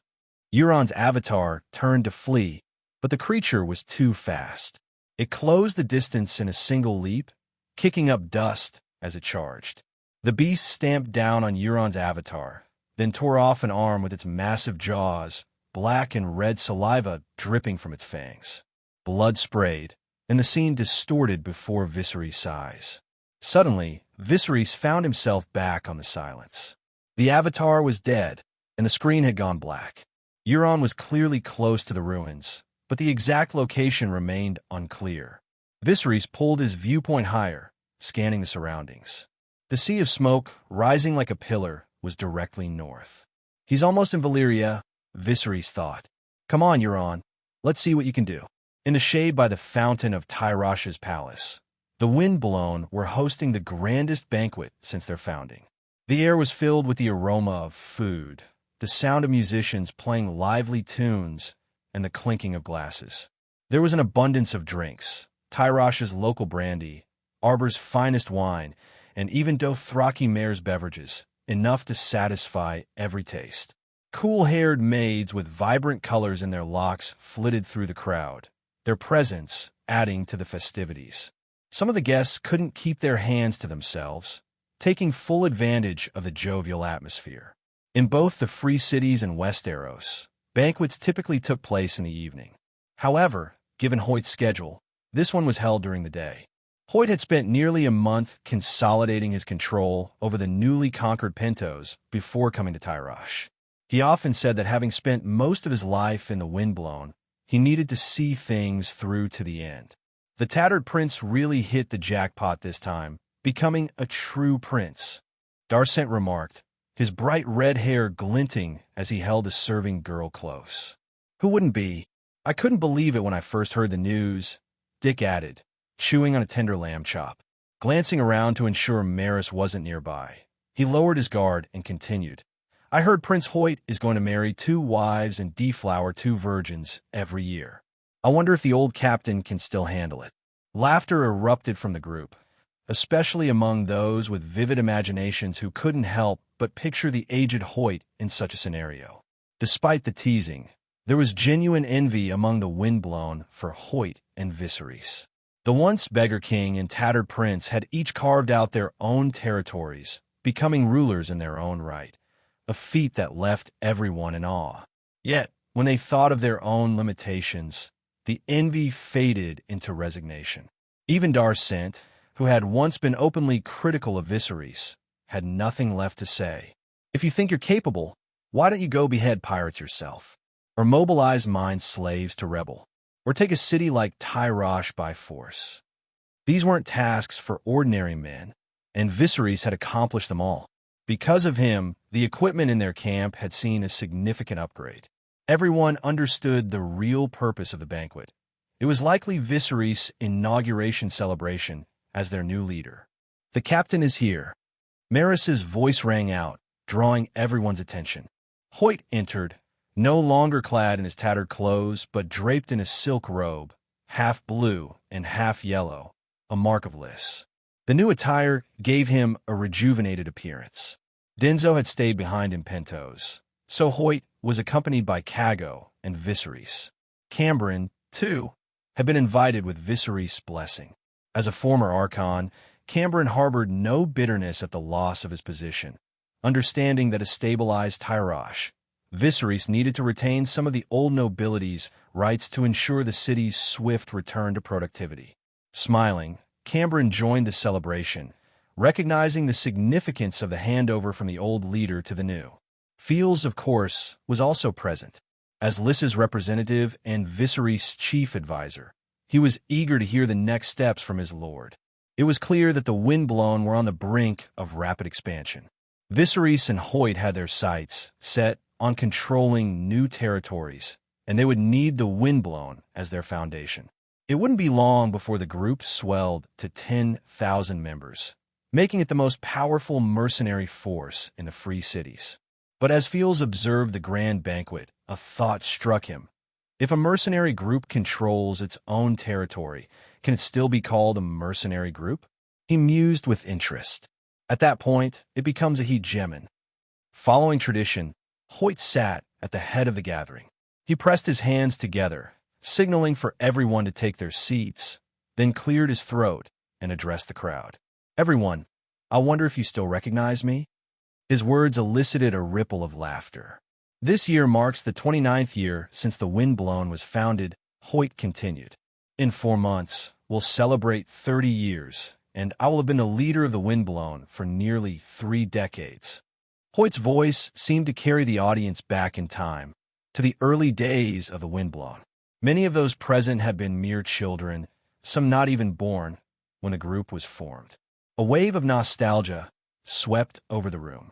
I've often wondered if I should remain leader for another 4 months to make it a full 30 years, Hoyt said with a hint of melancholy. But I think it's time to pass the torch. While I may be old, the windblown is still young and can't afford to be delayed. Hoyt then turned his gaze to Viserys, and everyone followed suit. The attention of the room shifted to Viserys. Dany, Yura, Regis, Spiderweber, Cago, Geralt, Dick, Maris. All eyes were on him. Suddenly, Viserys was the focus of the entire gathering. He stood and walked over to Hoyt. Hoyt smiled at him, then continued. This is the young man who brought back hundreds of suits of armor from Volantis. When I asked him what he planned to do with them, he told me, plain as day, that he wanted to lead the windblown. The crowd was taken aback by Viserys' audacity. They hadn't expected him to be so direct, and they were curious to know how Hoyt had reacted at the time. The Red Viper grinned, remembering Viserys' straightforwardness from their time in Sunspear. Arianne and Dany exchanged glances, then turned their attention back to the scene unfolding before them. Everyone knows that Viserys and Dany lost their loved ones to murderers. They've been consumed by a desire for revenge and the restoration of the Seven Kingdoms. Just like me, Hoyt said, his voice steady but full of emotion. Viserys told me he would help me take Pentos, and he did. I have no doubt that one day he will take back the Iron Throne. Hoyt paused, letting his words sink in before continuing. Do you want your own castle? Your own territory? Do you want to become a Sayer? Then follow him. He will give you the answers you seek. Hoyt, with the weight of 30 years of loyalty and leadership behind him, offered Viserys the most powerful endorsement imaginable. If Viserys had made these promises alone, they might not have carried the same weight. But coming from Hoyt, these words felt undeniably real. Viserys Targaryen. Regis stood up and shouted, his voice cutting through the air. Viserys Targaryen. Yura, Weber, Cago, and Dick echoed, rising to their feet with fervor. Viserys Targaryen. Even Dany, overjoyed for her brother, joined in. She and Viserys had left Bravos with a dream of commanding their own mercenary group, and now they had not just a group, but the entire city of Tyrosh under their influence. On this day, the Windblown turned a new page in its history. It welcomed its second captain, Viserys Targaryen. Most of those involved in the war got what they wanted. Hoyt finally exacted his revenge and became the de facto ruler of Pentos. Viserys solidified his influence across Pentos, Tyrosh, and Lys, ensuring the Tyroshi nobility was firmly under his control. Hoyt and Viserys now jointly ruled Pentos, while Viserys also extended his reach into Lys. In addition, Viserys struck a deal with the Red Viper, securing 20% of the toll from every ship passing through, essentially stealing a golden goose for Sunspear and amassing significant wealth from the campaign in Pentos. The stir they caused couldn't go unnoticed in King's Landing. The situation forced Jon Arryn to drag Robert out of bed and into an urgent council meeting. As the Master of Whisperers, Varys was the first to brief the group on the unfolding events. The man behind the uprising in Pentos is named Hoyt Stewart. He fled the city about 30 years ago to avoid being sacrificed as a puppet prince. The House Barrett of Pentos slaughtered his family, and he has been plotting his revenge ever since. Many of those present recognized the name, but were unfamiliar with his history. When Varys mentioned that Hoyt was the leader of the Windblown, it clicked for everyone. This dragon spawn, he's only 17, right? And he managed all this? Someone asked skeptically. Varys gave an innocent shrug, indicating that he was merely relaying the information he had gathered. Jon Arryn frowned. Continue. Yes, hand of the king. Varys took a measured breath and continued. The situation in Tyrosh is more complex.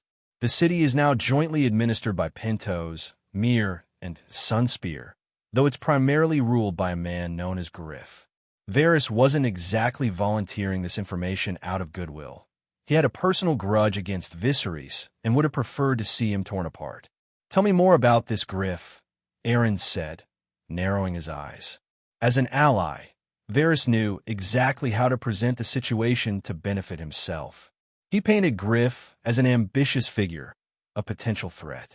The elderly Grand Maester Pycelle, still sharp and influential, nodded in agreement. So this Griff is another Ninepenny King's type.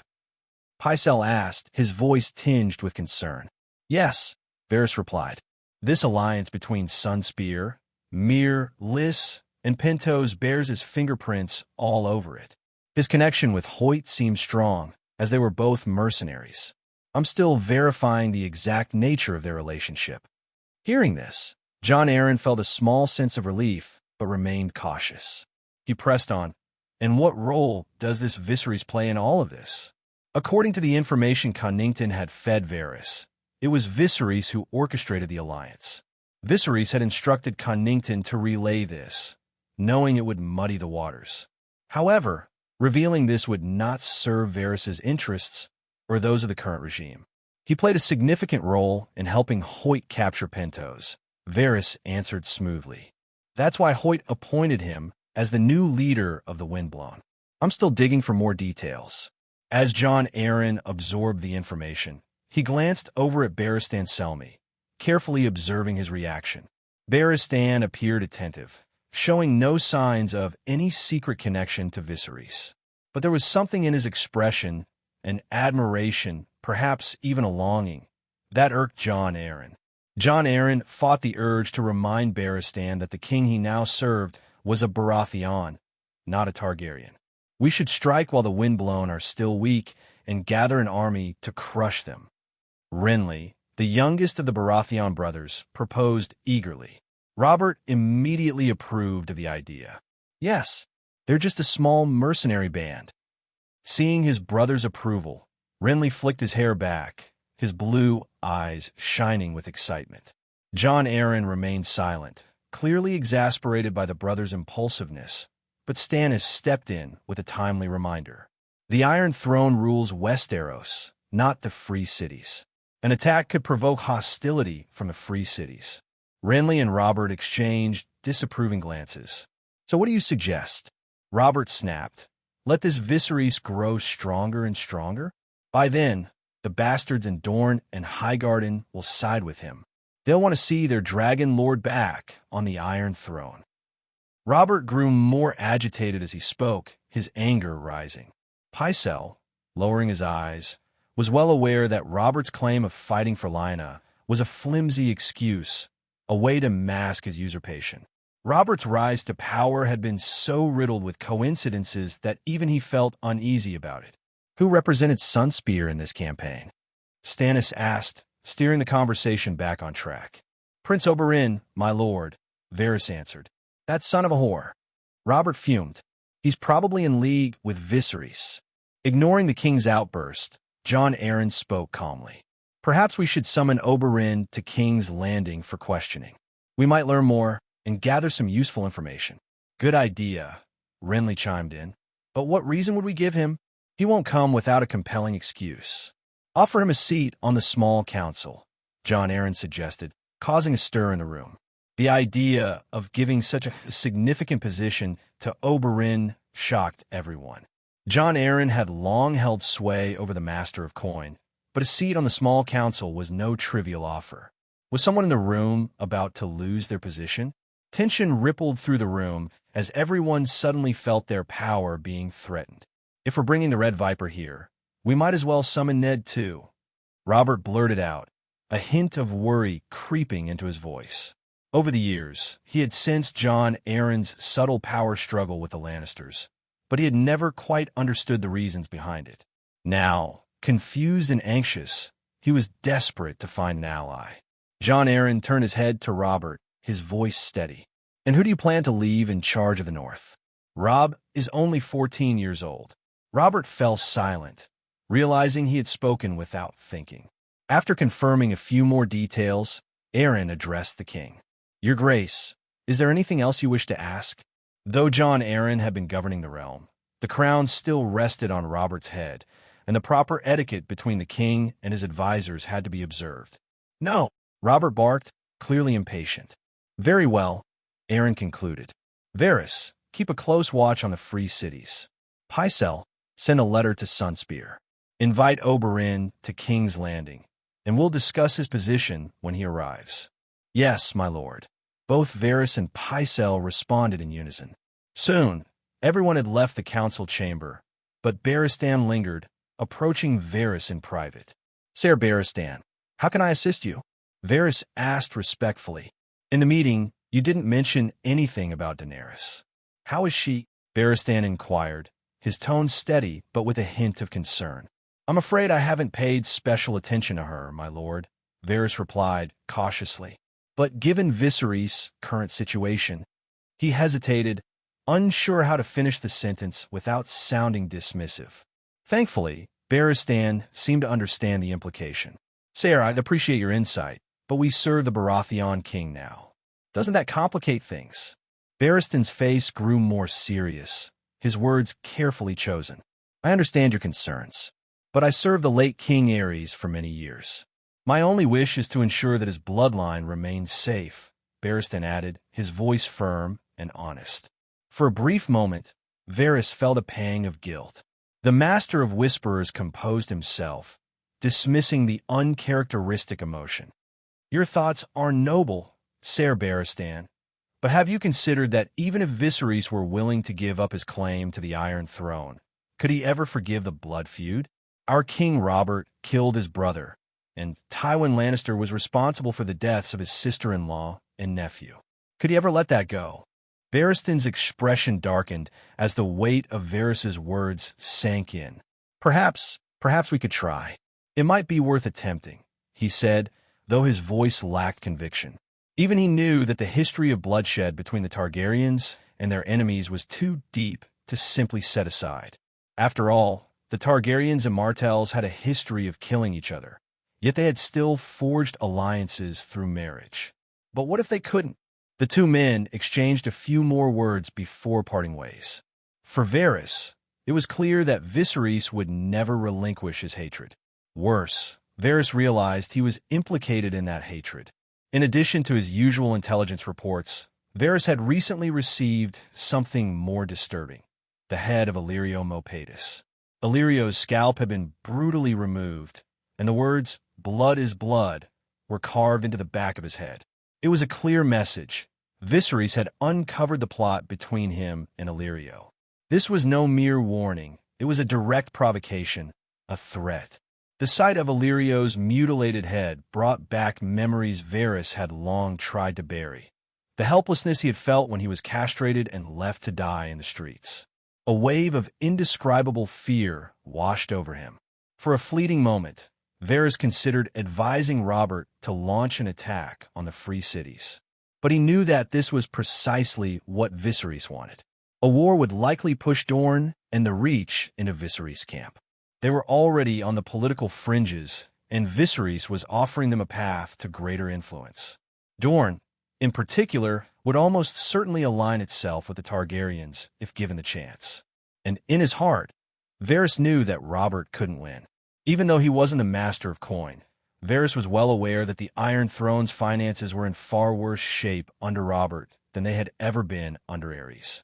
Robert's endless banquets, extravagant tournaments, and reckless spending had drained the treasury year after year, and in that moment, Varys couldn't help but silently curse the usurper. The good news was that Connington had sent word that young Aegon was still safe, and Viserys hadn't suspected a thing. Connington had only revealed his true identity to Viserys, which brought Varys a measure of relief. If Viserys had learned more, all of Connington's years of patience, lurking in the shadows, and meticulous planning would have been for nothing. This small council meeting reflected the sentiments of half of Westeros, the Vale, the Crownlands, and the Stormlands. However, the upheaval across the narrow sea sent even wider ripples through the realm, affecting regions like the Reach, particularly House Tyrell and Highgarden. During the conquest, Aegon the Conqueror's approach to the Riverlands and the Reach was to support one house while suppressing another. In the Riverlands, he elevated House Tully, while in the Reach, he supported House Tyrell, which had risen for being mere stewards to the ruling family after the fall of House Gardner. Though House Tyrell didn't face extinction like the Targaryens after Robert's rebellion, they still endured significant scrutiny and suppression. An example of this was Stannis Baratheon's marriage to Celis Florent, now a Baratheon, which symbolized royal favor toward House Florent, a rival to the Tyrells. Over nearly a decade, House Florent had grown in power, challenging the Tyrells' dominance in the Reach. To secure their position, Lord Mace Tyrell sent his youngest son, Loras, to serve as Renly Baratheon's squire, a gesture of loyalty to the Stormlands. The Tyrells even considered marrying their youngest daughter, Marjorie, to Renly to strengthen their alliance. As a result, the Tyrell family had rarely been together in recent years, often finding one of their members absent at meals. On this particular evening, those present were Queen of Thorns Olenna, Lord Mace, often mocked as the Fat Flower, his eldest son Willis, his second son Garland, and his daughter Marjorie. The five of them sat at the mahogany table and prayed. Father, mother, warrior, smith, maiden, crone, stranger, they recited in unison. As devout followers of the Seven, and especially as descendants of Garth Greenhand, prayer was essential before eating. Even the serving girls behind them bowed their heads in silent prayer. Of course, only one person kept her eyes open, Olenna, the Queen of Thorns, who always had her own way of doing things. She glanced first at her fat son, Mace, then at her eldest grandson, Willis. The memory of his fall during a tournament and the injury that crippled his leg still pained her. Olenna had been beside herself with grief when she received the news, unable to eat for days. Though she had publicly urged Willis to be strong, she had cried many times in private. Next, her gaze shifted to her other grandson, Garland. Of all Mace's children, Garland resembled him the most, especially in his youth. But unlike Mace, Garland had proven to be far more capable, a fact that filled Olenna with pride. She had a special fondness for Garland because of it. Finally, Olenna looked at Marjorie, the little rose of House Tyrell.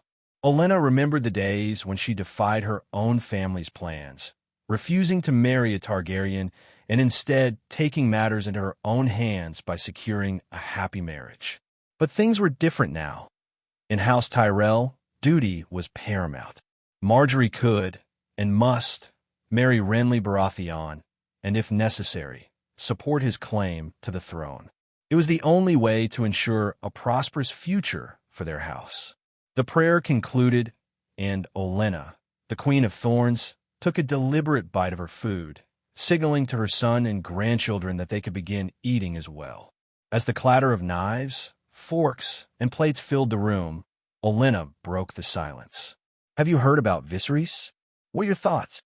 Her grandchildren paused, their meals momentarily forgotten, while Mace, the Lord Puff Fish, oblivious to the tension, continued to eat heartily. But Olenna no longer concerned herself with her son's lack of awareness. Her focus was on the future of House Tyrell. Hearing her grandmother's voice, Marjorie looked up, her large brown eyes darting around, but she remained silent. Garland, too, kept quiet, waiting for their eldest brother to speak first.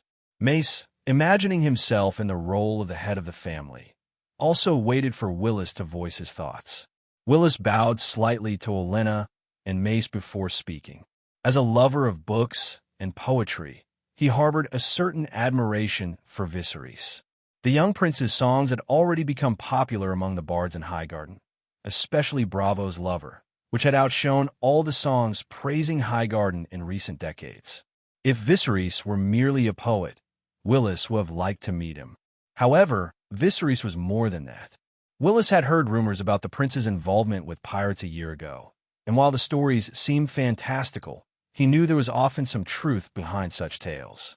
"Grandmother, father, I believe Viserys is more complex than he appears. He must be deeply involved in the Tyrosh incident. It's likely that Sunspear is involved in this war because of him." As the eldest son of House Tyrell, Willis had a talent for analyzing situations. In his view, an ordinary man who wanted to form his own mercenary group would typically serve under another leader for years, like Bittersteel or Hoyt, building connections and experience before striking out on his own. But Viserys was different. He had joined the Windblown just a year ago and had already taken control of one of the most powerful mercenary companies in the disputed lands. Moreover, the former leader of the Windblown had become the Prince of Pentos, a clear indication that some sort of deal had been struck. Willis's insight extended even further, as he astutely noted the potential connection between Viserys and House Martell. Olenna was pleased with her eldest grandson's perceptiveness, but she pressed further. If Viserys indeed persuaded House Martell to send troops, what kind of exchange of interest do you think took place between them? This Viserys was the laughingstock of the Banquet of the Crown 2 years ago, mockingly called the Beggar King, Willis continued. Now, even if he isn't as destitute as he was then, it's likely he still has little to offer. The only valuable thing he has is the Targaryen name. So, it must have been a marriage alliance. Olenna smiled, then turned to Garland. And what do you think? Garland, the strongest of the 3 brothers, shifted his chair back before responding. I agree. It's possible that Viserys has even married his sister to Doran's son. Olenna's smile deepened. She knew her grandson well. Garland had always respected his eldest brother, especially after Willis's accident, when he had refused to outshine him. As a timid child, Garland had been encouraged by Willis, who had given him the nickname Garland the Gallant. The Queen of Thorns, who had weathered many storms, found herself deeply moved by the bond between her grandsons. Olenna then turned her attention to Marjorie, raising an eyebrow in expectation. Marjorie understood the cue and spoke up. Willis and Garland both make valid points, and I agree with them. But the Targaryens have neither dragons nor the Iron Throne anymore. There could be more to this than just a marriage alliance. Olenna nodded thoughtfully, leaning back in her chair as a servant stepped forward to massage her neck. Indeed, Doran Martell is not the type to send troops for a mere name. When Aerys asked him to defend the capital, he only sent 10,000 men. But now, he's attacking Tyrosh with the same number of soldiers and even a fleet. There must be a deeper reason behind this. The room fell into contemplative silence. What could possibly drive someone as cautious as Doran to make such a bold move for Viserys? Mother, we know so little about the free cities, Mace finally said, breaking the silence. Perhaps we should send someone to gather more information. I'll go, Garland offered immediately. No, Willis and Olenna both objected in unison. They exchanged a glance, and Willis's eyes briefly betrayed his concern. As the saying goes, the eldest son holds the fort, the second son conquers new ground. Willis's protest was rooted in his desire to protect his younger brother from unnecessary danger. But Olenna's reaction also hinted at deeper thoughts. It wasn't that she didn't love Willis, but she knew she had to prioritize the future of House Tyrell. Little Rose, Marjorie, sensing the tension, suggested, perhaps Uncle Garth could handle this matter? Garth, Mace's brother, had 2 bastard children. Compared to the main branch, their lives were less precious, and sending a bastard son on such a mission would be more discreet. Marjorie's suggestion was quickly accepted by all. If the Targaryens hadn't lost the Iron Throne, this Viserys might have become a poet and even friends with Willis, she continued, lightening the mood. Yes, if he were an ordinary person, I would have loved to meet him, Willis replied, smiling. But he was born too late, Olenna added, watching her grandchildren laugh together. Olenna took this opportunity to emphasize the importance of family. Her handmaiden had mentioned that Marjorie seemed to have taken an interest in Viserys, often humming Thalia and the lover of bravos. Although Marjorie was only 14, Olenna understood that curiosity, even innocent, could lead to more dangerous paths. Marjorie had grown up under Olenna's watchful eye, and although she knew that Marjorie's curiosity was likely harmless, she also knew that it was better to nip any potential risks in the bud. Marjorie had to marry Renly. Otherwise, the Tyrells' position would only weaken further. The Tyrells were not only under pressure from the Iron Throne, but also faced constant tension with Dorne over the Red Mountains.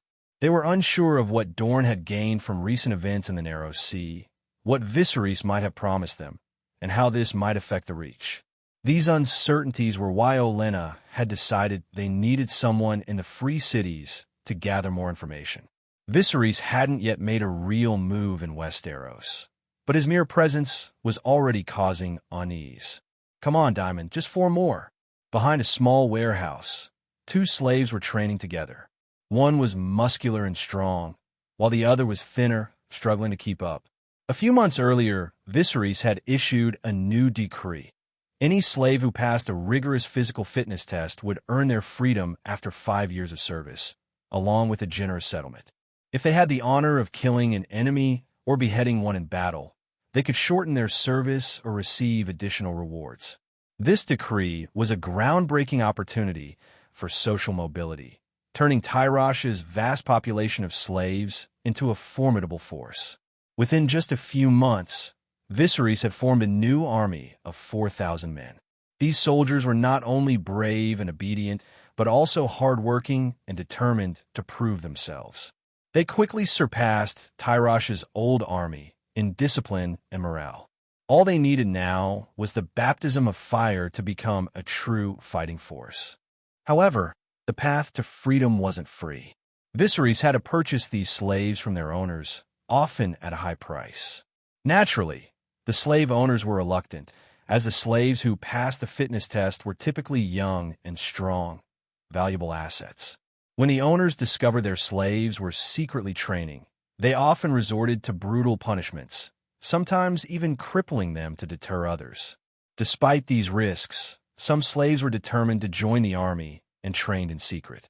Daemon and his friend were among them. "Come on, just 2 more," urged the stronger slave. Daemon was on the ground, struggling through his push-ups, his arms trembling like leaves in the wind. His form was failing. His waist dipped so low it nearly touched the ground.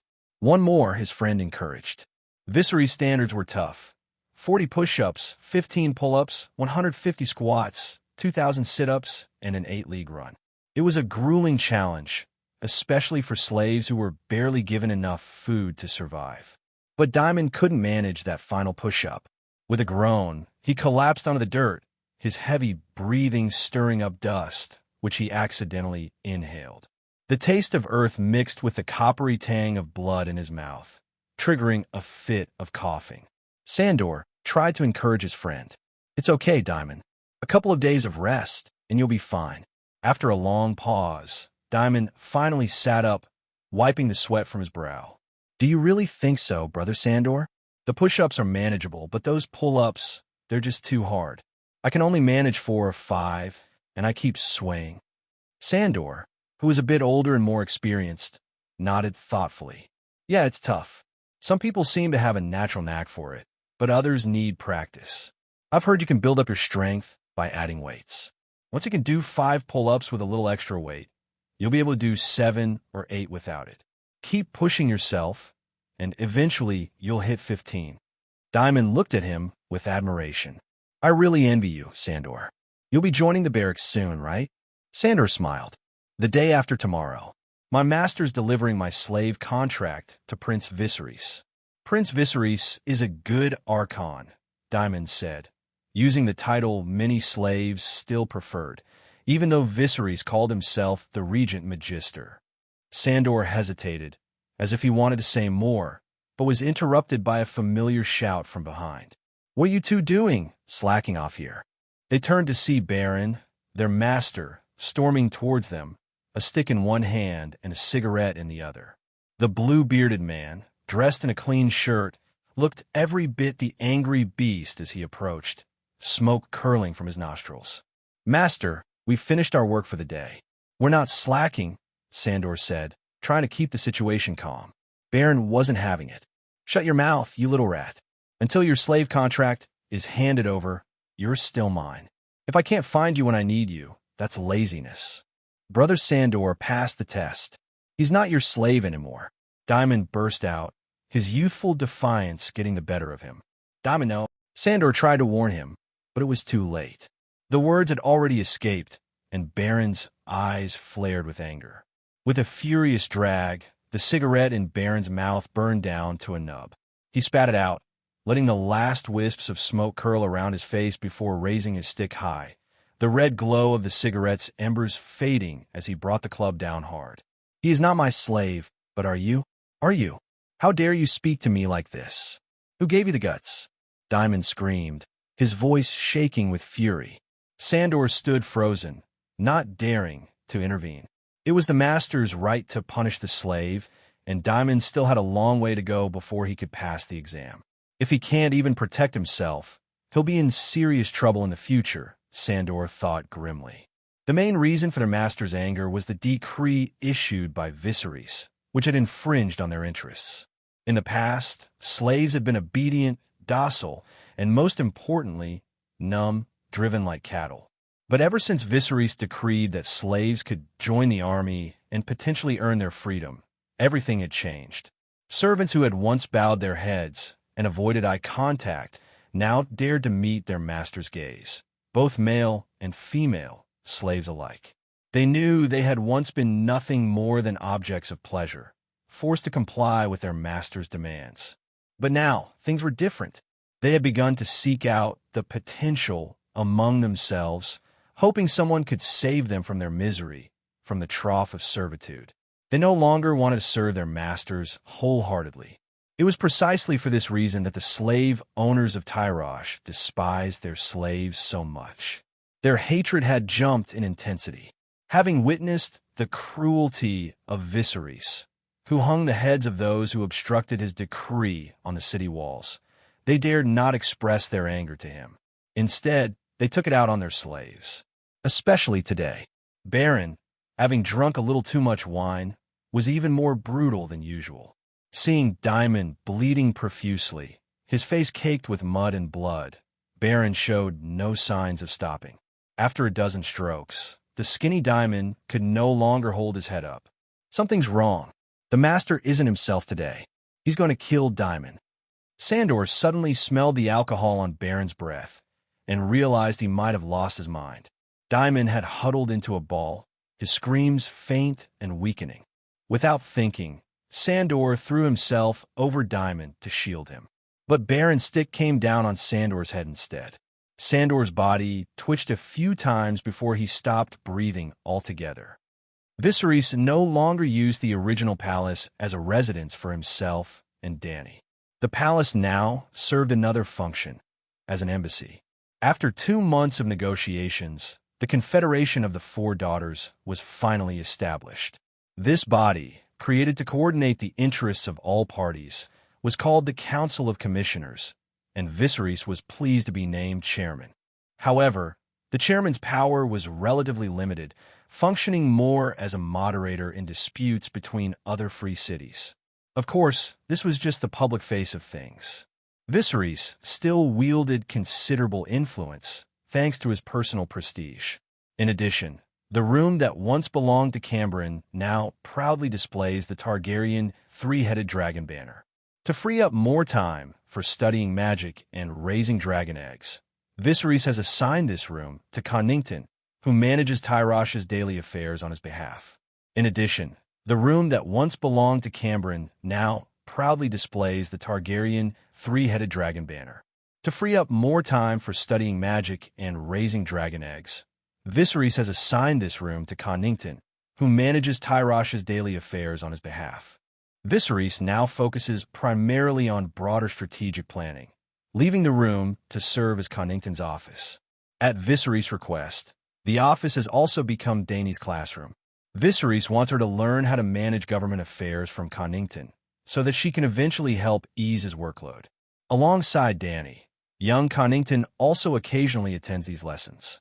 He knows he owes his current life to Viserys and has inherited his father's ambition to contribute to the Targaryen cause. As a result, he studies governance and martial arts with great determination. "Ahem, Princess Dany, I have a question for you," Connington said, clearing his throat to draw their attention. Dany looked up, and young Connington quickly snapped to attention as well. Connington held an unlit cigarette under his nose and sniffed. At the time, few were aware of the dangers of secondhand smoke, but Connington was one of them. Although he wished to smoke, he restrained himself to avoid harming Dany's health. Seeing that Connington was about to test them, young Connington grew eager to prove himself. He had begun studying government affairs earlier than Dany and always aimed to provide the best answers. Last year, Prince Viserys issued a law stating that if a slave passed the draft, the slave owner could not prevent him from enlisting, but would receive compensation once the paperwork and contract were completed. Now, there is a slave named Sandor who has passed the draft and is about to become a soldier. but his master killed him before completing the paperwork. What punishment should the master receive? Cunnington asked. After a brief glance at Dany, who was deep in thought, Cunnington nodded toward young Cunnington, encouraging him to answer. In the law issued by Prince Viserys, the key point is the delivery of the documents. Since the slave who passed the examination is still technically the property of his master until the paperwork is finalized, the master should only be fined. Young Cunnington replied confidently. Cunnington nodded in approval. This adherence to the law was a principle he always sought to instill in them, and he was satisfied with young Cunnington's answer. Princess Dany, he prompted. I believe the slave owner should be sentenced to hard labor, Dany replied, touching her silver braid thoughtfully. Cunnington's eyes flickered with interest, urging her to elaborate. My brother enacted this law to provide slaves with a path to a better life. They already undergo some self-training in warfare as part of their daily work. If the delivery of contracts and other documents is treated as the key step, then countless slave owners will likely exploit this, creating yet another barrier for slaves. They might use it to coerce slaves into paying a higher price for their freedom. This would go against my brother's original intentions. So, the moment the slave named Sandor passed the exam, he became a soldier of Tyrosh. Dany concluded, her voice steady and persuasive, revealing the core of the issue. Good. We'll do it Dany's way. Viserys exclaimed with enthusiasm. A wave of applause filled the room as Viserys stepped forward to address Cunnington. Sir Cunnington, he began, not only for ordinary slaves, but I also intend to provide opportunities for those skilled in paperwork and calculations. I want to give them a chance to advance as well. Cunnington hesitated, sensing a potential issue. But, Prince, slaves who are proficient in paperwork are typically those who have been carefully trained by their masters. They lead much better lives than ordinary slaves and might not be eager to leave their current situation. Oh, is that so? Viserys replied with a hint of intrigue. Even the allure of power doesn't tempt them. What Viserys proposed was the introduction of a bureaucracy exam. He had grown increasingly dissatisfied with the traditional lordship-based management, finding it too crude and inefficient.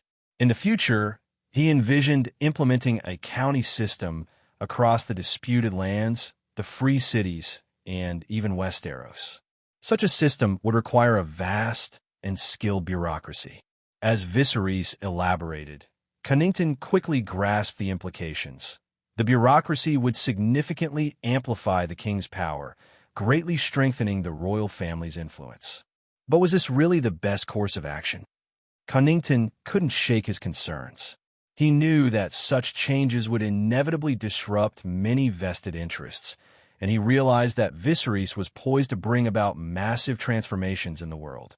However, to successfully implement this bureaucratic system, Viserys would need to be strong enough to withstand the backlash from the lords. If not, the resistance could be severe. Viserys had already faced opposition when he enforced his slave enlistment policy, dealing harshly with numerous slave owners through executions, arrests, and fines. If he now sought to further dilute their power, it might lead to the complete abolition of slavery, a prospect that could draw Viserys into the quagmire of slave liberation. I understand that we don't have the strength to do that yet, Viserys reassured him. So don't worry, Hand of the King, I won't push for it right now. Although Viserys had not yet officially appointed Cunnington as his hand, he liked to address him as such. Shifting the conversation, Cunnington informed Viserys that wildling raids had become more frequent lately, affecting not just Tyrosh but the entire disputed lands. Both Myr and Lys were considering following Pinto's example by bribing the horsemen with money and supplies to stop the raids. Viserys was quick to reject this idea. If we solve everything through compromise, then what is the point of the Confederation? He asked pointedly. It seemed that apart from himself and Hoyt, the leaders of Lys and Myr prefer to buy peace rather than fight for it. Tyrosh alone can't wage war against the Horse Lords, who command nearly the entire Dothraki army, Viserys mused. Unless we can achieve a decisive victory that demonstrates the path to success, they'll prefer to remain hidden in their fortresses. Start by sending out small patrols, Viserys concluded. The time isn't ripe yet. The horsemen are too scattered along the border, and killing a few hundred of them won't make any difference. Cunnington nodded, then added, By the way, Prince, a woman from Lazarene has been requesting an audience with you for the past 2 months. Lazarene, Viserys frowned, trying to recall. What's her name? Mirri Maz-Dur, Cunnington replied. Viserys stiffened. The mother of dragons' midwife. Mirri Maz-Dur. When Viserys heard the name, a rush of memories flooded his mind. After the Horse Lords had sacked Lazarene, the mother of dragons had saved Mirri Maz-Dur. But instead of gratitude, she repaid the kindness by turning Drogo into a vegetative state and killing her child, Rhaego. Her reason? Drogo had destroyed her home with the Dothraki. Her motive was pure revenge. Viserys had believed this narrative until he learned that she wanted to meet with him. Cunnington had finally agreed to arrange the meeting after she had persistently requested it for nearly 2 months. But what puzzled Viserys was the sudden appearance of this priestess, a woman who had learned about herbs from the Dothraki, studied medicine in Asshai, mastered the birth songs of the Moonsingers, and explored human anatomy in the citadel of Westeros, in Tyrosh.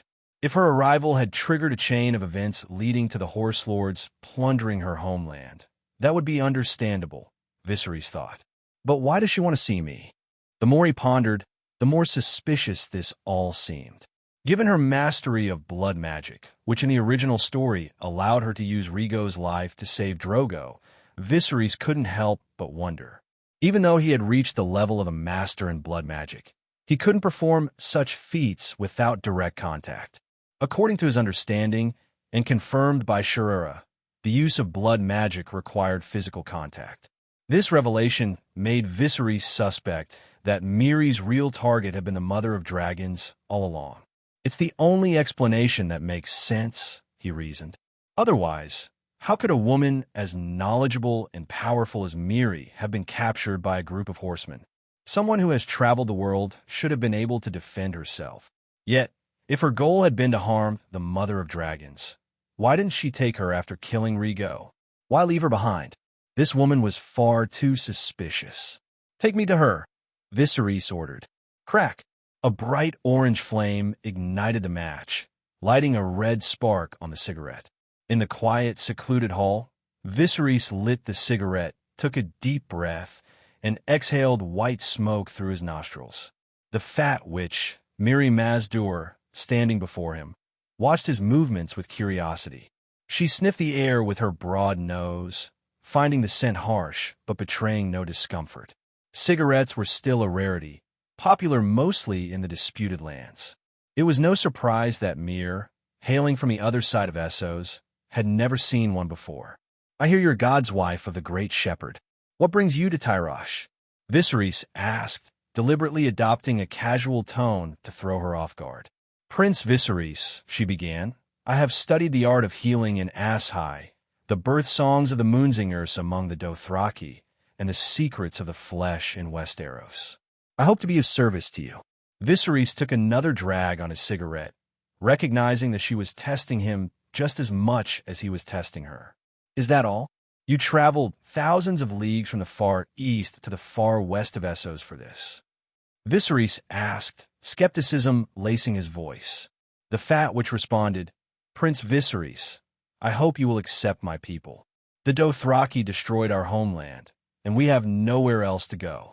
She explained that they had hoped to settle in a free city that did not practice slavery. Braavos was their first choice, but to reach it, they would have to pass through Qohor and Norvos, an impossible journey with only 1,000 people. So they had set their sights on Tyrosh instead. Though Tyrosh was a free city, the conditions for slaves now were better than in other places. Many of my people are skilled in herbal medicine and healing. They can serve you, she added, carefully choosing her words to avoid disrespect. To the average person, her reasoning might seem flawless, but Viserys knew better. He sensed that she wasn't telling the full truth. The safest course of action would be to kill her or imprison her and have Maris interrogate her. But after some thought, neither option seemed wise. He couldn't be certain of her true motives or who she might be working for, and killing her wouldn't necessarily solve the problem. As for interrogation, he remembered how, in the original tale, Mirri Maz Duur had faced death on the pyre calmly. Death held no fear for her. After careful consideration, Viserys decided to keep her alive for the time being. He called for a servant to bring a cage containing a carrier pigeon. "This is a carrier pigeon I've trained. You can use it to contact me." The fat witch, seeing that Viserys had accepted her, bowed her short, stout body in gratitude. "I will also assign 6 unsullied to protect your safety," Viserys added.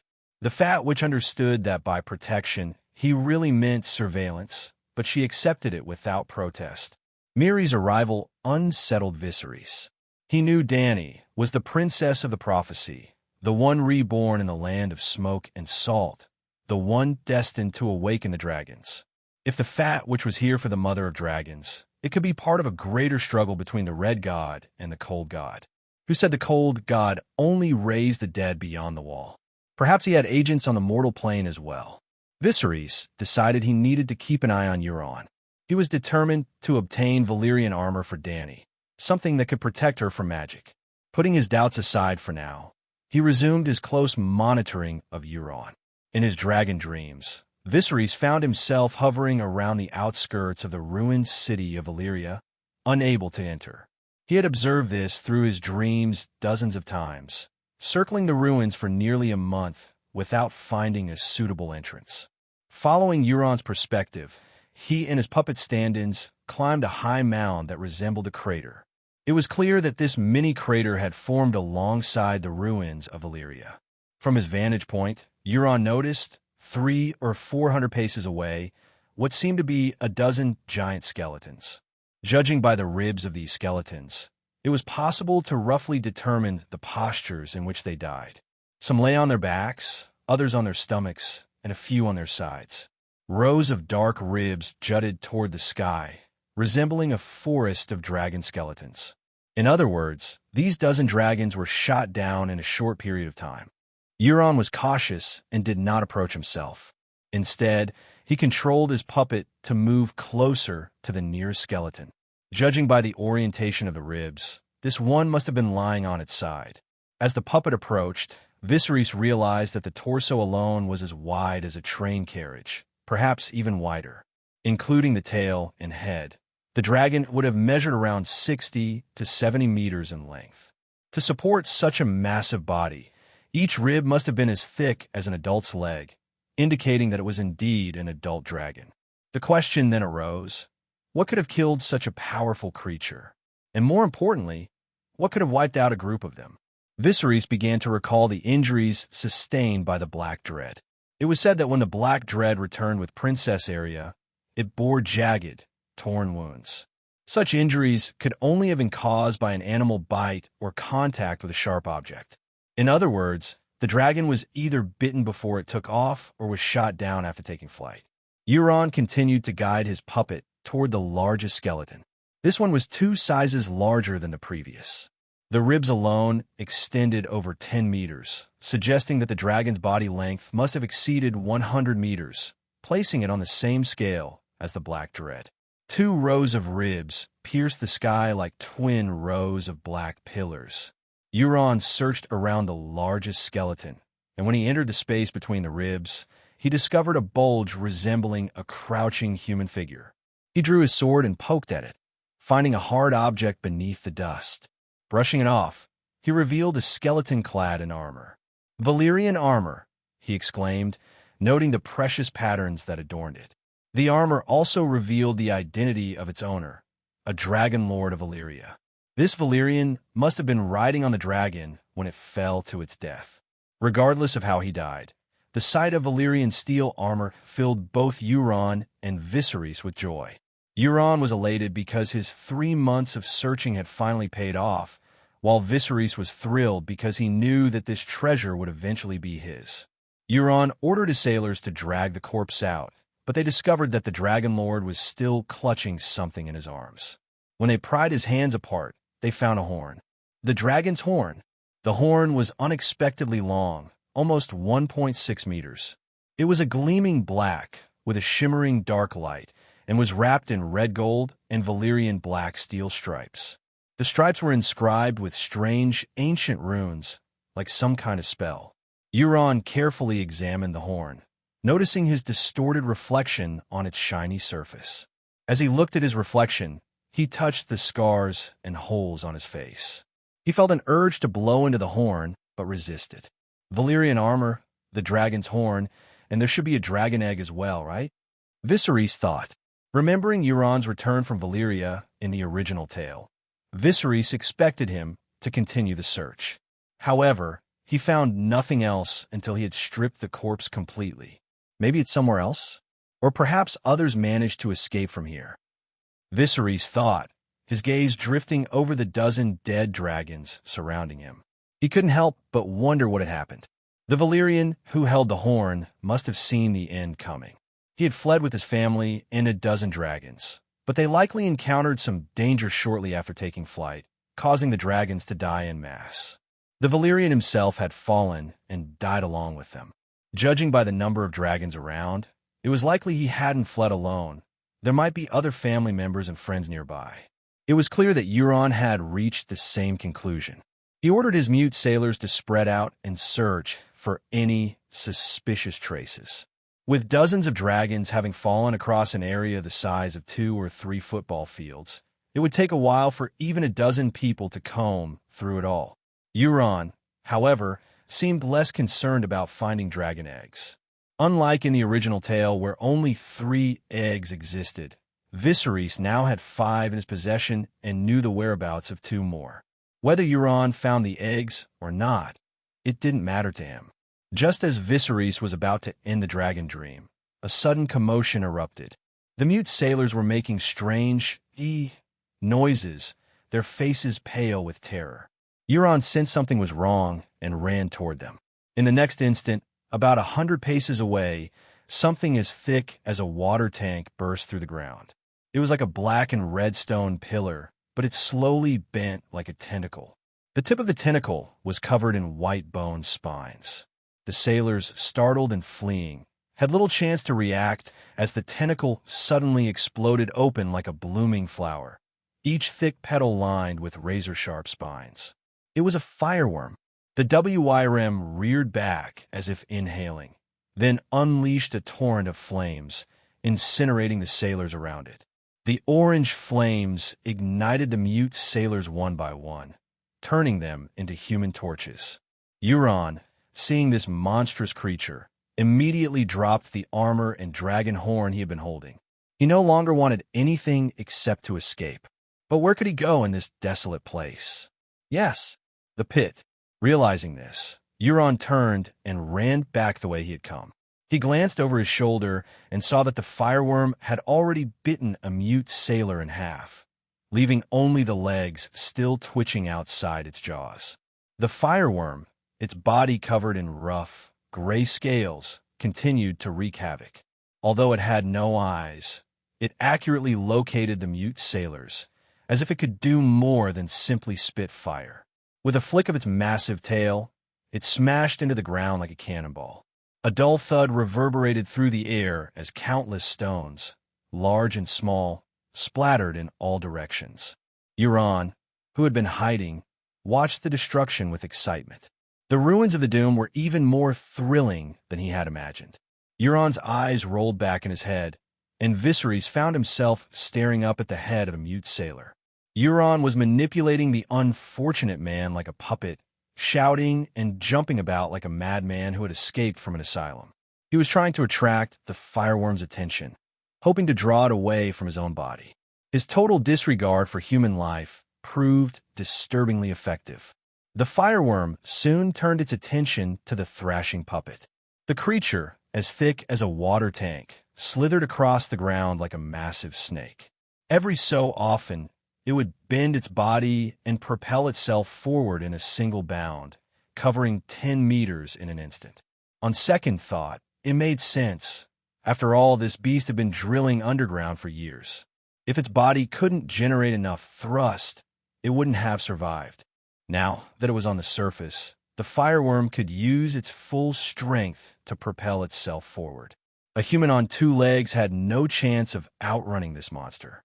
The Dragon Dream's vision shifted again, and Viserys was back in his own head.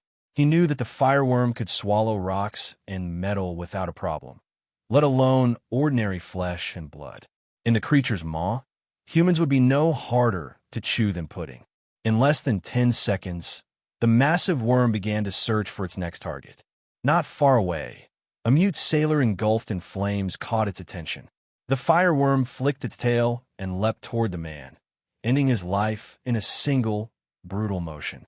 The fireworm could pinpoint the location of each person with terrifying accuracy.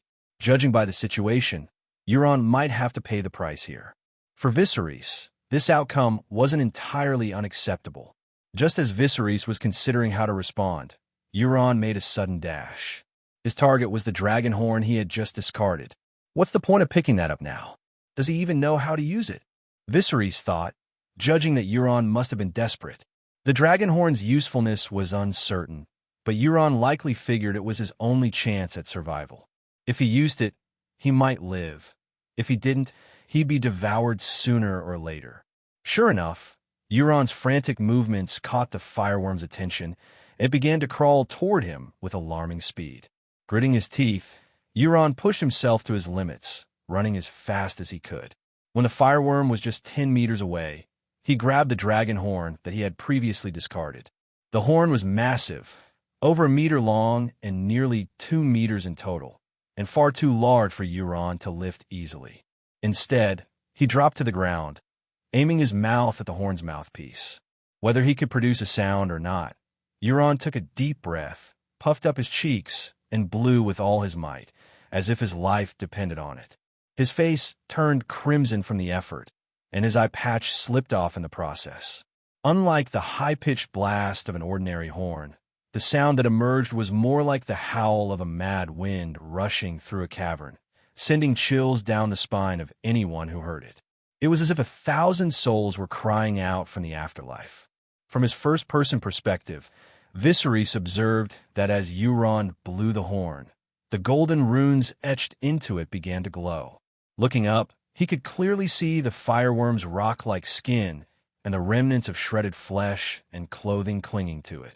As the horn emitted its eerie, indescribable sound, the fireworm's terrifying mouth stopped just 3 or 4 feet above Euron's head. In the next moment, the worm seemed to recoil in fear, plunging into the hard ground to escape. To be safe, Euron blew the horn again. The vibrations from beneath the earth grew fainter, and the creature's presence receded farther and farther away. Is it safe? Viserys wondered, surveying the area. The surviving mute sailors peeked out from their hiding spots, and seeing that the fire-breathing monster had finally departed, they collapsed to the ground, gasping for breath. Viserys then turned his gaze to Euron, who had blown the horn twice. He noticed white smoke steadily streaming from the man's mouth.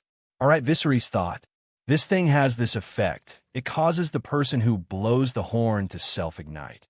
And that was exactly what was happening to Euron now. He was seriously injured. But what would become of Euron in this weakened state? Before Viserys could contemplate further, his perspective shifted, and he watched as Euron controlled a mute sailor to approach his own body. Euron's consciousness then returned to his physical form, and he began performing blood magic. These mute sailors weren't just pawns used to scout the path. They were also his mobile blood bags. After draining 2 of them, Euron's strength returned.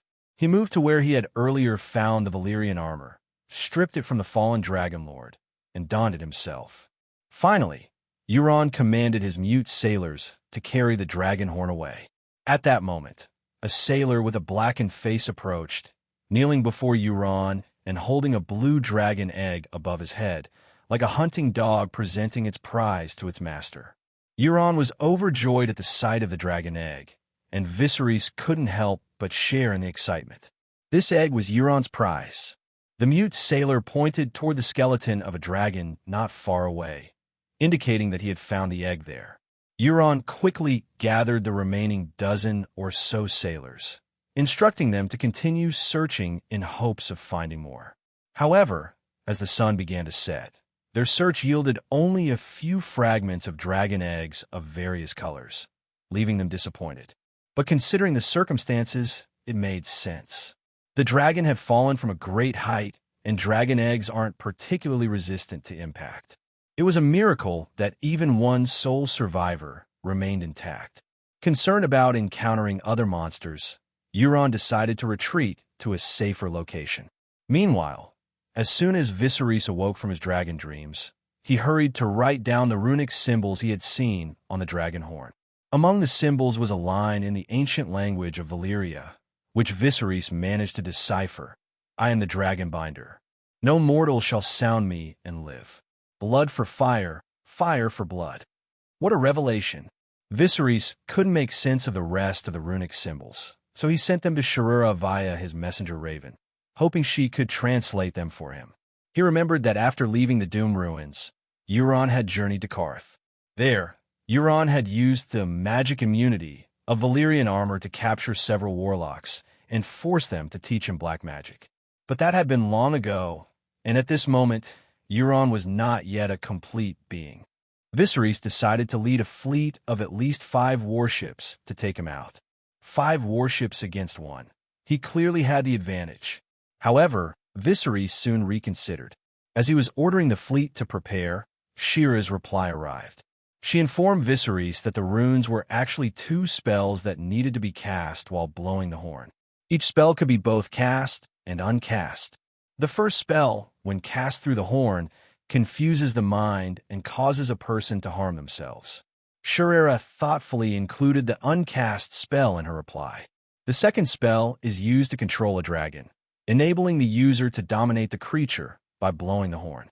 Shirera also knew the spell to uncast this one, but it too could only be performed when the horn was sounded. When Viserys read the first half of Shira's message, he realized why Euron had claimed that others fled at the sight of his ship. It was clear now.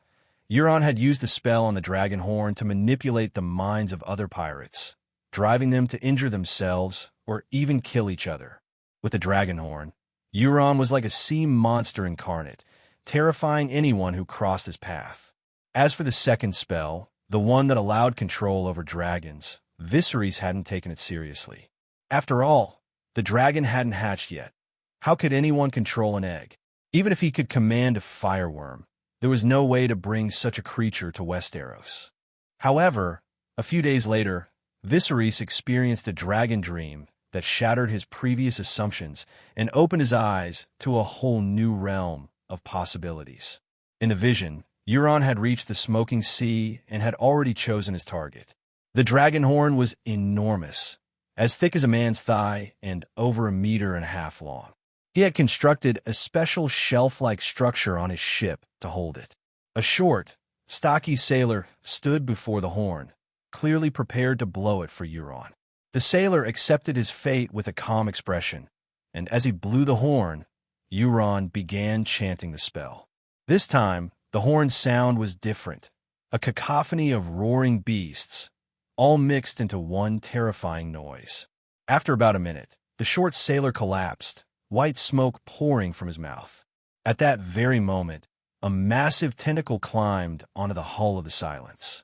A giant sea monster, nearly 30 meters long, emerged from the depths, its 10 thick tentacles gripping the ship. The creature had a dark, single eye as large as a carriage wheel, and each tentacle was thicker than an adult's waist. Viserys estimated that a kraken of this size could easily drag a battleship into the sea. Ordinary soldiers wouldn't stand a chance against such a monstrosity. Its opponent should be something as powerful as Ultraman.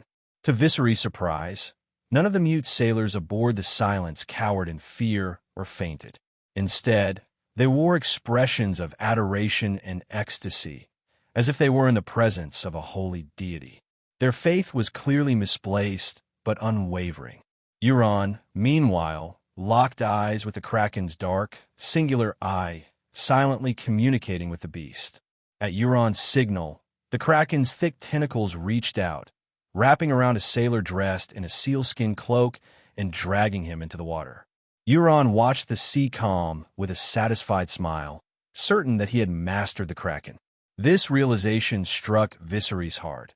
He understood that his initial plan to defeat Euron with just 5 or 6 warships was hopelessly inadequate. To stand a chance, he would need at least 20 warships, and he'd have to prepare some of them as explosives to take out both Euron and the monster simultaneously. And that was assuming Euron couldn't control more than one Kraken. Virgil joined Tarash's army as a slave, but before that, he had been an apricot slave in the pleasure gardens, where both men and women served. A month ago, Viserys selected the best soldiers from the ranks of the army, promising them that after the mission, they would be granted their freedom. Along with this, they would receive a reward of silver or tobacco equal to their weight. The offer was so generous that Virgil didn't hesitate to sign up. Virgil had a lover named Lara, who was still a slave. On the night of Virgil's enrollment, Viserys redeemed Lara's freedom. Not just Virgil, but many others who were willing to trade their rewards or even compensation for the freedom of their loved ones found Viserys surprisingly accommodating. In the small officers' quarters assigned to them by Viserys, the reunited lovers embraced. With such generous rewards, this mission must be very dangerous, right? Lara whispered, her voice full of worry as she clung to Virgil. She didn't want to see him put himself at risk. She had tried to persuade him to wait another year. Viserys had chosen his soldiers from among the slaves, paying them a third of what the free soldiers earned.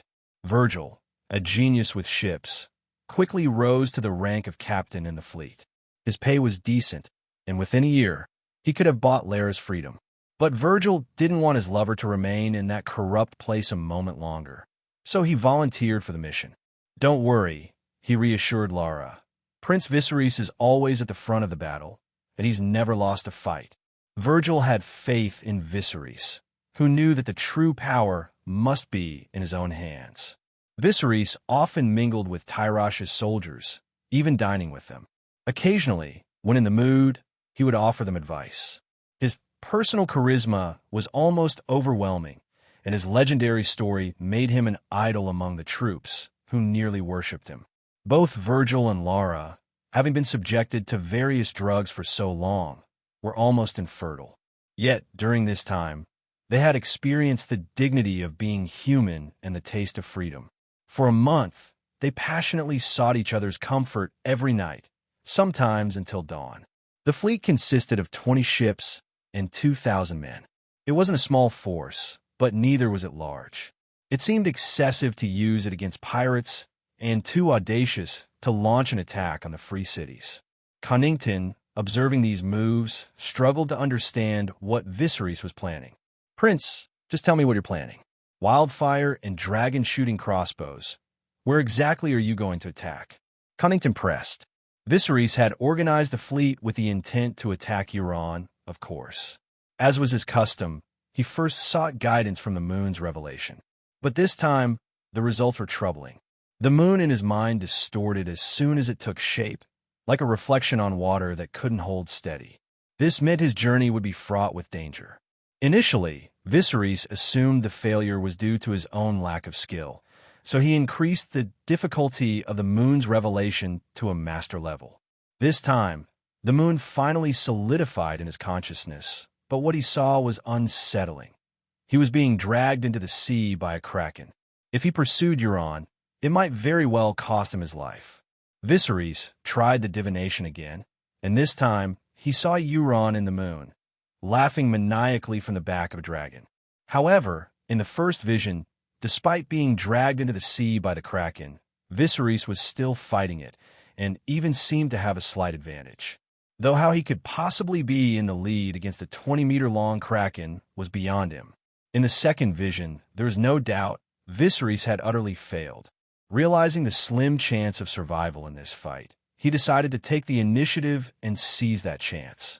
However, to calm Cunnington's nerves, Viserys chose not to reveal the full truth. Instead, he reassured him, "I'm going to ambush a warlock. His methods are a bit unusual, but don't worry, I'll be careful." "How many men does this warlock have?" Cunnington asked, still concerned. "He has only one ship with fewer than 200 men. The dragon-shooting bow has a long range, and the wildfire is powerful. If I can take him out from a distance, I won't need to engage directly. Viserys' words eased Connington's worries. A force of 2,000 men against a single ship seemed like a cautious and reassuring plan. At that moment, Viserys took another envelope from his pocket and handed it to Connington. "Prince, what is this?" Connington asked, puzzled. "Oh, open it together after Jon Arryn is dead," Viserys replied casually. "Jon Arryn is going to die?" Connington asked, taken aback. "More or less. The old man has it coming." Although Viserys spoke nonchalantly, Connington couldn't shake a feeling of unease. Why give him the letter now? Why not wait until HR returned? Viserys handed the envelope to Connington because he was uncertain of his own fate. The envelope contained his detailed strategy, a contingency plan in case he didn't make it back.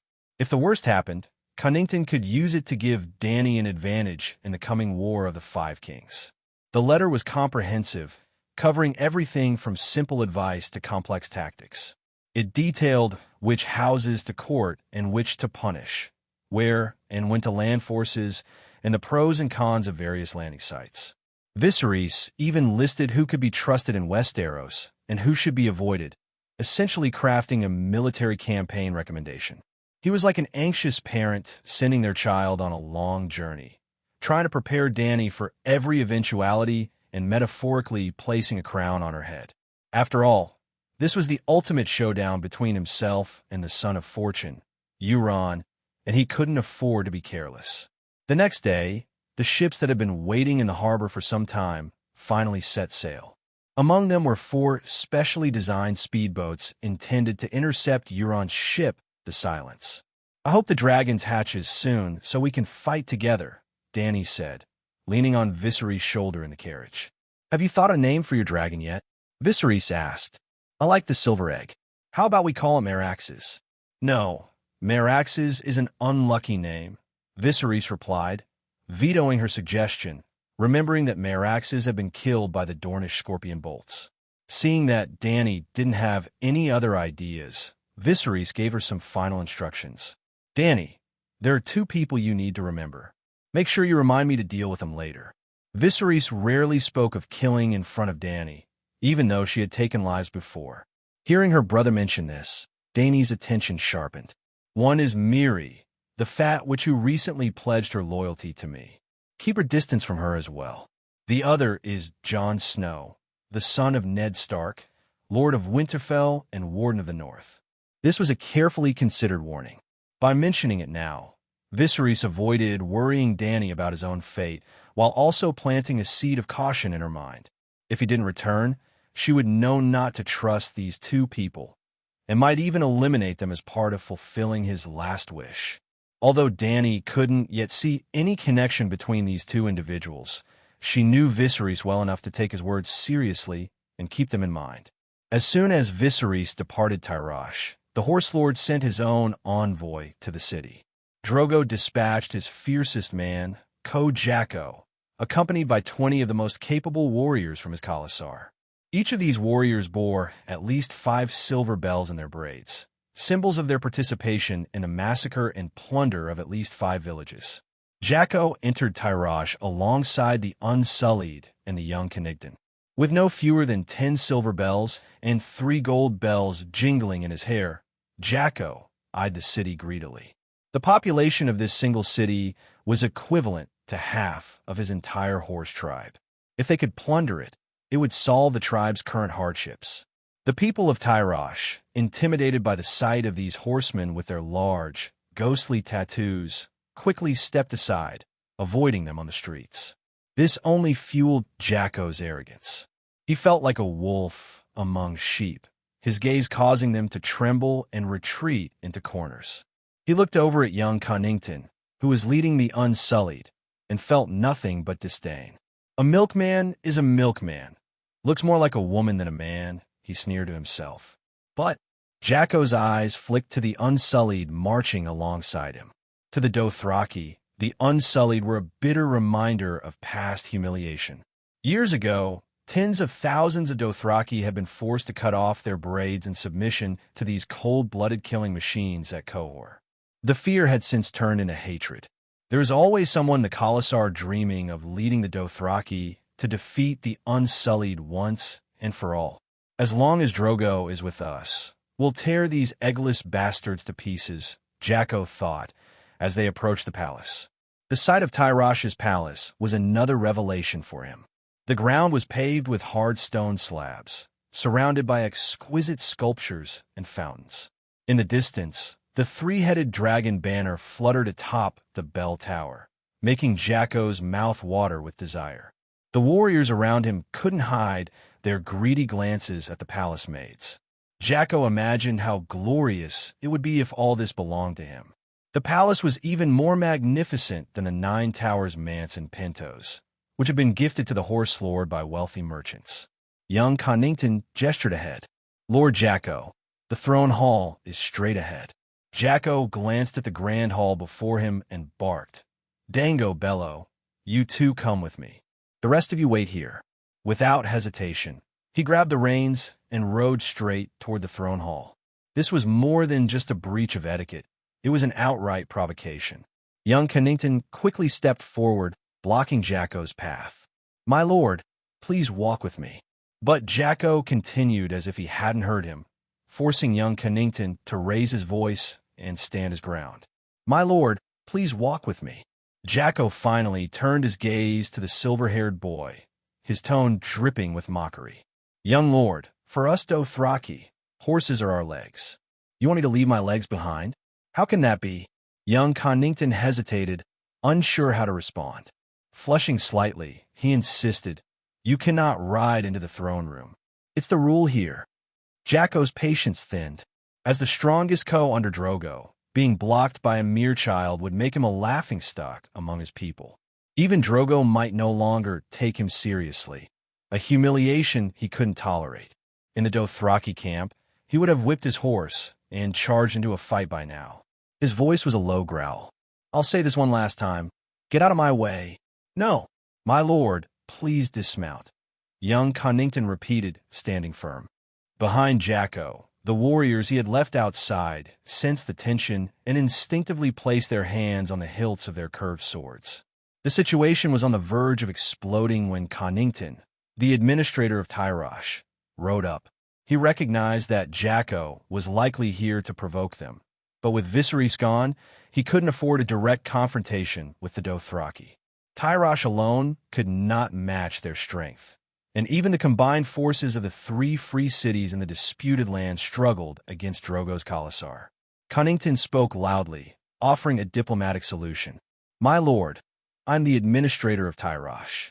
If you're unwilling to discuss matters in the throne hall, perhaps we could move to the palace garden instead." His words provided an escape from the escalating tension, allowing both sides to step back without losing face. Jacko laughed.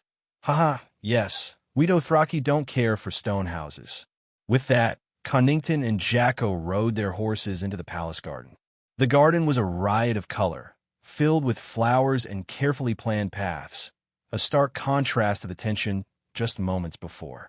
In the center of the garden was a small fountain, next to which stood a pavilion. As Jacko surveyed the well-kept grounds, a grin spread across his face. Without a second thought, he let his horse graze on the lush flower beds. The once beautiful blooms were quickly reduced to red-stained mulch in the horse's mouth, a crude display that could only be described as a cow chewing peonies. Young Connington watched the scene unfold, gritting his teeth but remaining silent, adhering to the principle of not causing unnecessary trouble for Viserys. The two men sat down, and a maid promptly brought them tea. Connington opened the conversation. "I've heard that the Lord has come to Tyrosh to make amends?" "Yes, of course, we're here to make amends. We deeply regret that some of our Dothraki raided your village out of hunger the other day," Jacko replied, though his face betrayed no hint of remorse, as if he were discussing something that didn't concern him. Connington, however, sneered inwardly. "Hunger," he thought. "Is that what you call pillaging?" Since receiving reports of Dothraki harassment along the border, the number of civilians and caravans they had slaughtered had climbed into the hundreds. This wasn't an isolated incident of desperation. It was a deliberate provocation. Connington knew where this was headed. The next part of the conversation would have nothing to do with genuine reparations. The Dothraki were here to extort Tyrosh, just as they had done to others in the disputed lands before. Whether it was Tyrosh's army, the Magisters of Myr, or the Princes of Lys, all had paid off the Dothraki to keep the peace. It was a common tactic, similar to what Pentos had to endure, though Pentos paid more dearly due to its unfortunate location.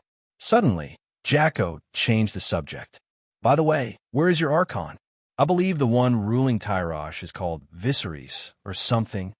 Cunnington's expression remained neutral as he corrected, Lord Jacko, there is no Archon in Tyrosh now. Prince Viserys is the regent of Tyrosh. Jacko chuckled, dismissing the titles. Ha, you milkmen love to invent all sorts of confusing titles. So where is this Viserys now? Prince Viserys is not in Tyrosh at the moment, Cunnington replied seriously. It will likely be about a month before he returns. Upon hearing this, Jacko's demeanor shifted to one of impatience. Then tell me, can you make decisions on what I'm about to propose? You may speak first, and I will convey it, Cunnington replied calmly. Jacko crossed his arms, his tone becoming more demanding. No, you tell me first. Can you decide or not? That depends on the matter, Cunnington answered, holding his ground. If it's within my authority, there will be no problem. Before the regent left, he granted me a great deal of autonomy. Jacko studied him for a moment, then leaned forward, his golden earrings swaying and catching the light. I don't know if you're aware, but the red waste is expanding and the great grass sea is slowly receding. The Horse Lord's people have no choice but to take what they need. Khal Drogo sent me to ask for supplies to survive the drought. Cunnington understood their true intentions now. They were here to take advantage of Tyrosh's resources. So, how much does Khal Drogo intend to borrow? Cunnington inquired, deliberately framing it as a loan rather than a gift. Jacko, unfazed by the choice of words, shrugged. Whether it was borrowed or taken by force, whatever he could secure by his own strength was his to claim. Khal Drogo has sent me to request 10,000 pounds of barley, 10,000 pounds of salt, 10,000 pounds of tea, 1,000 slaves, and 100,000 pounds of fodder. Though Cunnington had no intention of fulfilling these demands, he couldn't help but mentally calculate the value of the requested goods. The total came to around 400,000 gold dragons, a sum nearly equivalent to Tyrosh's entire annual tax revenue, excluding the profits from tobacco. If he agreed to Jacko's demands, Viserys would undoubtedly dismiss him upon his return. Cunnington began cautiously. Lord Jacko, the quantity and value of these goods are immense. Tyrosh cannot provide them all at once. Jacko's mouth curled into a sneer, the tattoos on his face twisting with his expression, reflecting his dissatisfaction.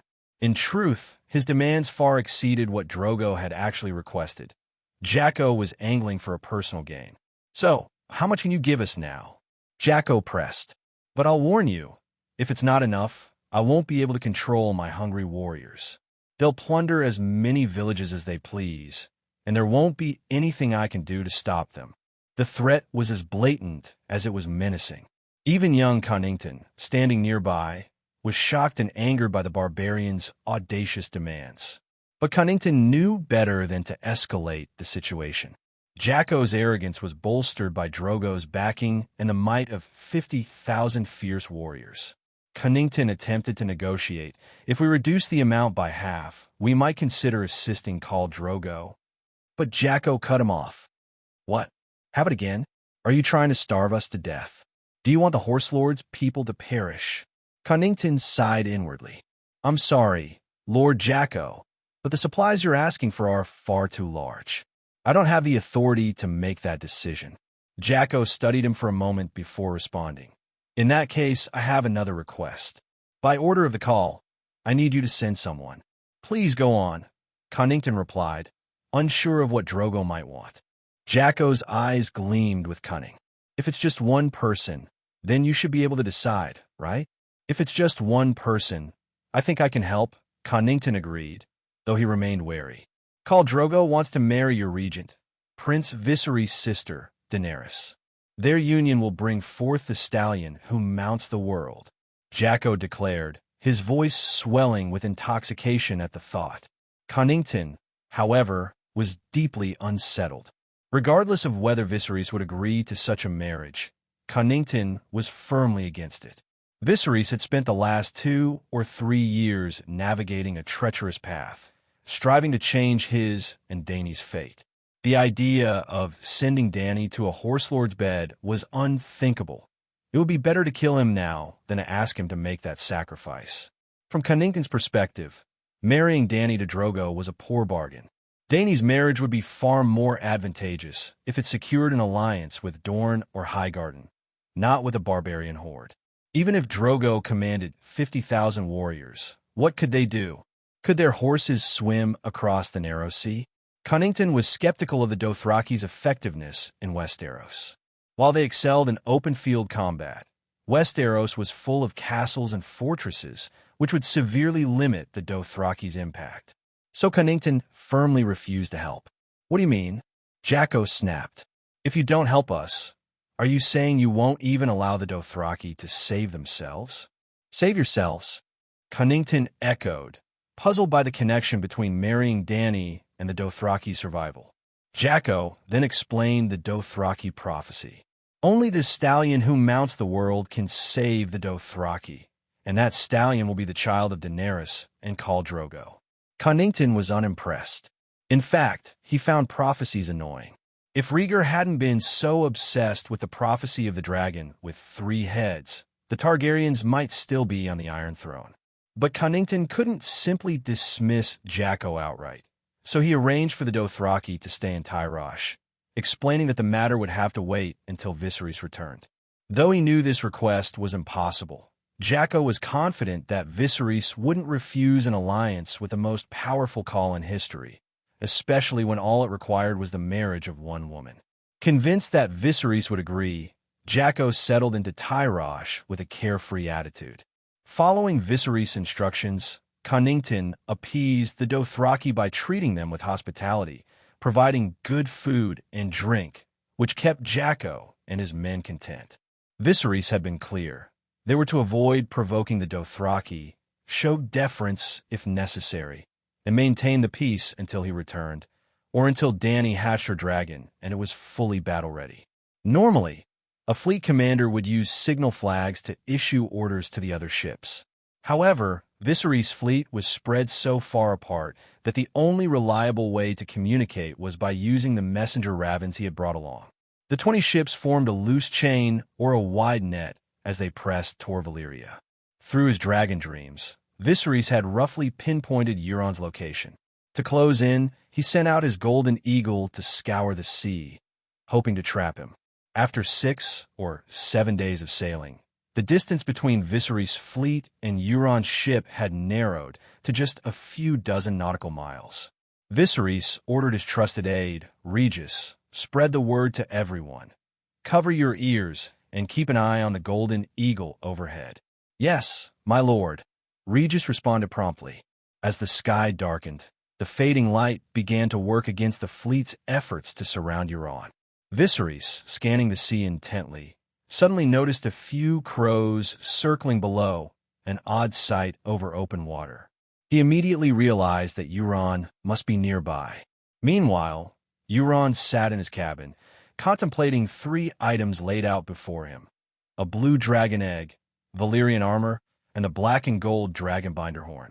The dragon egg's value was unquestionable, and Euron had already discovered that the Valyrian armor rendered all magical attacks ineffective. The dragonbinder horn, which could create illusions and command sea monsters in the smoking sea, was his most prized possession. Euron was convinced that if he could hatch the dragon egg, he could control the dragon without needing Valyrian blood. As he held the still warm horn on his lap, Euron's eyes gleamed with both hope and a burning desire for revenge. With these treasures from Valyria, he vowed to kill Viserys. Suddenly, Euron's view shifted. Through the eyes of a raven, he spotted several warships approaching from the horizon, clearly heading in his direction.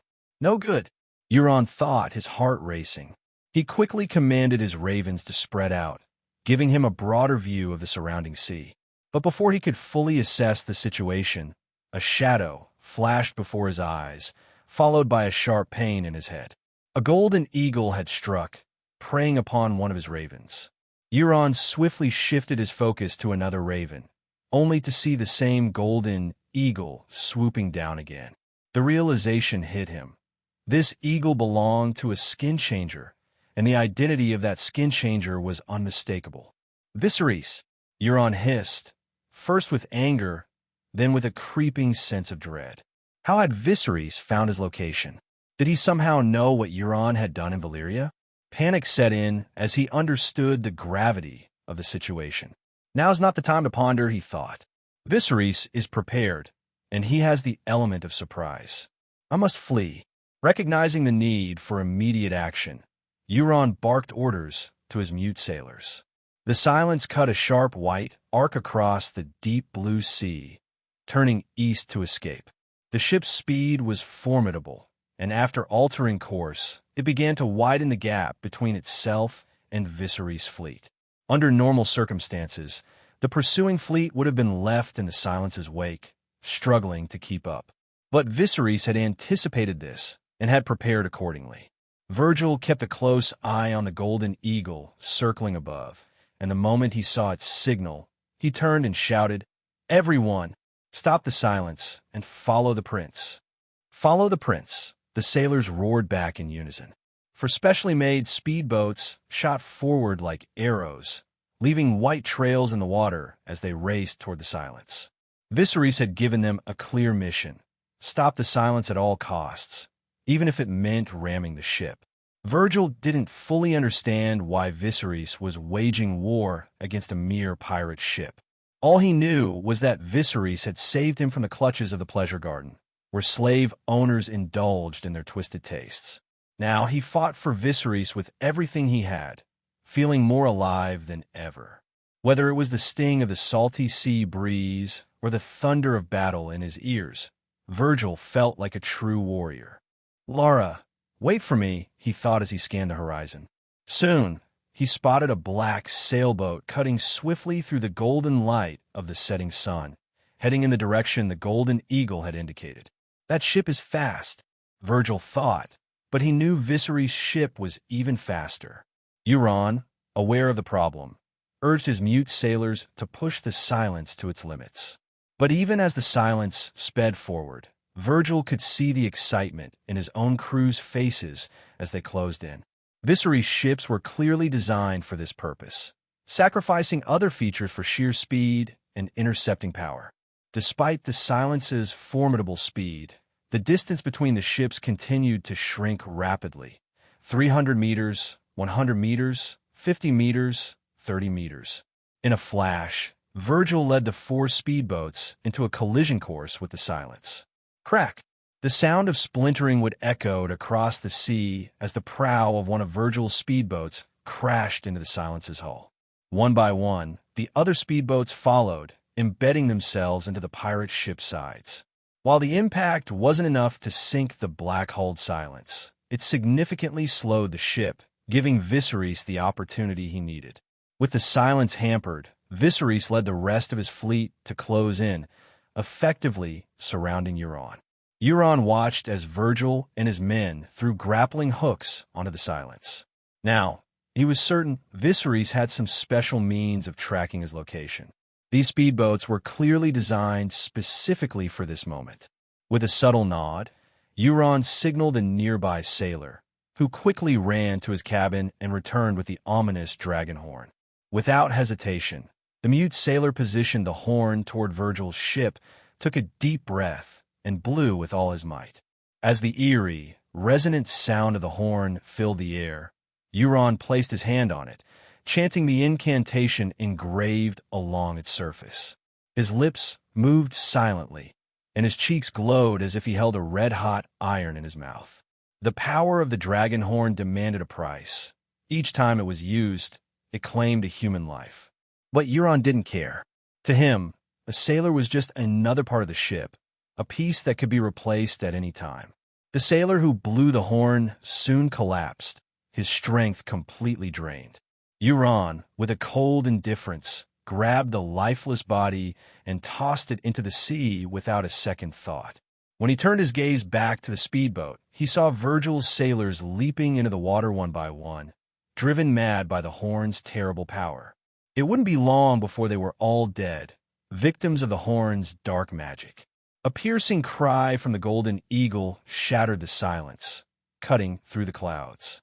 The sailors, who had been lost in the Horn's enchantment, suddenly snapped back to reality. Even a man who had just jumped into the sea struggled to swim back to the ship. Euron looked up, shock and anger flashing in his eyes. He had studied the runes on the Horn extensively and knew that the spells inscribed on it were like passwords, with spells and corresponding counterspells. The cry of the Golden Eagle was clearly a counterspell, disrupting the Horn's magic. He's been watching me, Euron realized with a cold dread. Did Viserys know all along? Did he anticipate that I would retrieve the Horn from Valyria's ruins? But now is not the time for reflection. Although he had just managed to shake off some of the speedboats clinging to his ship, the delay had cost him dearly. Viserys' fleet was closing in fast. Virgil, now fully aware, had lost 2 of his speedboats, but he relentlessly steered the remaining 2 toward the Silence, determined to ram it at any cost. I have to get out of this, Euron thought urgently. He grabbed another sailor, who, though terrified, reluctantly put his mouth to the Horn, trembling. Like his predecessor, the sailor took a deep breath and blew with all his might. Euron began chanting the spell once more. Viserys, sensing the dark magic in the Horn's sound, knew that Euron was now summoning the Kraken.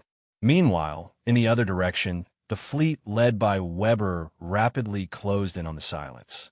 The warships were now within 200 meters, with the gaps between them narrowing to less than 30 meters. More than 10 ships had surrounded the Silence, cutting off any possible escape. To Weber, the battle seemed all but over, and he felt a surge of respect for Virgil, who had led much of the fight. He had already decided never to call Virgil a hooker again. But then, something caught Weber's eye, a mast rising out of the water. The sun, now low in the sky, cast long shadows, making it difficult to see clearly. At first, Weber thought his eyes were playing tricks on him, but then more masts appeared, one after another, surrounding Virgil's ship. No, those aren't masts. The horrifying realization struck him.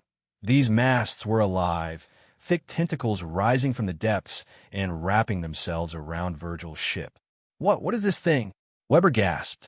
Before Virgil could react, one of the enormous tentacles coiled around him and yanked him into the sea.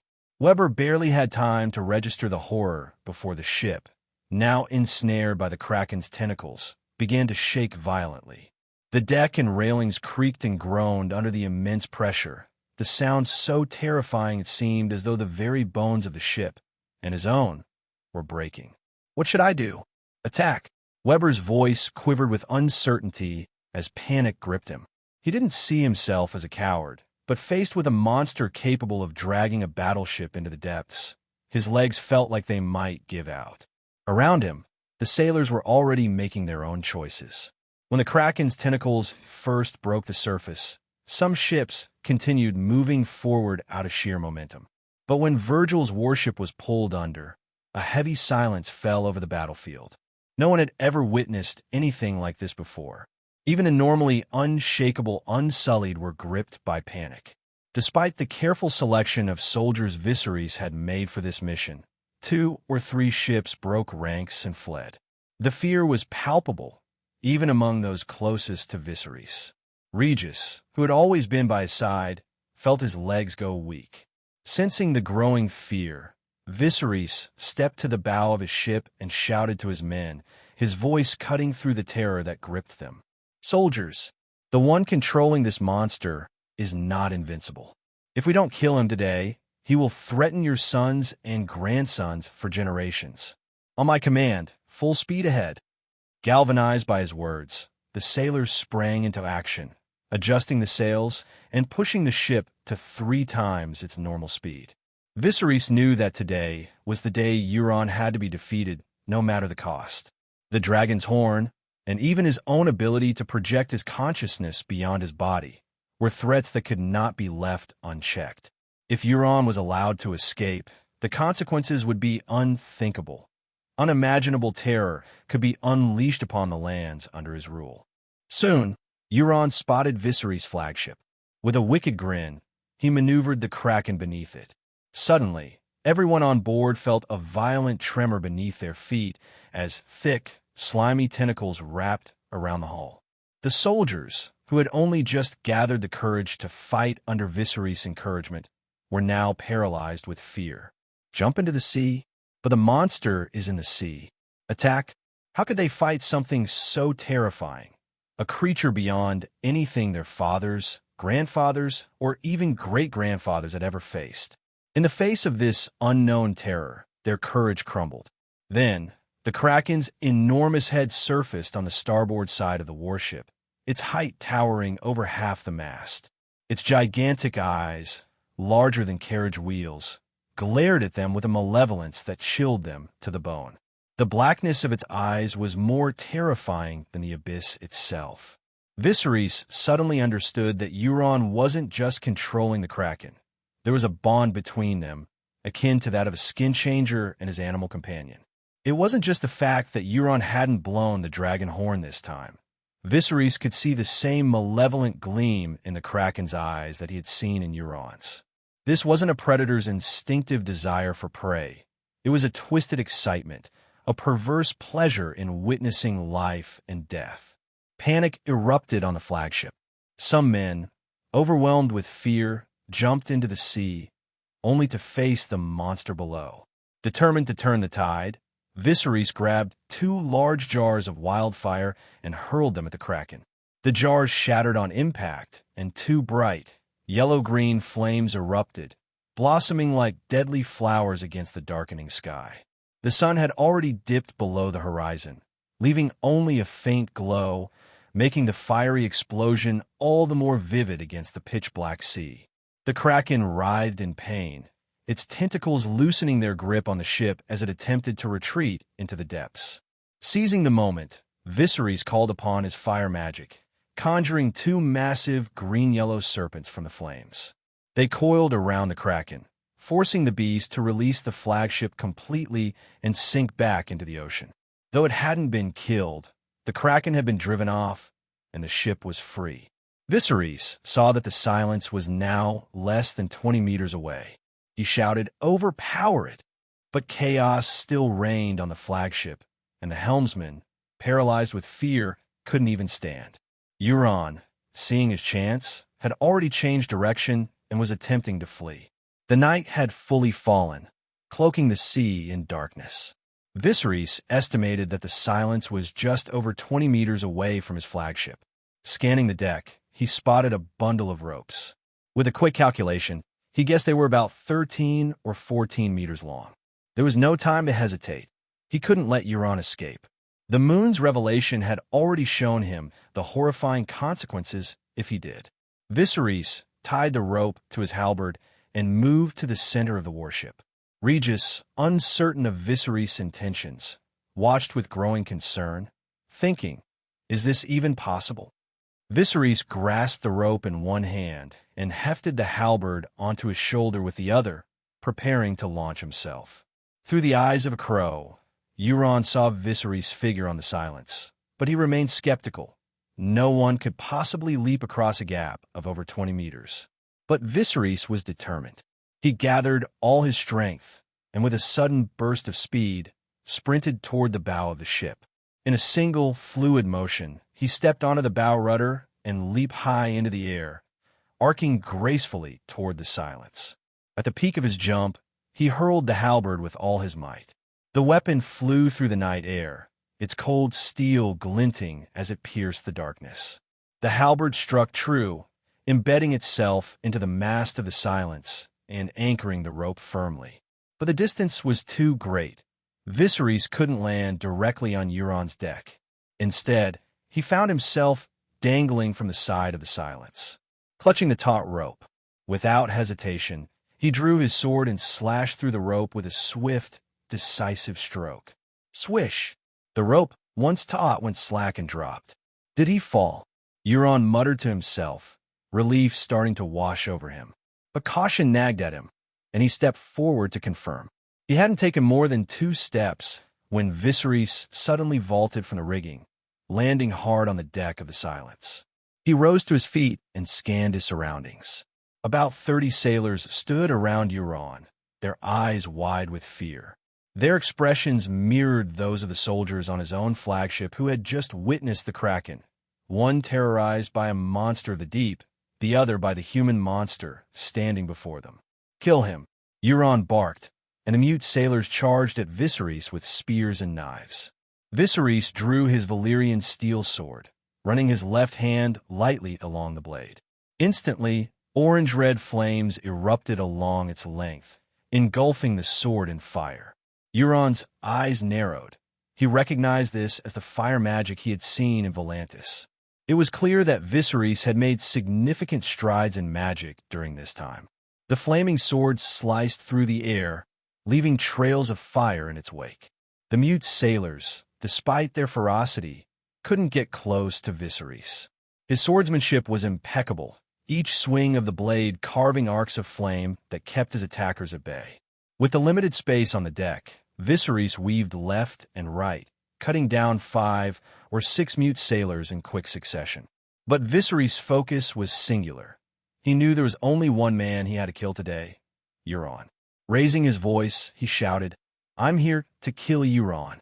Stay out of my way, and I'll grant you your freedom after he's dead." The mute sailors, however, didn't falter. They advanced with unwavering loyalty, as if they hadn't heard him at all. Viserys wasn't surprised. Through his many dragon dreams, he had learned just how fiercely devoted these men were to Euron. Euron glanced over his shoulder, seeing several warships rapidly closing in. Without hesitation, he drew a black spear from his side, its material unmistakable dragon bone. It was clear he intended to fight Viserys directly. This move caught Viserys off guard. Does Euron really think he can match me? He wondered. But with the enemy confronting him, there was no choice but to engage.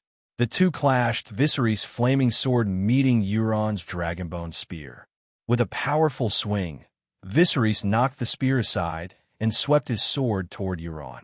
Euron instinctively dodged backward, but he hadn't anticipated what happened next. The blade suddenly extended, the flames stretching out and striking him squarely in the chest. But instead of cutting through, the sword stopped as if it had hit a stone wall. Viserys realized with a jolt what was protecting Euron: Valyrian armor, renowned for its extreme resistance to magic.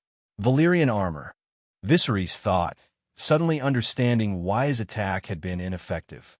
The armor's magical resistance was formidable, far beyond what his current abilities could overcome. This was the same armor that had allowed Euron to capture several powerful warlocks after leaving Valyria. It was his key to withstanding even the most potent magic.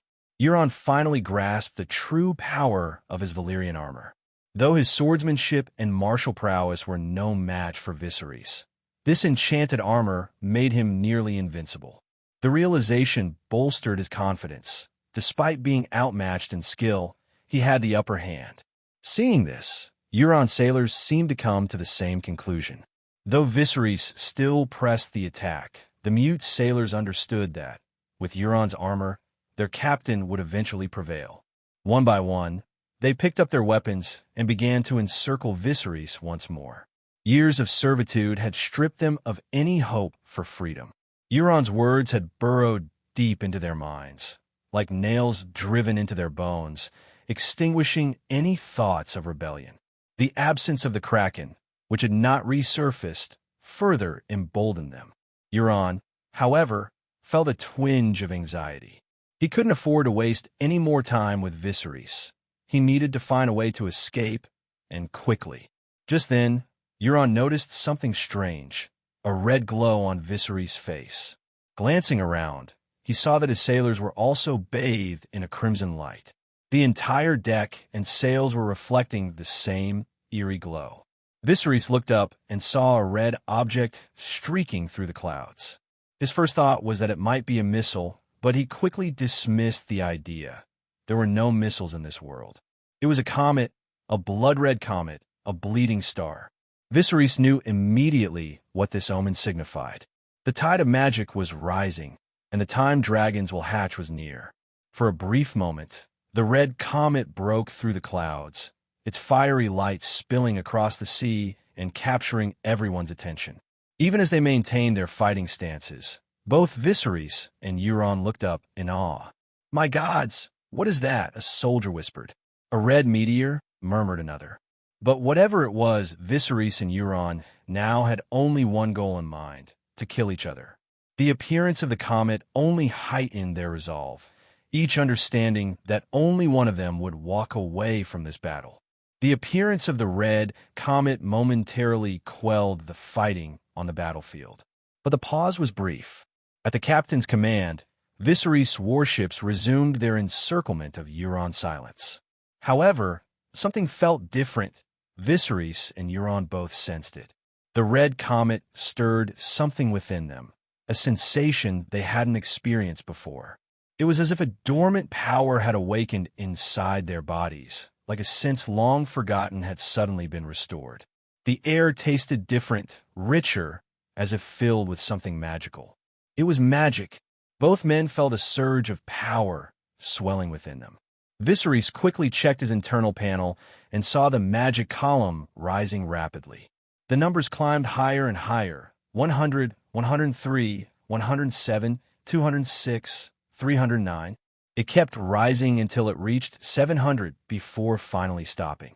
Viserys knew that Euron must have felt the same surge, and possibly even more intensely. Euron ran to the dragon's horn and blew it himself. Bling! A deep, resonant sound echoed across the sea, reaching the ears of soldiers on the other ships. Anxiety rippled through the ranks as they gripped their weapons tightly, fearing the reappearance of the Kraken. The tension was palpable, like standing on the edge of a precipice. Suddenly, Viserys' ship lurched violently, as if struck by something massive. Several soldiers, caught off guard, were thrown to the deck but quickly scrambled to their feet. The unsettling part was that the impact wasn't confined to just one ship. It rippled through the entire fleet. Curious and alarmed, some sailors dared to peer over the railings, scanning the dark waters below. But they didn't see the terrifying tentacles they had expected. "Did we hit a reef?" one sailor muttered. Boom! Another impact rocked the ships, and this time the cause became clear. In the red glow of the comet, several massive fins as large as sails emerged from the sea. It wasn't the Kraken this time. It was sharks and whales. Euron had summoned these enormous sea creatures instead. Viserys scanned the chaos around him. He watched as whales and sharks leaped out of the water, smashing into the ships. One of the specially built speedboats was capsized by a whale's impact, flipping upside down in the water before being swallowed by the ocean within moments. The sailors who had been thrown into the sea were quickly torn apart by the sharks, the scent of blood thickening in the sea breeze. "This dragon horn is fucking powerful," Viserys muttered, his eyes narrowing as he focused on Euron. He noticed smoke rising from Euron's throat, an unsettling sight. Euron had driven his finger into a sailor's throat, using blood magic to heal the wounds inflicted by the horn's power. At some point, Euron's eye patch had fallen off, revealing a completely black eye that now stared directly at Viserys. The sight was unsettling, but Viserys held his ground as Euron grabbed another sailor and forced him to blow the dragon horn once more. The sea creatures responded with a renewed, ferocious attack on Viserys' fleet. But Viserys, now brimming with magic, was ready. He drove his flaming sword into the deck, and a whirlwind of flames erupted around him, the heat so intense it knocked nearby sailors off their feet. The mute sailors, who had been closing in, were forced to retreat, unable to withstand the blistering heat. The flames spread rapidly, forcing Euron's ally, Doran, to retreat as well. Doran knew he didn't stand a chance against Viserys' newfound power. He hadn't yet mastered any significant magic, and his plan was to head to Qohor to kidnap some warlocks and learn black magic. But that was of little use now. Any closer, and he would be at a severe disadvantage. As Viserys advanced, Euron, now in a panic, ordered a flock of crows to attack. But the birds, driven by suicidal intent, were no more effective than moths drawn to a flame.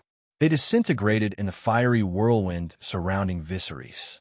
Desperate, Euron used blood magic to heal himself slightly, then lunged at Viserys with his dragonbone spear. But Viserys was ready.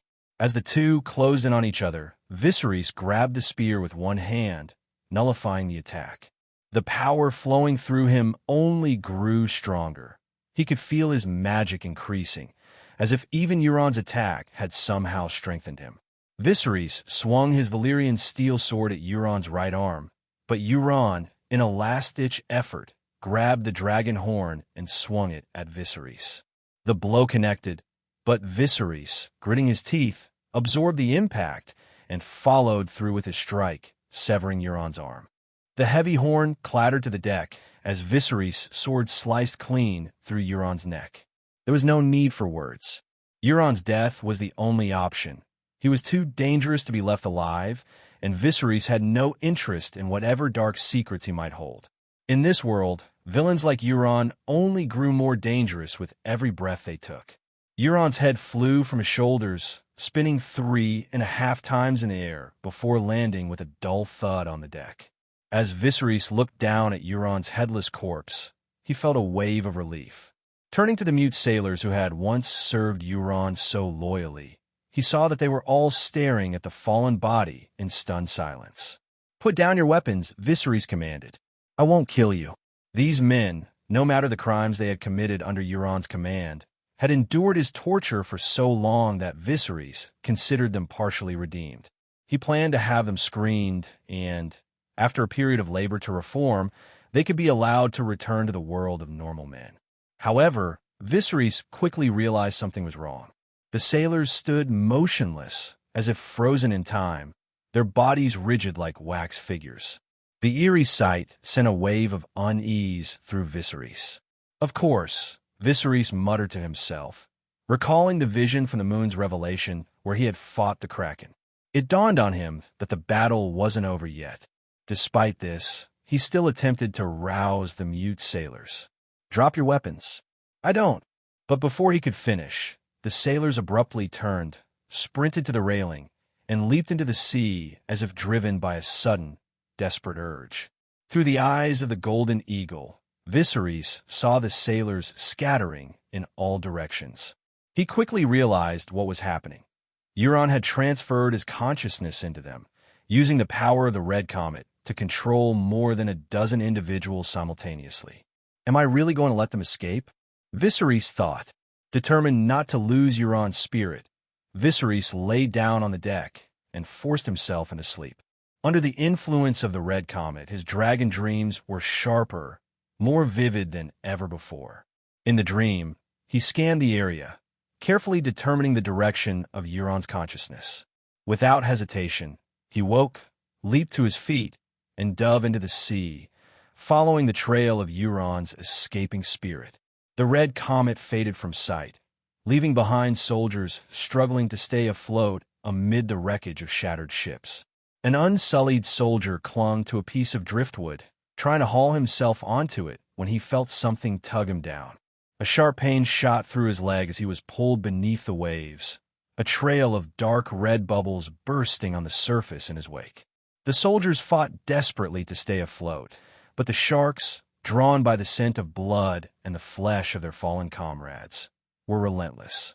Although the effects of the dragon's horn had gradually dissipated, the stench of blood still hung in the air, keeping the predators circling.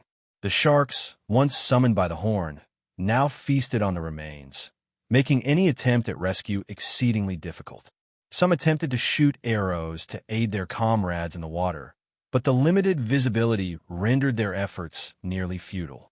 Viserys' flagship had escaped severe damage, thanks to its sturdy hull. Regis, finally regaining his composure, looked around and climbed the mast to count the surviving ships.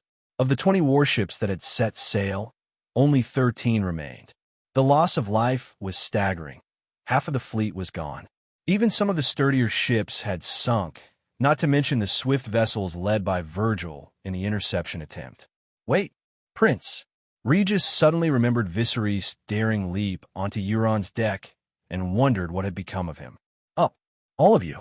Get close to the silence and prepare to take it, he commanded, taking charge of the flagship in Viserys' absence. The two ships were only 30 meters apart, and with a slight adjustment in direction, they could be brought together. Regis led a small group aboard the Silence using grappling hooks. As they climbed aboard, a soldier approached him, holding a torch in one hand and a severed head in the other. "My lord, there's a human head here." Regis quickly identified it as Euron's. He had seen Euron in Oranshore Bay and was certain there was no mistake. But if Euron was dead, where was Viserys? After ordering Euron's body to be collected, Regis commanded a thorough search of the Silence. Nearly 50 men scoured every corner of the ship, but Viserys was nowhere to be found. Panic flickered within Regis, but he quickly forced himself to remain calm. No, the prince is a strong swimmer.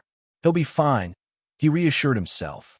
Knowing that Viserys' disappearance couldn't be revealed just yet, he addressed the others. Take control of this ship. Do not disturb any of the items. Rescue the soldiers who fell into the water immediately. Yes, came the immediate response. Regis then sent a message to the other warships, announcing their victory, and ordered them to begin rescuing the soldiers who had fallen into the sea. He personally took a small boat and headed in the most likely direction to search for Viserys. Meanwhile, Viserys was in pursuit of a mute sailor who had taken over by Euron's spirit. With his superhuman constitution, Viserys swam nearly the entire way without needing to breathe, eventually spotting a figure swimming north. Before Euron could react, he felt as if his ankles were clamped in iron. Glancing back, he saw no one but Viserys. Euron wanted to curse, but he had forgotten that he had already cut out his tongue. As Viserys closed in, he delivered a powerful punch to Euron's leg. The immense pain immediately incapacitated him. Without hesitation, Viserys grabbed Euron's neck, causing Euron to black out. Feeling the crisp snap beneath his palm, Viserys knew this body was now lifeless. Just as he thought he had killed him for good, a sudden thought crossed his mind. He used dragon dreams again. This time, Viserys realized that his vision had shifted to another place. This guy has transferred his consciousness again, he thought. It's really hard to kill, he muttered as he came to. Viserys found himself slowly sinking to the bottom of the sea. Below lay a pitch-black abyss, with only a faint glimmer of light above his head. Following the directions he had learned in dragon dreams, he swam toward the light once more. Meanwhile, Regis was growing increasingly anxious. He wanted to mobilize the soldiers for a search, but doing so might cause a major disturbance in the camp. Danger, he thought. Yet with each passing minute, Viserys was slipping further away, especially with that enormous kraken, more than 10 or 20 meters long, lurking in the waters. The thought of the massive kraken sent a chill down Regis' spine. Lord Regis. Suddenly, Regis heard someone calling his name. He looked up to see Spider Weber approaching. Lord Regis, where is Prince Viserys? I need to see him. Regis looked around cautiously before gesturing for Weber to come aboard to speak more privately. Sensing the tension, Weber's unease grew. What? Prince Viserys is missing. Don't make a fuss. Keep your men calm, Regis warned. Weber's blood ran cold at the news. Everyone had just witnessed the terrifying kraken, and though no enemies were in sight, Viserys remained the backbone of the group. If the soldiers learned that something had happened to him, chaos would undoubtedly ensue. The most pressing concern was the uncertainty about whether the kraken was still lurking nearby. Even though they had killed Euron, the battle was far from over. They had only dealt with a part of the enemy.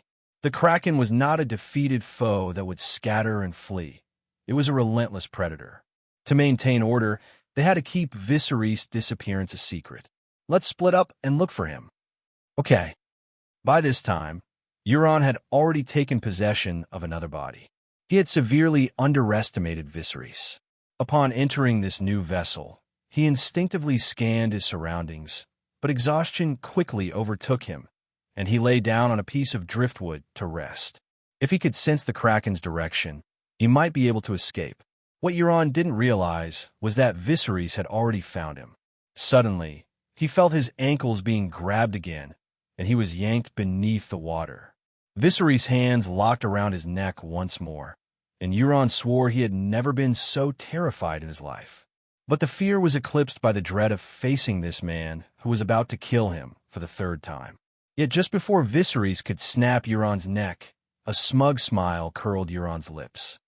Viserys, having killed Euron yet again, was about to use dragon dreams to discover which body he had possessed this time, when he suddenly felt something thick as a human leg coil around his waist. It wasn't a python, it was the Kraken, summoned by Euron. The Kraken, over 20 meters long and weighing several tons, was a creature far beyond the capabilities of any ordinary person. Though Viserys' constitution was no longer ordinary, the sheer size and mass of the Kraken made the disparity between them enormous. The Kraken, under Euron's control, dragged Viserys toward the abyssal depths of the sea. As the water around him grew darker, Viserys realized he had been pulled down at least 200 meters. He struggled to break free from the Kraken's grip, but the creature's strength was formidable. 3 of its tentacles had wrapped tightly around him, 1 around his waist and 2 around his legs, leaving him unable to even draw the dragonbone dagger from his back. Fortunately, his hands remained free. Using his water magic, Viserys created a powerful current around him. His hair, which had been floating upward, now fell downward under the force of the current. The Kraken, driven by Euron, felt the resistance as it swam desperately toward the depths. It was as if Viserys had become a tree trunk half buried in the mud. No matter how hard the Kraken tried, it couldn't increase its speed. Realizing that the water current was the problem, Euron attempted to disrupt it with his remaining tentacles. This tactic worked, and Viserys began sinking faster once more. But Viserys wasn't finished. He drew on every ounce of his proficiency in water magic, expanding the range of the current he could control. Fish and shrimp were sucked into the vortex he created. This time, instead of sinking further, Euron's speed was halted, and Viserys even began to pull the Kraken upward. The 2 forces were locked in a stalemate, and Euron was forced to release him. The Kraken rose up before Viserys, its 10 long tentacles waving like a massive, mysterious net, poised to envelop him. Despite the Kraken's overwhelming size, Viserys matched its power with surprising ease. It was as if he faced a challenge not unlike Daenerys Targaryen's conquest of the Dothraki, but even stranger was how evenly matched they seemed. Euron, now fully inhabiting the Kraken, lashed out with its tentacles like whips, but Viserys deftly maneuvered the water currents to evade the monster's strikes. Their battle churned the sea into a frenzy, driving away the surrounding sea creatures. The roaring of the water filled the depths as Viserys controlled his dragonbone dagger, directing it with the currents to strike back. Euron, still adjusting to his new body, struggled to defend himself, and soon dozens of tentacles were marred with wounds. Blue blood spread through the water, darkening the space around them. After 10 more minutes of intense fighting, the Kraken suddenly convulsed. Its tentacles flailed wildly, as if it had been electrocuted, and it began thrashing its own head with its limbs. Though Viserys couldn't be sure what was happening, he seized the opportunity. Controlling the dagger with precision, he drove it into the Kraken's eye. The beast convulsed in pain, its tentacles lashing out randomly as blue blood clouded the water. The Kraken was in agony, unable to hiss, but clearly suffering from the wounds inflicted on itself and the deep stab to its eye. At that moment, the injured eye of the Kraken began to emit a red mist. Viserys didn't know what it was, but he attempted to disperse it by manipulating the surrounding water. However, the mist remained unaffected. After a dozen breaths, the mist, now over 2 meters in diameter, suddenly exploded into several pieces. "Brynden, what are you doing?" Viserys, unable to speak underwater, instinctively reached out with his mind to communicate with the mist. To his surprise, the blood-red crows circling him seemed to slow, as if they recognized him. But in the next instant, their shadows darted toward Viserys' forehead. Suddenly, he found himself in a dark cave, standing before a tree with intricate, twisted roots. "Brynden, what are you doing?" Viserys was irritated. This loss of control was unsettling. He suspected it might be an illusion, so he began to increase his spirit value. 100, 108, 207. As his spirit value climbed, the environment around him began to quake. With a deafening rumble, the dark cave seemed on the verge of collapse. "Viserys!" A hurried, old voice called out from behind him. The voice sounded anxious, clearly disturbed by Viserys' sudden surge in spirit strength. If this continued, the environment would become unsustainable. Viserys turned to see an old man with pale skin, white hair, and a frail figure standing behind him. Before Brynden could speak, Viserys demanded, "What are you doing? I'm still in the sea, and you're pulling me into a dream?"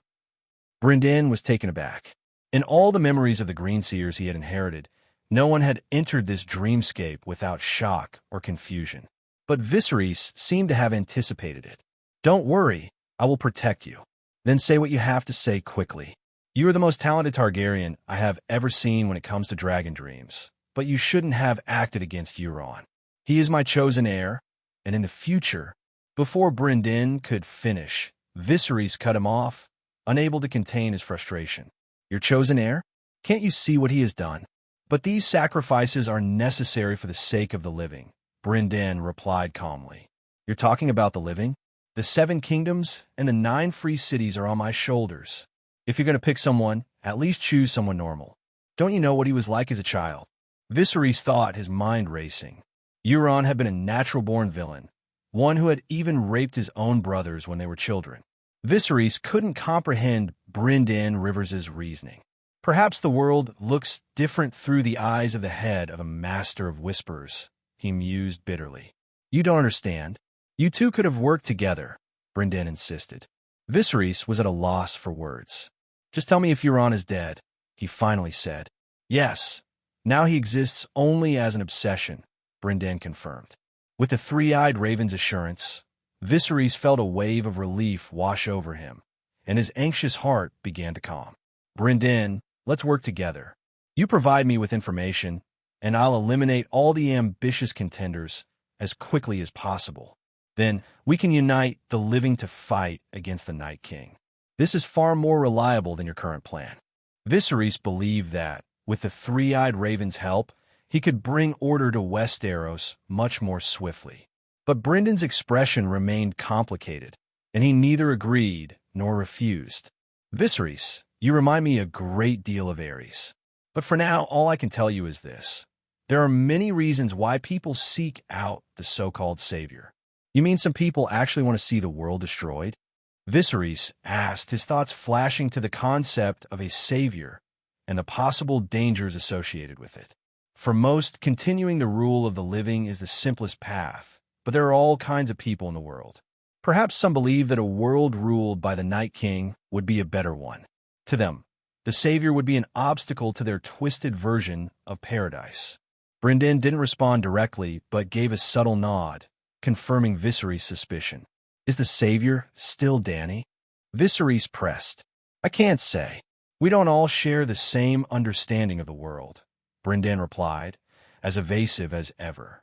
Realizing that Brynden wouldn't divulge anything more, Viserys decided not to push further. "We'll stop here for now. I'm in a hurry." In the end, he knew it was better to rely on himself than on others. If everyone has a different view of the world, then he would simply do what he believed was right. Brynden seemed to be hinting at possible threats, but Viserys would have to be cautious on his own. With that, Brynden dissolved the illusion. When Viserys emerged from the illusion, he noticed that time seemed to have stood still during their conversation. The Kraken was in the exact same position as before, its tentacles frozen in mid-twist. But soon, everything returned to normal, and the Kraken's tentacles stopped twitching. Just as Viserys prepared for the Kraken Euron to continue the fight, The creature suddenly turned and fled. No, it wasn't fleeing. Viserys quickly realized Euron was heading straight for the fleet. He had no choice but to pursue him. However, the Kraken was now moving like a madman. Despite Viserys pushing his control over the water to its limits, he found himself being left further and further behind. Meanwhile, on Regis's side, under the eerie glow of the red comet overhead, they had managed to rescue nearly all the surviving soldiers. Even some of the bodies had been recovered, but there was still no sign of Viserys. "Did you find him?" Regis asked Weber, his voice laced with anxiety. But Weber shook his head in frustration. The two of them scanned the chaotic waters anxiously.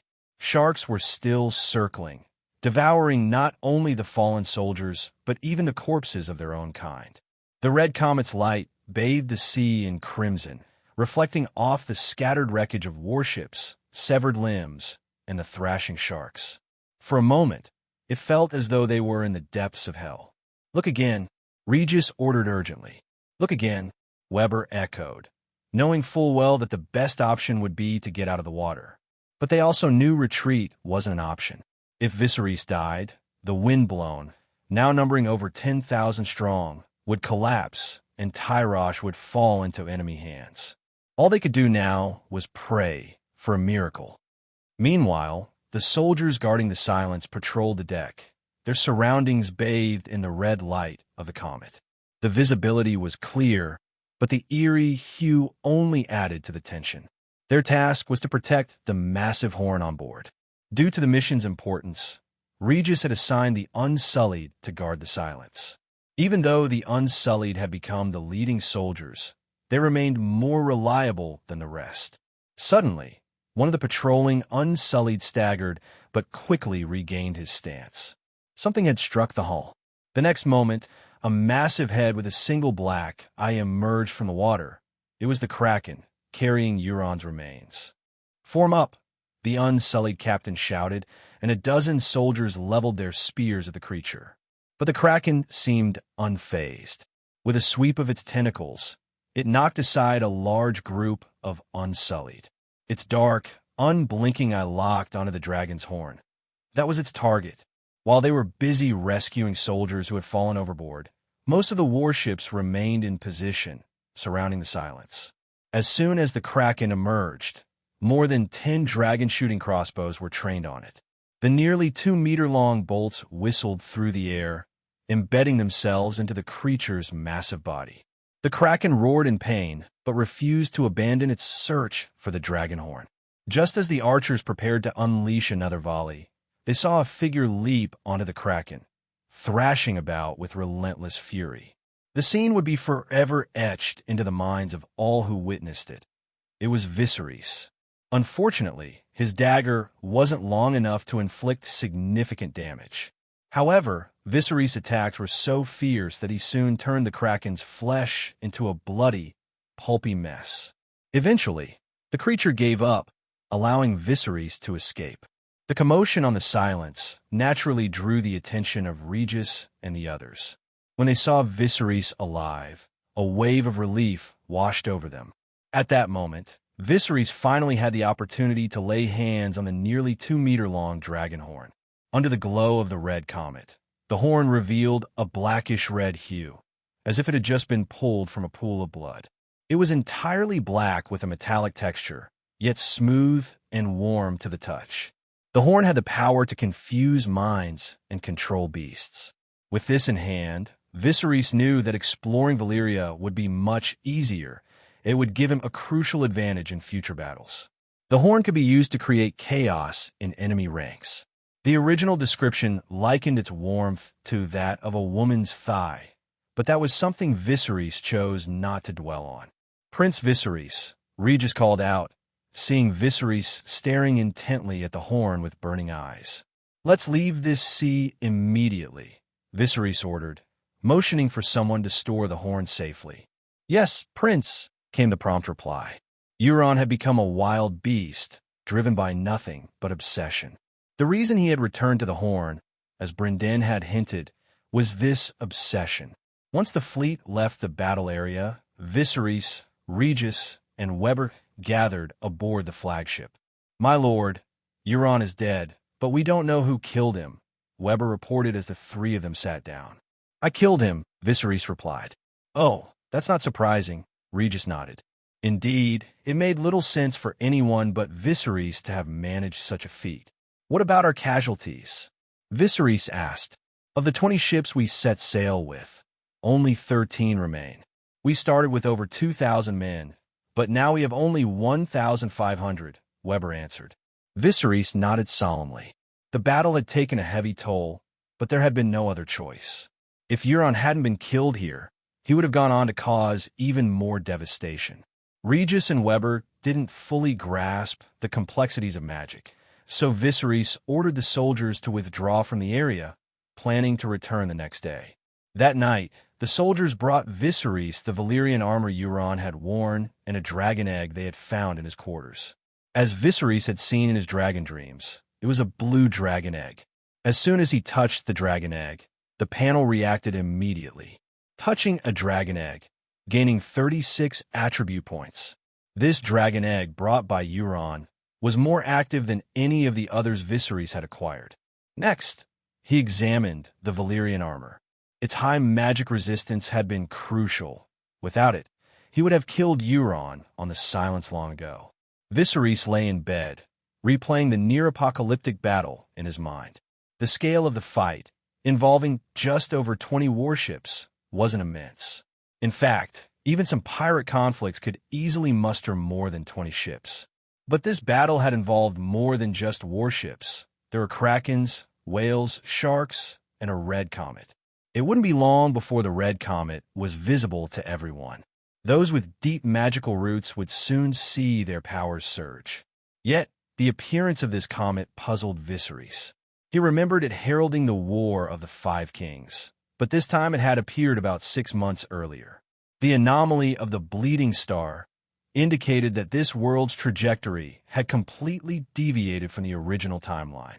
Though the unpredictable consequences were unknown, Viserys realized he might be able to hatch his dragon eggs sooner than expected. All his worries and fears stemmed from insufficient firepower. Once he hatched all the dragon eggs in his possession, he wouldn't need to concern himself with any conspiracies, whether overt or covert. Viserys opened his panel and saw that his skills in soul binding, pyromancy, water magic, and blood magic had all reached the expert level. Among them, his most frequently used skill, Dragon Dreams, had nearly maxed out at 9,980 proficiency points. Without hesitation, Viserys added all the points he had just absorbed from the dragon egg. To his surprise, the entry for Dragon Dreams transformed into something new. Dreamer. Dreamer? Why not a walker? Viserys wondered, puzzled, but soon he felt a shift in his abilities. He discovered that he could now enter the dreams of others. He could directly invade their subconscious. Closing his eyes, Viserys explored from the perspective of a dreamer. Most of the people in the fleet were still awake, which made sense. After witnessing such a monstrous creature firsthand, who could sleep? However, Viserys soon found a suitable target, Regis. The man had wrapped himself in a canvas and was soundly sleeping on the deck. Viserys entered his dream and found Regis in a lively tavern in Tyrosh. He was holding a massive mug in one hand, boasting to a captivated crowd. A 50-meter-long kraken, the monster's tentacles stretched up to the clouds. One tentacle could overturn a battleship. As the onlookers listened in awe, Regis grew more animated. Thanks to my cooperation with Prince Viserys, we drove the beast away, and we even cut off one of its tentacles for a meal of kraken meat. Viserys' mouth twitched slightly. This guy is getting more ridiculous by the minute, he thought, but it was certainly in line with Regis's character. Just as Viserys was about to leave Regis's dream, he suddenly noticed another Viserys standing nearby. This doppelganger, sword in hand, was addressing Regis. "Regis, I appoint you as Ser Regis," the false Viserys declared. Regis, overjoyed, quickly knelt to receive the appointment. The real Viserys couldn't help but be amused by the scene and wondered, can I interact with him in his dream? Testing the idea, he raised his hand and called out, "Regis." Regis, not surprised to see Viserys in two places at once, ran over eagerly. "Prince, I've changed my mind," Viserys said, a hint of mischief in his voice. "I won't make you a Sare." "Prince." Regis's face fell, and the onlookers in his dream all burst into laughter, filling the air with a jovial atmosphere. Viserys then grinned and said, "I'll make you a lord." Regis's face lit up once more as he mumbled, "Lord, he—" When Viserys exited the dream, Regis was still giggling in his sleep. Next, Viserys found a new target, Weber, who was near the end of the fleet.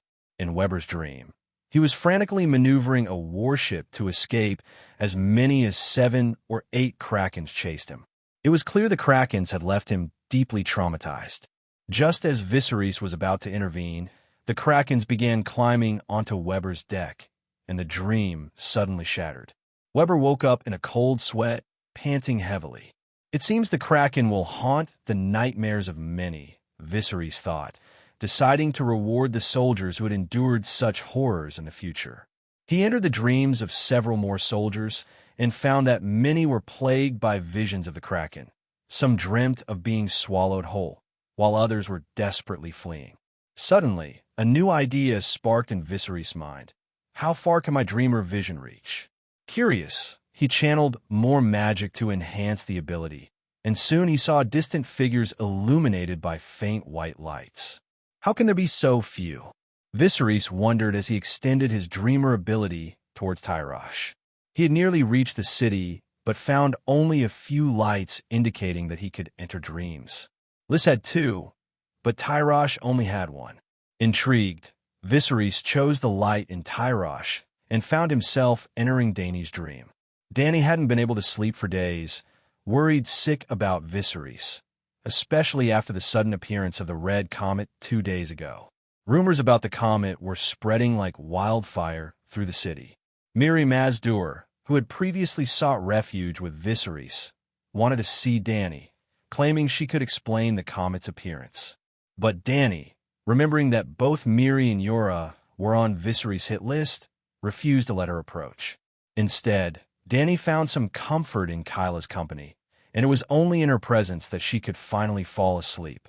In her dream, Dany stood at the docks, straining on tiptoe to catch a glimpse of Viserys.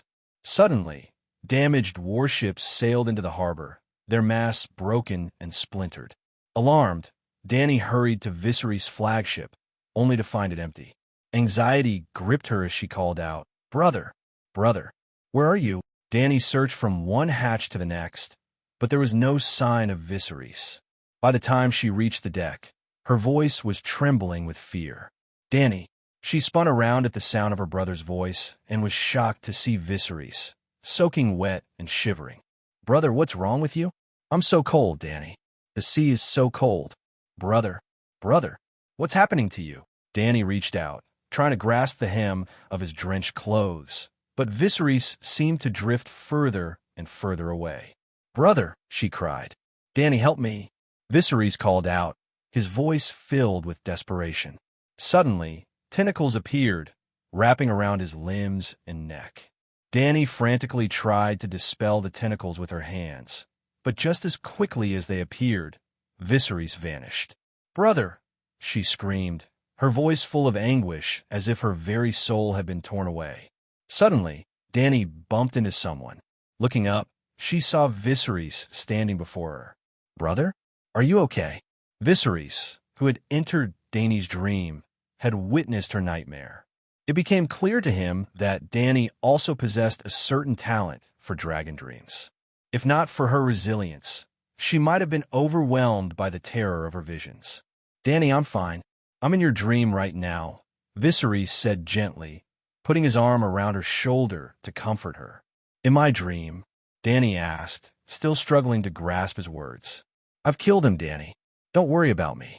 I'll be back in a few days." "Really? That's great." Dany sighed with relief, finally convinced that her brother was safe. "But we've suffered great losses this time. You should tell Connington to prepare to mourn to at least 800 people." Hearing the number 800, Dany knew that Viserys had been through an exceptionally fierce battle.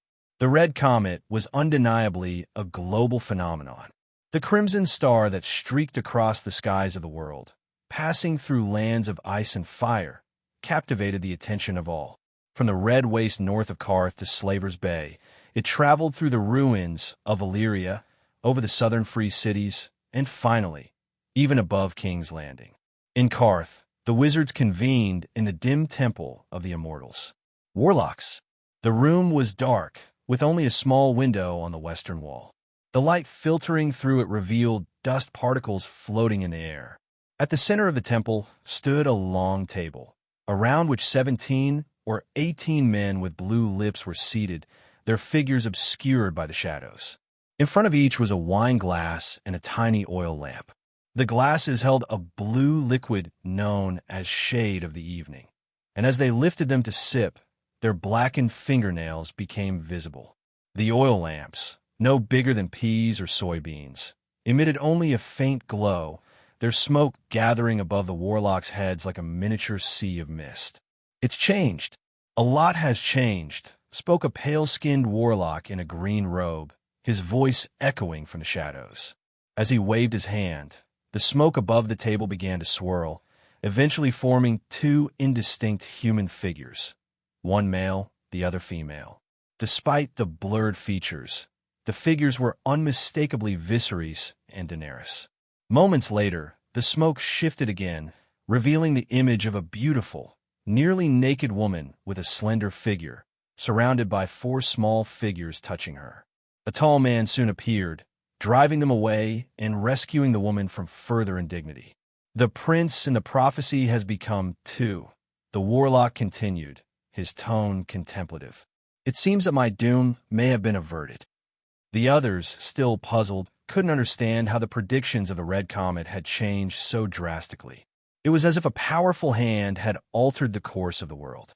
"Isn't that convenient? 2 of them, and we can all have a share," commented a well-proportioned wizard in a blue robe.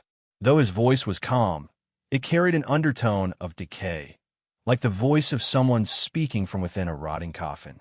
None of their voices sounded like those of ordinary living men. "Wizards, there is another matter," the green-robed warlock interjected. "The prince of the prophecy may not come to Karth. If we wish to see him, we must venture to the narrow sea." "The west?" the blue-robed man asked. "Silver hair, descendants of Illyria. If there is only one, there might be another. But when 2 appear together, is it not clear?" The wizards nodded in agreement, though they now faced another dilemma. Viserys. The rumors about Viserys made those with unscrupulous intentions hesitate. The Red Comet had seemingly granted him a surge of power, but even before its arrival, Viserys had single-handedly slain an entire band of pirates. That could only mean he was now stronger than ever. "Maybe we could invite him to Karth?" a voice suggested, breaking the silence that had settled among the warlocks. For a moment, no one responded, acknowledging that, at present, there seemed to be no better option. In Meereen, the Temple of the Graces stood majestic with its gleaming golden dome, housing a grand statue of the Harpy. Galazza, the temple's esteemed green grace, knelt before the statue draped in her traditional green veil, performing her daily prayers. At nearly 70 years old, Galazza had served as a saint since the tender age of 12, dedicating her life to the sacred rites and traditions of her people. As she knelt, her emerald eyes gazed upon the imposing figure of the Harpy, but her thoughts wandered far beyond the temple walls. She pondered the recent appearance of the Red Comet, a celestial event that had caused widespread unrest. It was her duty to provide explanations and solace to both nobles and commoners alike, yet she grappled with her own uncertainties. After a lifetime of devotion, she still questioned the existence of gods and the true power behind the symbols she so faithfully served. Suddenly, a sharp cracking sound echoed through the silent hall. Galazza's eyes darted around, searching for the source of the disturbance, but found nothing. "Did I imagine it?" she wondered, attributing the noise to her weary mind. Just as she prepared to conclude her prayers, the sound resonated again, clearer and more pronounced. Behind her, 4 young tender maidens also heard the unsettling noise. Fearful of showing disrespect, they exchanged quick, nervous glances without rising from their knees. This time, the origin was unmistakable. It came from the very statue of the harpy before them. With a resounding crash, the golden head of the harpy detached and tumbled to the ground, rolling across the polished floor. Gasps filled the temple as Galaza and the maiden stared in shock at the decapitated statue, an ominous sign that sent shivers down their spines. 2 days after the appearance of the bleeding star, Volantis remained deeply affected. The usually bustling long bridge was nearly deserted, with only a handful of pedestrians braving the streets. The Black Wall, typically alive with music and revelry, had fallen eerily quiet, and incidents of fights and brawls had noticeably decreased. In stark contrast, the Temple of R'hllor was overflowing with people from all walks of life. Nobles adorned in fine garments stood alongside ordinary citizens, all seeking answers and comfort. Tiger cloaks and red priests worked diligently to maintain order amid the swelling crowd. Whispered conversations filled the air as anxious eyes frequently glanced upward at the fiery red comet blazing across the sky, its long tail casting an unsettling glow over the city. It seemed as though nearly every free person in Volantis had gathered at the temple, desperate for guidance and interpretation of this celestial omen. The sudden appearance of the red comet had incited fear and speculation, and the populace awaited the words of Benero, the high priest, hoping he could shed light on the mysteries that plagued their hearts and minds. I heard that the comet predicts disaster and signals the end of the long summer, one person exclaimed, fear evident in their voice. The red comet. Could it be connected to the Lord of Light? Another speculated. May R'hllor favor his followers, someone else murmured, their voice trembling with uncertainty. The crowd was a mix of anxiety and hope, each person wrestling with their own thoughts about the ominous future. My followers of the Lord of Light. A voice boomed from the shadows, drawing everyone's attention. A black-skinned red priest stepped forward from behind the statue, his face framed by a thick, winding beard and hair as white as snow. His arms, forehead, and cheeks were adorned with intricate flame tattoos. This was Makoro, the trusted right-hand man of High Priest Benero.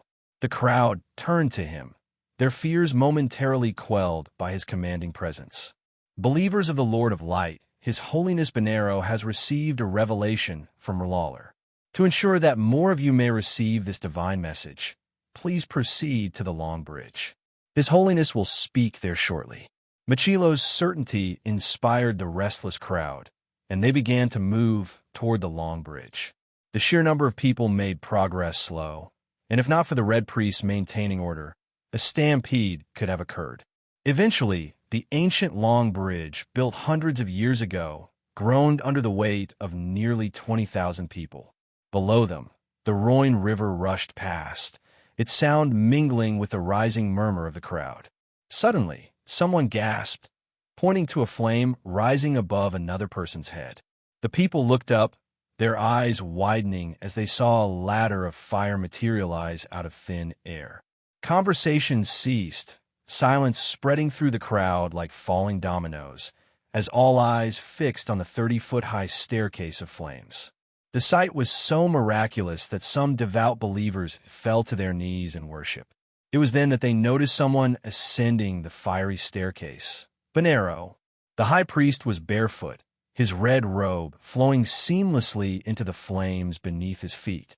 Benero paused at the top, looking down at the sea of faces below. He had waited a long time for this moment. The tens of thousands of believers stared up at him, the only sound now the relentless flow of the Rhoyne. Strangely, Benero remained silent, and no one dared to urge him to speak. The tension grew until a stir began to ripple through the crowd. Just then, Benero moved, raising his hand to point at the blood-red comet slashing across the sky. The comet seemed to tear a bloody wound in the heavens, and Benero's expression turned grave. He finally spoke, his voice calm, yet resonating so powerfully that everyone heard him clearly. "I have received instructions from R'hllor," he declared. The crowd leaned in, hanging on his every word. They were so entranced that they didn't realize Benero's voice, though steady and composed, echoed loudly across the vast gathering. "The Lord of Light has warned me. Darkness and destruction are coming." As he spoke, Benero gestured as if seizing something from the air. When he opened his hand, a flame flickered into existence in his palm. The fire twisted and turned, forming two words in the ancient language of Valyria: darkness, destruction. "Damn comet!" Some of the men cursed, their anger directed at the fiery streak in the sky, though they had no idea where else to vent their frustration. Women covered their faces, weeping softly, while the children clung to their mothers, too young to understand but sensing the pervasive fear and unease. "High Priest, the Lord of Light will save us, won't he?" A voice suddenly called out, momentarily silencing the anxious murmurs of the crowd. "Yes." Benero's reply rang out with conviction, his voice carrying a sense of authority that brought a flicker of hope to the troubled assembly. The people, momentarily calmed, turned their attention fully to him. He continued, his voice echoing with the weight of prophecy. 8,000 years ago, the Lord of Light chose Azor Ahai as the savior of the world. And now, 8,000 years later, the Savior will return to lead us through the long night. Tears of relief and excitement welled up in the eyes of some, as they clung to Benero's words like a lifeline. Others, however, remained skeptical, unable to fully grasp the enormity of 8,000 years or the truth behind a legend as ancient as Azor Ahai. "So where's the Savior?" someone asked, their voice tinged with doubt. "The Savior will appear with the dragon," Benero declared. Meanwhile, on the black wall, several figures stood with binoculars, their gaze fixed on the bustling long bridge below. They were the Triarchs of Atlantis, leaders of the tiger and elephant parties. Usually, they were fierce rivals, constantly at odds with each other, but the sudden appearance of the Red Comet had forced them into an uneasy alliance. The growing influence of Lawler in the city had made them increasingly wary. "My men discovered that Benero sent a dozen ships out of the harbor last night, heading east," said Aelios, the Triarch of the Elephant Party. His tone was measured, though the underlying concern was clear. Viserys' rise had allowed Aelios's maritime enterprises to flourish, expanding by hundreds of thousands of gold coins.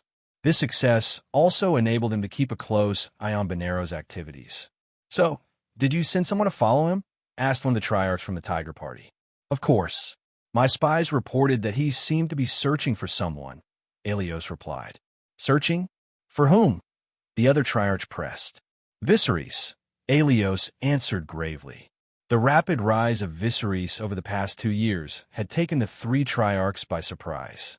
Who would have thought that a bloodthirsty mercenary could ascend to the status of a regional overlord in such a short time?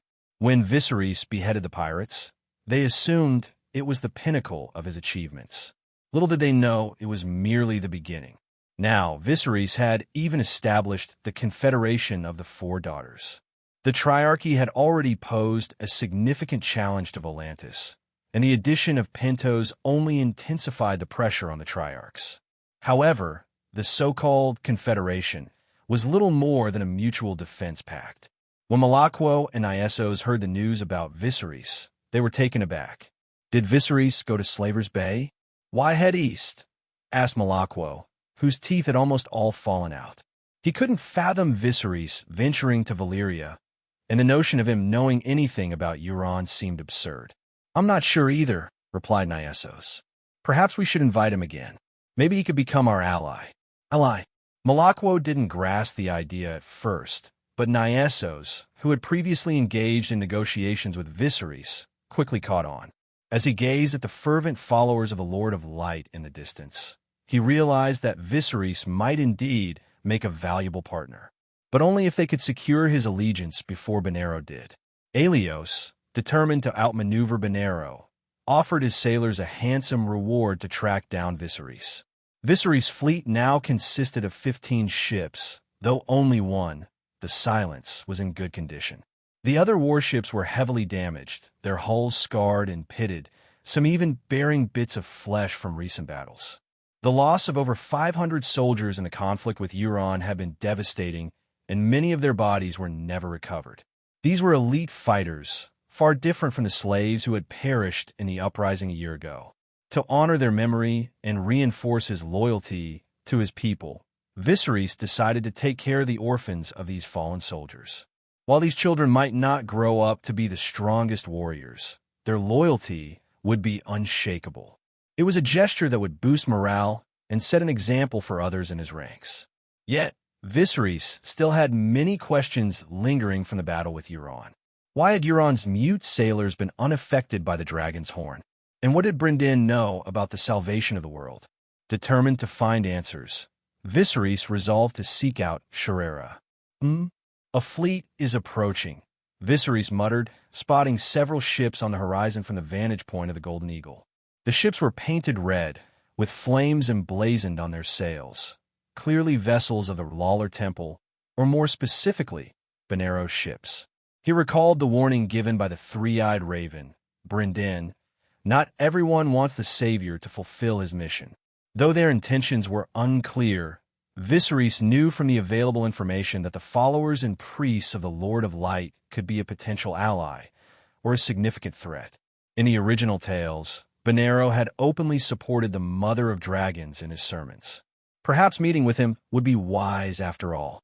"My lord, a fleet of ships is approaching us," Regis announced from the doorway. "I know," Viserys replied calmly. Soon, the two fleets converged, and a red priest called out from the deck of the approaching ship. "I am a priest of the Lord of Light's temple, and I invite Prince Viserys on behalf of High Septon Benero." Viserys wasn't surprised that Benero had tracked him down. As a master of prophecy, Benero would have had little difficulty using divination to locate him. "Let them come aboard," Viserys instructed Regis. A short while later, several red priests with flame tattoos on their foreheads boarded his flagship. Viserys observed that the priests of Lawler seemed to distinguish their ranks by the number of tattoos they bore. The lead priest had tattoos not only on his forehead, but also on his cheeks, while those following him had markings only on their foreheads. The lead priest, recognizing Viserys by his distinctive Targaryen features, spoke with deference. "Viserys, Prince of the House of the Dragon, I am Vlas, a follower of the Lord of Light. I have been sent by Lord Benero to invite you to the temple." "I understand. Lead the way," Viserys responded promptly. Vlas, pleased with Viserys' willingness, prepared to escort him back to his ship. But just as they were about to depart, another fleet appeared on the horizon. These ships were not part of Benero's fleet. They belonged to Aelios. The distinctive swan sails of Aelios's ships fluttered in the windless weather, putting them at a disadvantage. One of the swan ships drew closer, and a stout captain wearing a sleeveless leather coat made his intentions clear. "Prince Viserys, Lord Aelios invites you to be his guest." Why am I suddenly so popular?" Viserys mused with a wry smile. "I've always been popular, but not this popular." The unexpected invitation from Aelios clearly displeased Vlas, who stood nearby. The red priest's expression darkened. It was evident he hadn't expected competition. His fiery tattoos and elaborate robes made his allegiance clear, and he had been given strict orders from Benero to bring Viserys to the temple, no matter what. Fortunately, Viserys remained outwardly virtuous. He addressed the captain with a composed demeanor. "Captain, as you can see, I have received an invitation from High Priest Benero. I must first go to the Temple of the Lord of Light to pay my respects, and afterward I will visit Lord Aelios. What do you think?" Viserys' words were carefully measured, but they did not reflect his true intentions. Before leaving with his fleet, Aelios had assured him that he should do everything in his power to welcome Viserys warmly. The captain had initially chosen to set sail on the Swan ship, predicting favorable winds for the next 2 days. However, the wind died down less than half a day after leaving the harbor, and they had sailed day and night, barely making progress. "Prince Viserys, Lord Aelios misses you dearly." Don't you understand what the prince is saying?" Regis interrupted, his tone sharp with irritation. The other man's persistence had grated on him. The surrounding soldiers turned their gaze towards the captain, their collective presence imposing enough that the man had no choice but to relent. After Regis played the role of the stern enforcer, it was Viserys' turn to play the conciliator. Normally, he wouldn't have bothered, but Aelios possessed a highly active dragon egg, an asset worth fighting for. Viserys dismissed the Red Priest with a polite smile and said, "Captain, we now possess a treasure from the ruins of Valyria. Inform Lord Aelios that I am willing to display this relic in his name, but only if he agrees to leave the dragon egg with me for a time." Viserys' words left the captain stunned. The ruins of Valyria? A place from which no one had ever returned. And yet Viserys claimed to have brought back a treasure. Perhaps this could redeem him for past failures. Seeing that Viserys was offering him this opportunity, the captain felt a deep sense of gratitude. As for what the treasure was, he knew he was not in a position to ask. "Thank you, Prince. I understand. Please allow me to escort you." After 2 days at sea, Viserys once again arrived in Volantis. This time, he came with a fleet, and although it was a remnant army, it still aroused the suspicion of the local defenders. Consequently, the fleet was temporarily moored in a special port. While the formalities were more complicated than on his last visit, the reception was far more grand. Viserys was greeted not only by the Red Priests of the temple, but also by the authorities of Volantis. The tiger cloaks of Volantis lined the road, standing straight on both sides, extending almost all the way to the Black Wall.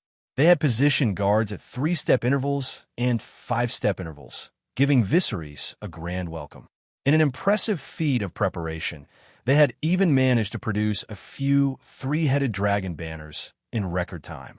The Red Priests were particularly enthusiastic, almost wading into the water to greet him, their eyes alight with a fervor that suggested they had high hopes for Viserys' arrival. These religious fanatics had a way of exerting pressure in unexpected ways. Viserys, who could face superior officers or thousands of soldiers with ease, still felt a bit uneasy in such a setting. Then again, as the leader of his people, the leader of the Confederation, and due to his friendships with Aelios and Benero, it was not surprising that he received such a reception. Before Viserys had even set foot on the ground, Benero seized his hand as he stepped off the boat. "Viserys, you are Nissa." Viserys blinked in confusion. "What?" But before he could voice his question, Benero stepped back, gesturing for him to disembark. The shock of Benero's pronouncement left Viserys reeling, his mind struggling to process what he had just heard. According to legend, Azor Ahai, the prophesied savior from 8,000 years ago, had forged the legendary sword Lightbringer using the blood of his wife, Nissa, to defeat the White Walkers. If Benero was right, and he was Nissa, then his fate was already sealed, and Benero's predictions had a disturbing reputation for accuracy. Suppressing his shock for the moment, Viserys forced himself to focus as Aelios and Nyesos stepped forward to greet him. "Prince Viserys, friend of Volantis," Aelios exclaimed, embracing him warmly. Not long ago, Viserys had sold Aelios a song for a mere tens of thousands of gold coins. To Aelios' delight, the song had become wildly popular among the fishermen and boatmen of Volantis, bringing his household wealth in the hundreds of thousands. If not for his declining health, Aelios might have even entertained more intimate thoughts about Viserys.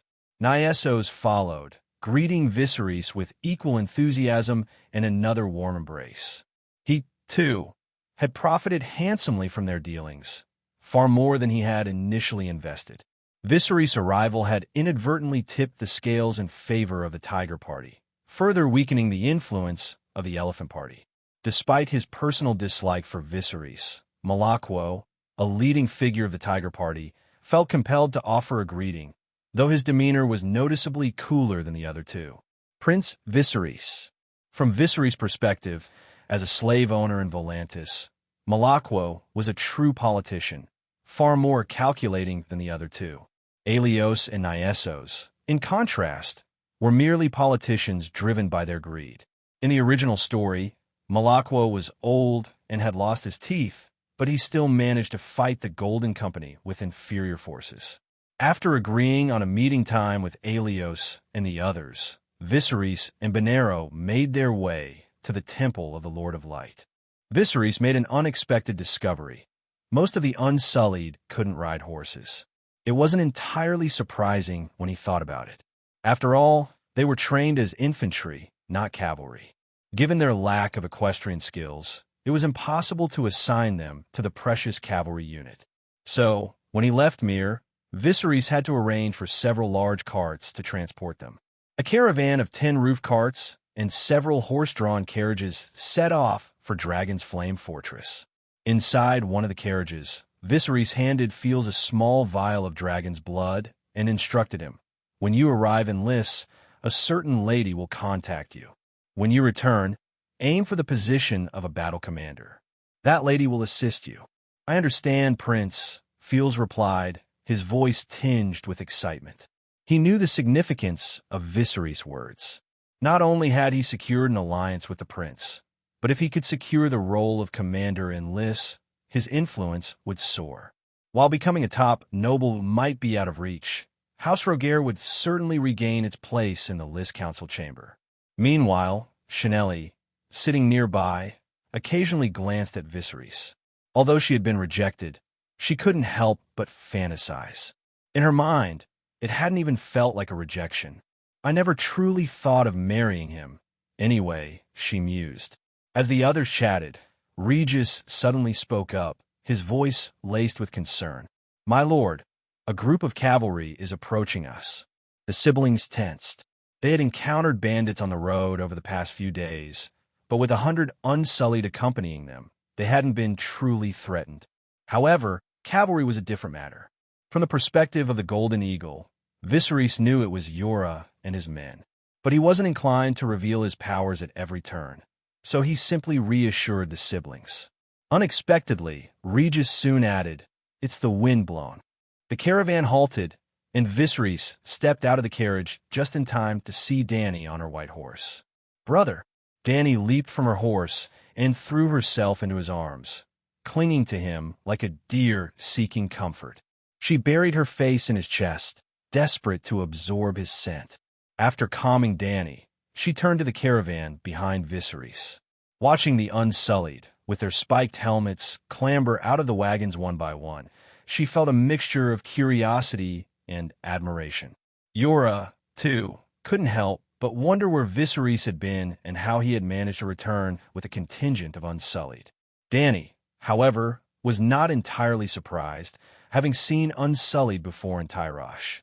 But the next moment, her attention was drawn to a girl with silver hair, just like her own, stepping out of the carriage.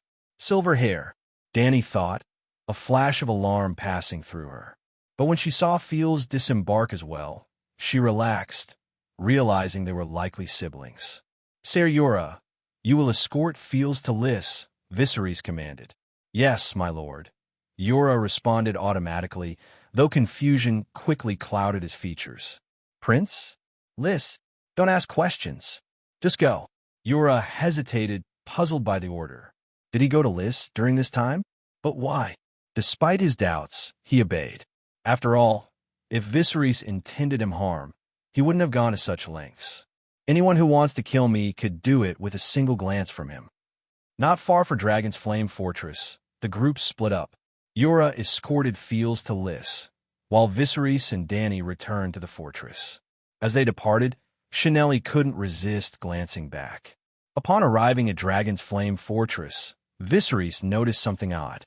Alongside the blue and white flag of the Windblown, a new banner flew, one bearing 3 wolf heads. While you were away, a mercenary group called the Wolf Pack came to help defend the fortress, Dany explained.